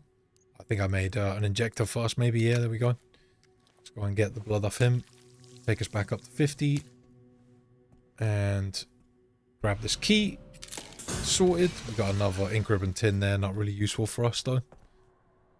And so now a few more zombies will enter the area. And guess what? We got to deal with them. So shoot this guy in the leg. Run back. You might as I just felt like I'd ran through this area a bit and I had a bunch of extra pistol bullets, and it's like, well, I might as well use them and gather up blood to make the rest of the area easier, you know? And the run does go over 4 hours, which I was a little bit disappointed about. It actually goes over it by quite a bit. I think it's like 4 hours 34 or something. But yeah, I would like to refine and figure that out. I think a big chunk of it is boss fights and whatnot, and me not optimizing the route all that well. It's probably a bunch of time I could save in lots of areas, but I'll have to figure that out, try and go a lot faster and figure out how much time I need to save and where exactly I can save it, stuff I don't need to grab and stuff I do need to grab. Finding some consistent strategies I can use to get through areas a little bit quicker. I've definitely got some stuff in mind, but it's just working it out, you know? Alright, so... keep shooting this guy in the leg. Kick him. Keep shooting the leg.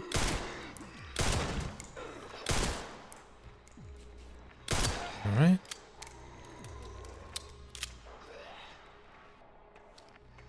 Alright, keep shooting. Break that leg.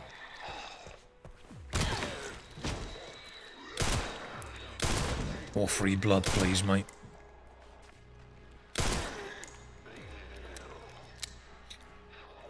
Come on. Feels like I've been here forever.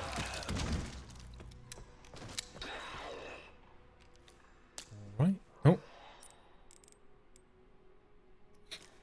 Yeah, I'm a little bit over. Can't take all of this. Alright, let's get another injector. Yeah, we saved so much scrap and extra things from earlier in the run that just pays to use it all now. Just make all this stuff easier. The injectors are super useful for getting rid of the lickers a little later on. Man, there's so many zombies here. I think there's like another 6 as well that show up later that we've got to deal with, but we use the Molotovs to deal with them. One thing to note is, by the end of this run, I did have 2 extra Molotovs. So if you want to use them, feel free. Not entirely sure where I use Molotovs. I think I use one in the next section that we go do. Because, yeah, you could probably speed up this area a bunch by, like, gathering up some zombies and using Molotovs. Because we already had 1 Molotov, I'm pretty sure, that we didn't use from earlier in the run. We got one out of the safe. And, I'm not sure if we get another one from somewhere in this area. Maybe? I think maybe we get... well, yeah, there is one, actually, when we come back to here to get the orb after putting in this key. It's like to the side of a zombie we're going to use an injector on. So when you come this way, there's going to be a licker hanging around in this corridor. You know, stuff like that. Like, there's probably ways for me to route this area for it to be a lot faster.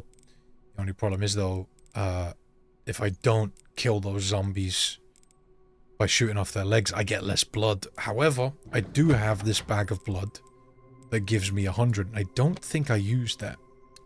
So, you know, that could work. It'd be something I could work in where I gather up less blood, but I use that 100 blood or something. There's also an extra bag of blood in the next area we're going into that I didn't grab. Something also to think about. Alright. So we need to wait for this licker to come close. We can turn around. Or when it turns around, we can injector it in the back. Take your time, mate. We got all day. Not really, but, you know. Yeah, so... shaving off. Just a few minutes here and there in different areas. That's probably going to get me under 4 hours. The real challenge will probably be getting the run under 3 hours. That's, when it becomes real tough. It's nuts that speedrunners have got it under 2 hours. More or less, and that's where I'm going to have to start looking at their strategies and see what I can modify to incorporate into no damage and make it work, you know? But one thing that really aids their run, like we've talked about many times throughout this one, is just using the charms at the beginning of the run. You can kill bosses that take me a lot longer, way faster, just because you have the charms that I just don't have. There is an early charm I can get as Leon that's in the pantry. I think I might have mentioned that earlier when we were just before we did Plant 43. Yeah, that I can more or less try to work in so that I think any gun you put it on has extra firepower. So something to think about. Probably could be very useful, especially with maybe like the wreck, when I use the wreck on enemies, bosses. Right, so now we have this key. Let's come back in here, open this door. Killed all the zombies, so it's pretty free walk. All the lickers are gone. And we can go ahead and come in. We're going to... I think I was searching around here looking for anything I might have missed previously, but Yeah, we can inject to this guy after grabbing that Molotov. We don't want him lurking around in this room. See, you might be able to get in and out of this room really fast. Blood bag here for us. Let's go ahead and we'll use that. And I have one scrap at the moment. I'm not sure what I use that for. I think I was a bit unsure as to what I should do with that. Let's go ahead and chuck the Molotov after grabbing the orb at the door. And that'll burn these 3 zombies and give us 3 free kills. See, right now, we might be able to, like, make a break through the door and get out. But I'm not sure if the fire affects us while it's still going off. You know, you might have to time that really well. But you probably could shoot these guys in the leg if they get too close. Originally, I think I used a Molotov to get past these guys, but it's quite easy to just bait them in, and if one gets in your way, shoot them in the leg and just run past, you know. Like, we're not coming back to this area after grabbing that orb, so it's pretty straightforward to get in and out of there and not have to worry about them. Could use another Molotov if you wanted to, but it just feels like a bit of a waste, and we've got zombies and lickers in the next area, and the Molotovs can be more useful there, to be honest, because zombies are more or less directly in our way. Alright, so we're going back. Actually, no, we're not going this way. Don't go this way. This is the wrong way. I was getting a bit carried away. I think I got down these halfway down these stairs. I was like, where the fuck am I going? Turning around and going back. Yeah. Yeah, stupid. That's how you know I'm still learning, you know. New to this game still. Easy to get turned around and mix up routes and forget where I'm going. Alright. Let's crack this open. And we've got one orb. I need to go and get the other one.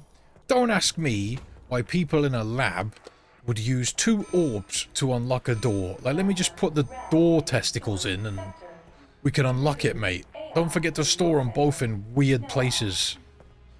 Video game logic, I tell you, man. Maybe 2 keys. 2 keys is fine, but why orbs? You know? Wouldn't want to be carrying one of them around in your pocket, would you? Exactly be able to slap it on a key ring and put it on a set of keys, mate. Alright.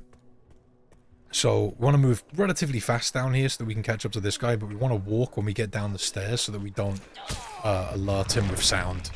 And then we can inject to this guy just to get rid of him quickly. And we can't really shoot because there's lickers in this room. And we just don't want to alert them, so we're going to wait for this guy to come closer. I think he turns to our right or his left. We can use the injector to kill him, but you can also use a bottle of acid. But I think I'm saving the bottles of acid to kill the 2 other lickers that are in this area. So let's inject this one to get rid of him. Alright. Some of these crates have zombies in them. I'm going to use the bottle of acid for this liquor. Some of these big crates you can open have zombies in them, so I just don't want to open them. And that's probably something I could look into as well, to look for items that could maybe make this area a little bit faster. Although, you clear out this area, you don't really have to deal with anything else. So, burn that one up. We've got a zombie hanging around over there. I'm just going to take my time, grab this scrap. There's an ink ribbon tin, useless trash. We're going to wait for this liquor to turn around, and this zombie is standing here, and we can use a Molotov to get rid of him, but we can also inject him. I'm not sure what I did here. Let's see here. I injected him. And I know I've got an extra bit of scrap. And I've got enough blood around to make another injector, so I'm going to use the blood on the floor. There's even more blood around as well. I think the other liquor had blood. Alright. Thank you for your donation, good sir. Go ahead and make an injector. They're kind of taking it pretty slow here. Making sure I got it done, you know.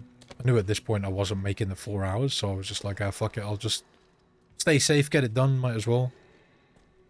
I wonder if there's probably a way for you to use the bottles to, like, distract the lickers and run through this area pretty consistently. If you practice it, more than likely you can do something like that.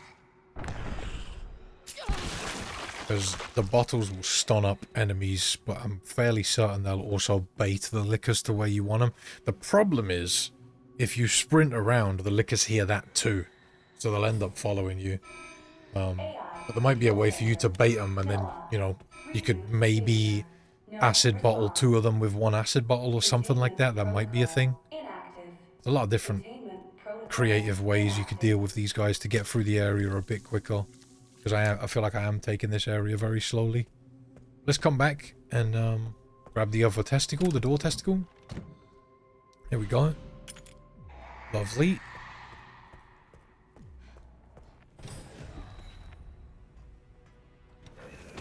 Trying to get through this door to get into the other lab, mate. Oh, have you got your door testicles? Yeah, slap them in then. Put your door testicles in the hole, mate. Alright, I'm going to stop talking about door testicles. Let's keep moving. Grab this blood. I don't think I needed this blood, but I was just gathering it up. Let's keep moving. And, yeah, we've got both of the... I'm going to say it. We've got the two-door... orbs? Let's go with orbs. Yep. And, these two lickers come in, just crouch as soon as they jump through. There is a third one on this difficulty as well. And we're going to crouch around this corner and stick to the right wall. And then you'll be able to, like, very slowly walk around this guy. And you really have to be careful not to bump into him, though. You don't want to get spotted by this twat. Again, maybe, like I mentioned earlier, you can use a bottle here and just chuck it. And distract these guys and get through this area a bit quicker. Possible. Alright. Sweet. So this area is nearly finished. And then that's it for Grace. There's only one tiny little section with Grace later, but it's pretty much just a walk-in simulator. You just need to go to Leon. And yeah, we're gonna quickly slap these in. Get through here. Lovely. And then we can head off.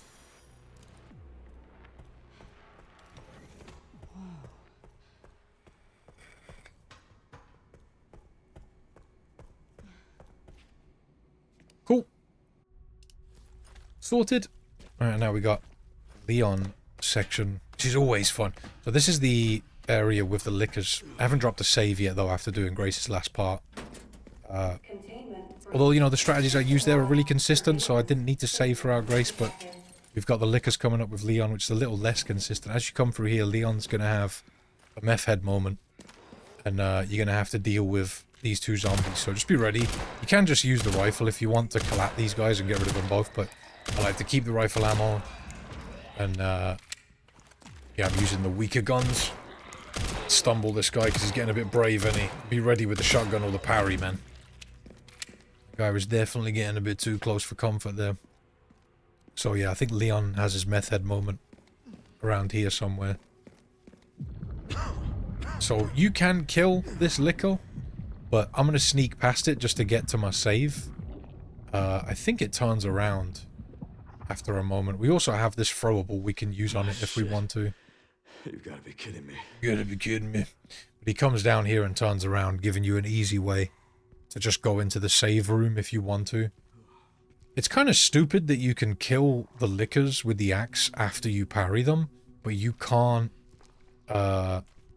just sneak attack them with the axe. I think that's kind of dumb, to be honest. I guess they didn't want them to be too easy.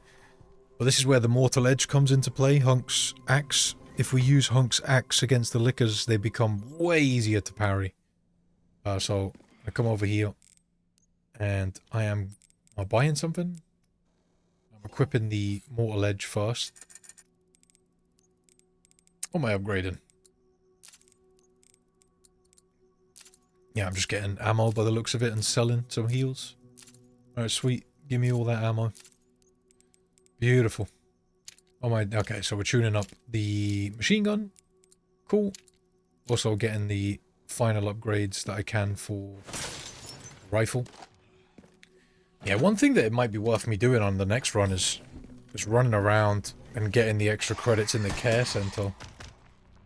So I can upgrade stuff more.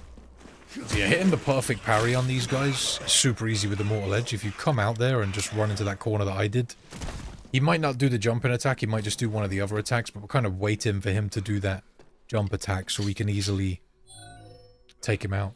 So I talked a little bit earlier about iframes in the blister head room in the care center. And the lickers are a prime example of where you can abuse the iframes. I really didn't want to, because I was at this, like, you know, end point of the run and I hadn't done it so far. I didn't want to abuse the iframes too much. But when you knock the licker onto its back and you can use the axe on it, if you're doing that and the other licker attacks you, you'll hear Leon react as if he gets hit. But he won't take any damage. And it's kind of just iframe abuse. It's up to you if you want to use it, and that's why right here I didn't go for the kill, and I'm using the machine gun to kill one of these guys. Because I just didn't want to abuse those iframes. Even though, it doesn't really matter, to be honest. It was just me being a bit of a purist, and this is a segmented run, so I was a bit like, you know, why not try and do something a little bit nicer, a little bit cooler, you know? So, This must be the room. didn't really hurt, but I wouldn't blame you if you just went straight for the attack when nothing can hurt you, you know? Definitely handy. If you fuckers. Again, I'm gonna wait for this guy to go for the jump. You can parry him and just smack him. Be careful as you run up them stairs though, because this licker can jump onto the wall, and that makes the parry a little bit difficult when he jumps off of it. And at Leon, it can make the parry a little bit harder. When we get to heal, we can shoot these two tanks and start popping off on these dudes. You want to stay up here and kill these, because if you followed along with me so far, Leon's going to have another meth moment and the screen's going to go blue, and you don't want to be down there fighting the lickers or these two dickheads whilst that's going on. So it's a good idea to just chill out, shoot these guys, keep them busy till Leon has that moment, which is coming very soon. Pretty certain. Unless I just beat it, I don't know. Maybe if you don't get it by the time you jump down here, it doesn't happen. I'm pretty sure I do get it though. Huh? I guess maybe I got lucky. Maybe I was just being speedy. Actually got the double parry there, which is kind of crazy, but I'm doing the same thing again. I'm trying to kill one of these guys with a machine gun. So if your axe breaks and you're in a spot where you're like, crap, I can't parry, you can just switch to the other axe if you go into your inventory. Get away. There we go, that's one of these dickheads dead. Alright, we need this guy to do the jump and attack. There we go, beautiful. Fuck you. Fucking lickers. Alright. Awesome enemies though. Always have been.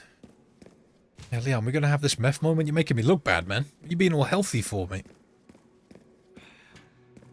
Alright. Smack that.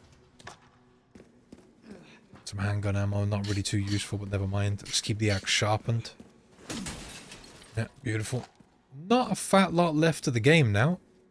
We're almost at the end. We got the final boss fight after this. One more licker in this area. Then we've got the room that's full of lickers, which is always great, but to be fair, that's pretty easy. Let's smack this. And use the key. Oh no, press the button, my bad. And then the lickers and a couple more zombies are going to spawn. Or one licker's going to spawn. And we're just going to wait here for him to come stomping in the room like he owns the place. There we go. There's the... Alright, right at the worst possible moment, Leon, of course. Still gave me the opportunity to execute that guy, though, so it's all good. Be careful here, because the zombies can come through the door and lunge at you. You just want to watch out for that, so... Go, let's get rid of these guys. Lovely. Another one.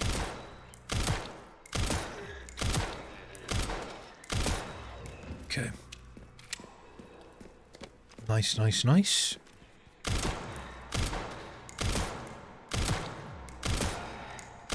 Alright. So, now that those zombies are dealt with, we're gonna head round this way, keep it moving,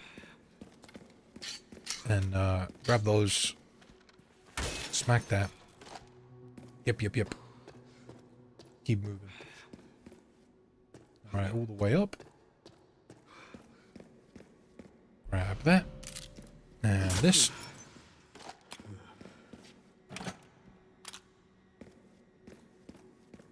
Okay. Got some 1 or 12.7 ammo. Don't forget that.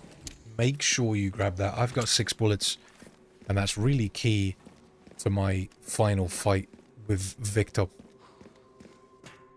Alright, so lickers, they only spawn in once you press this button. So I'll go ahead and press it. Cool. Alright, so when you run back this way after using the key, shoot this tank, look back, shoot that tank, and that should kill a bunch of them, but be ready to shoot.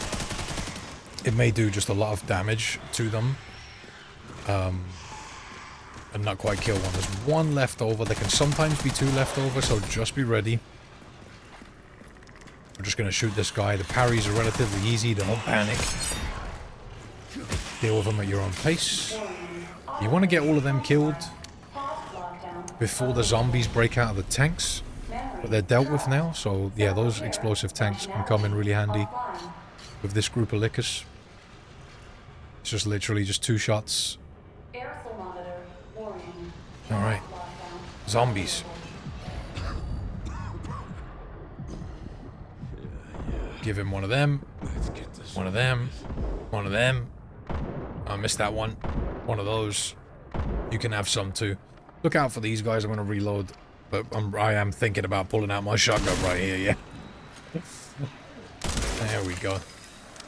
It's funny when you watch your own gameplay back and you're thinking to yourself, I should pull out the shotgun here, and then you pull out the, like, you know, you think exactly the same thing as what you do in the clip. Alright.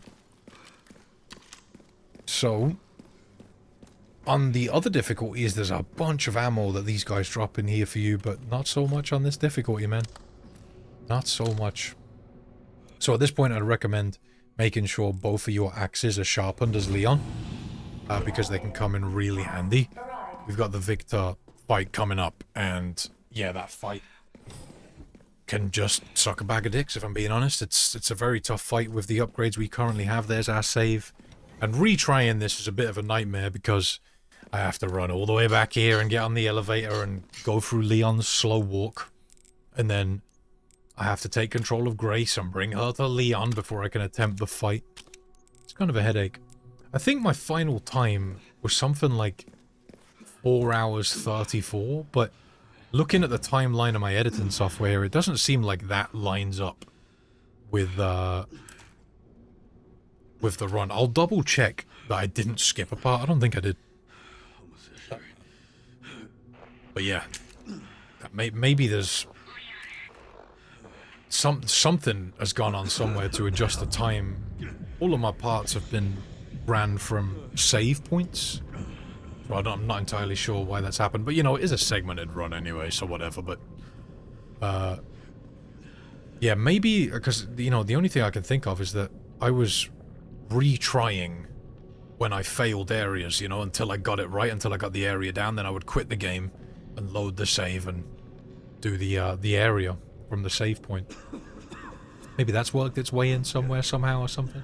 I need to check over Raccoon City and make sure that all of those parts are in there.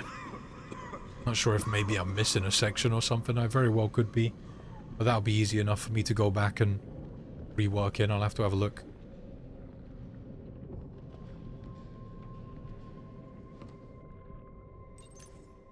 Oh, I need to hurry.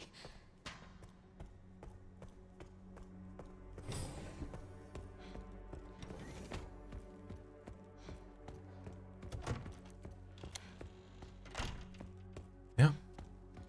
Oh, I guess this is like Spencer's office or something. There's a picture on the wall that has an M on it. That I guess is in relation to Martha Miranda? Looks like that. It's pretty cool. Alright, so let's get to Leon. Yeah, having to redo this every time I wanted to attempt this area for an actual attempt was really annoying. So that I wasn't working from, like, saves. Or wasn't working from continues. So we talked about DA earlier. was actually really annoying. Like, just coming here doing this, and then when I finally got here, I have to do this crap, where I select release Elpis, and then confirm it, just to do an attempt. Victor is tough, I will say that much. Victor is not an easy fight. Be ready, if you want to copy my strategy, I would be ready to shoot him in the face with the sniper at the beginning of the fight. Whatever weapon you have selected as Leon before the fight is what you'll have out immediately. It doesn't really matter, but I like to have the snipe ready just to shoot him with a couple of shots at the start. You can get 3 shots off if you're a little more accurate than I am. But then you want to parry him, come over here and grab the rifle ammo, break open this box, grab whatever's inside, parry him again. I can't give you advice as to what attacks he's going to do, because it's just random. Although, some attacks are easier to parry than others. The Mortal Edge does definitely help when it comes to parrying his attack. The kick that he does stuns him for a very long time. So if he does the kick and you get the perfect parry, you've got more than enough time to get away from him. But just be, you know, vigilant, keep an eye on him, see what he's doing, be ready to parry. Sharpen your axe as much as you can. When you need to get enough distance to sharpen the axe. If you're sharpening the axe and he goes for an attack, you will just get hit by it and it'll cancel out the sharpen. So you really want to make sure you've got enough distance away from him to sharpen. Like I mentioned before, if you find yourself in a position where you're close to him and your axe breaks, you can quickly go into your inventory and switch to your other axe. And then parry with that for the moment until you can switch back and sharpen when you're in a safe spot. You can see there's the kick. It will really stun up for a long time during that. I like to use the machine gun for the first section of the fight because I'm saving my stronger weapons. I was experimenting with the rifle for a while, but I felt like the machine gun was doing a really good job of doing damage to him and keeping me safe. You can reload it fast and move about.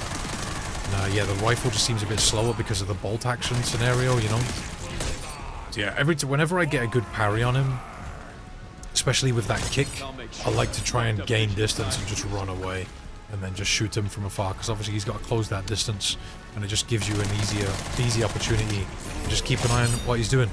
But we're waiting for him to stumble and fall over. I'm going to sharpen the axe here so that we can whip out the wreck, unload 4 shots into his face. I think it's here. Yeah, so quickly switch to the wreck when you see him stumble. We need to shoot him in the head 4 times. I've got 2 bullets left. I'm going to quickly reload, switch to the shotgun, run over here to where he jumps to and just start unloading into his face with the shotgun. I want to get a full clip into his face. And then when we run out, we're going to back up. We need to run backwards and then run to the side. Don't try and run to the side from close in front of him because you won't be able to avoid that attack. We're going to select the double stacked grenade we have and run to the right to avoid getting hit by his stomp attack, and then the grenade will hit him as we throw it, and providing you've got enough distance, he'll do that charge attack. And I like to do it in that area I just was, so I can get around the other side of that tank and sharpen my axe without him hitting me. And again, this is kind of just RNG as to what attacks he does, but you need to kind of just learn his attacks and be ready for any of them, to be honest. I'm using the shotgun to try and do damage to him and just trying to parry as best I can. Sometimes you get lucky and hit him perfect and you're able to hit him with attacks. When he does that attack where he jumps into the sky like that, you need to run forward to avoid it. When he pulls out the RPG, we can hit him in the face with 2 wreck bullets, and that will make him drop the RPG, and we can pick it up.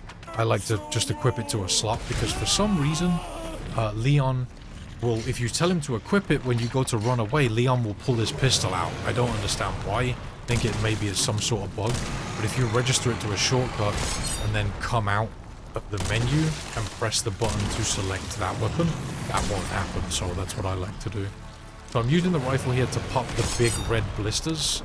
This is an area where you really need to be on it with your sharpening. As soon as this fight starts, you need to sharpen your axe and be ready to parry as well.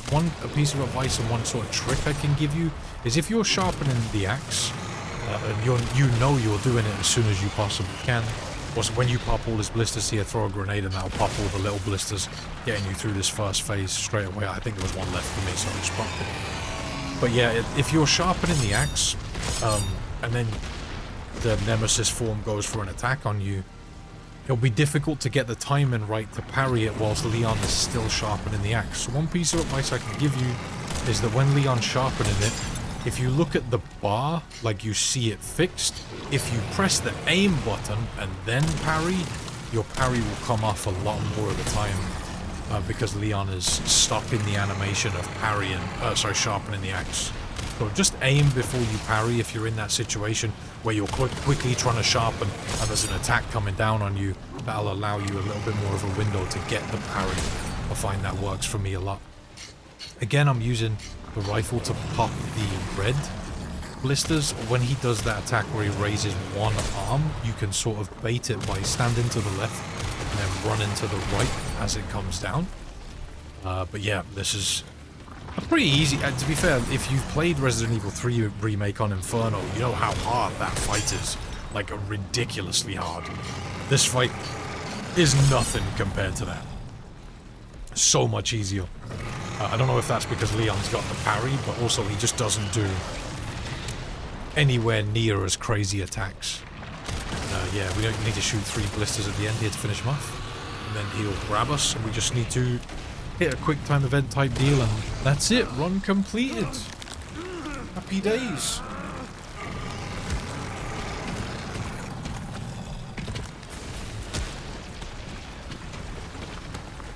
Right, give him a smack. Right, we'll be seeing you, mate.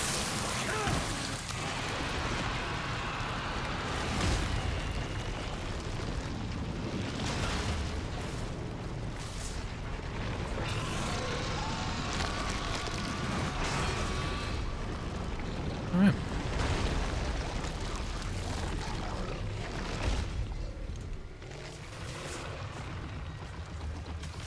Show this part of the cutscene because it is pretty cool.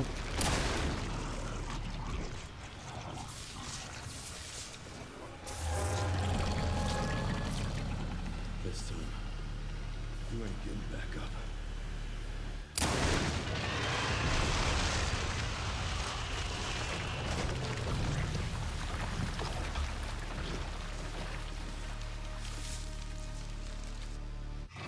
Alright, get fucked. Okay. So, that's Insanity beaten. I think I've actually left out a part during my edit, and that's why my time is misaligned. I mentioned that a little earlier, but actually I think after adding that part, the time's going to be more lined up. 4 hours 34, definitely a lot of time to save there, but a fun run nevertheless. I hope you've all enjoyed watching, and maybe this has helped some of you get through some difficult parts or whatever. I don't know, maybe you're just here to watch for the entertainment. You wanted to see the no damage run. I appreciate you watching to the end. It means a lot. Thank you all very much for the support. If you want to support me a little bit further, just throw the video a like, you know, comment, all that good stuff. You know, the same thing everybody on YouTube asks for these days. And if you want to support me a bit further, you can always come over to my Twitch at twitch.tv/ifreams. But yeah, I appreciate you. Much love for watching. Thank you for all the support recently. And yeah, until next time, take it easy.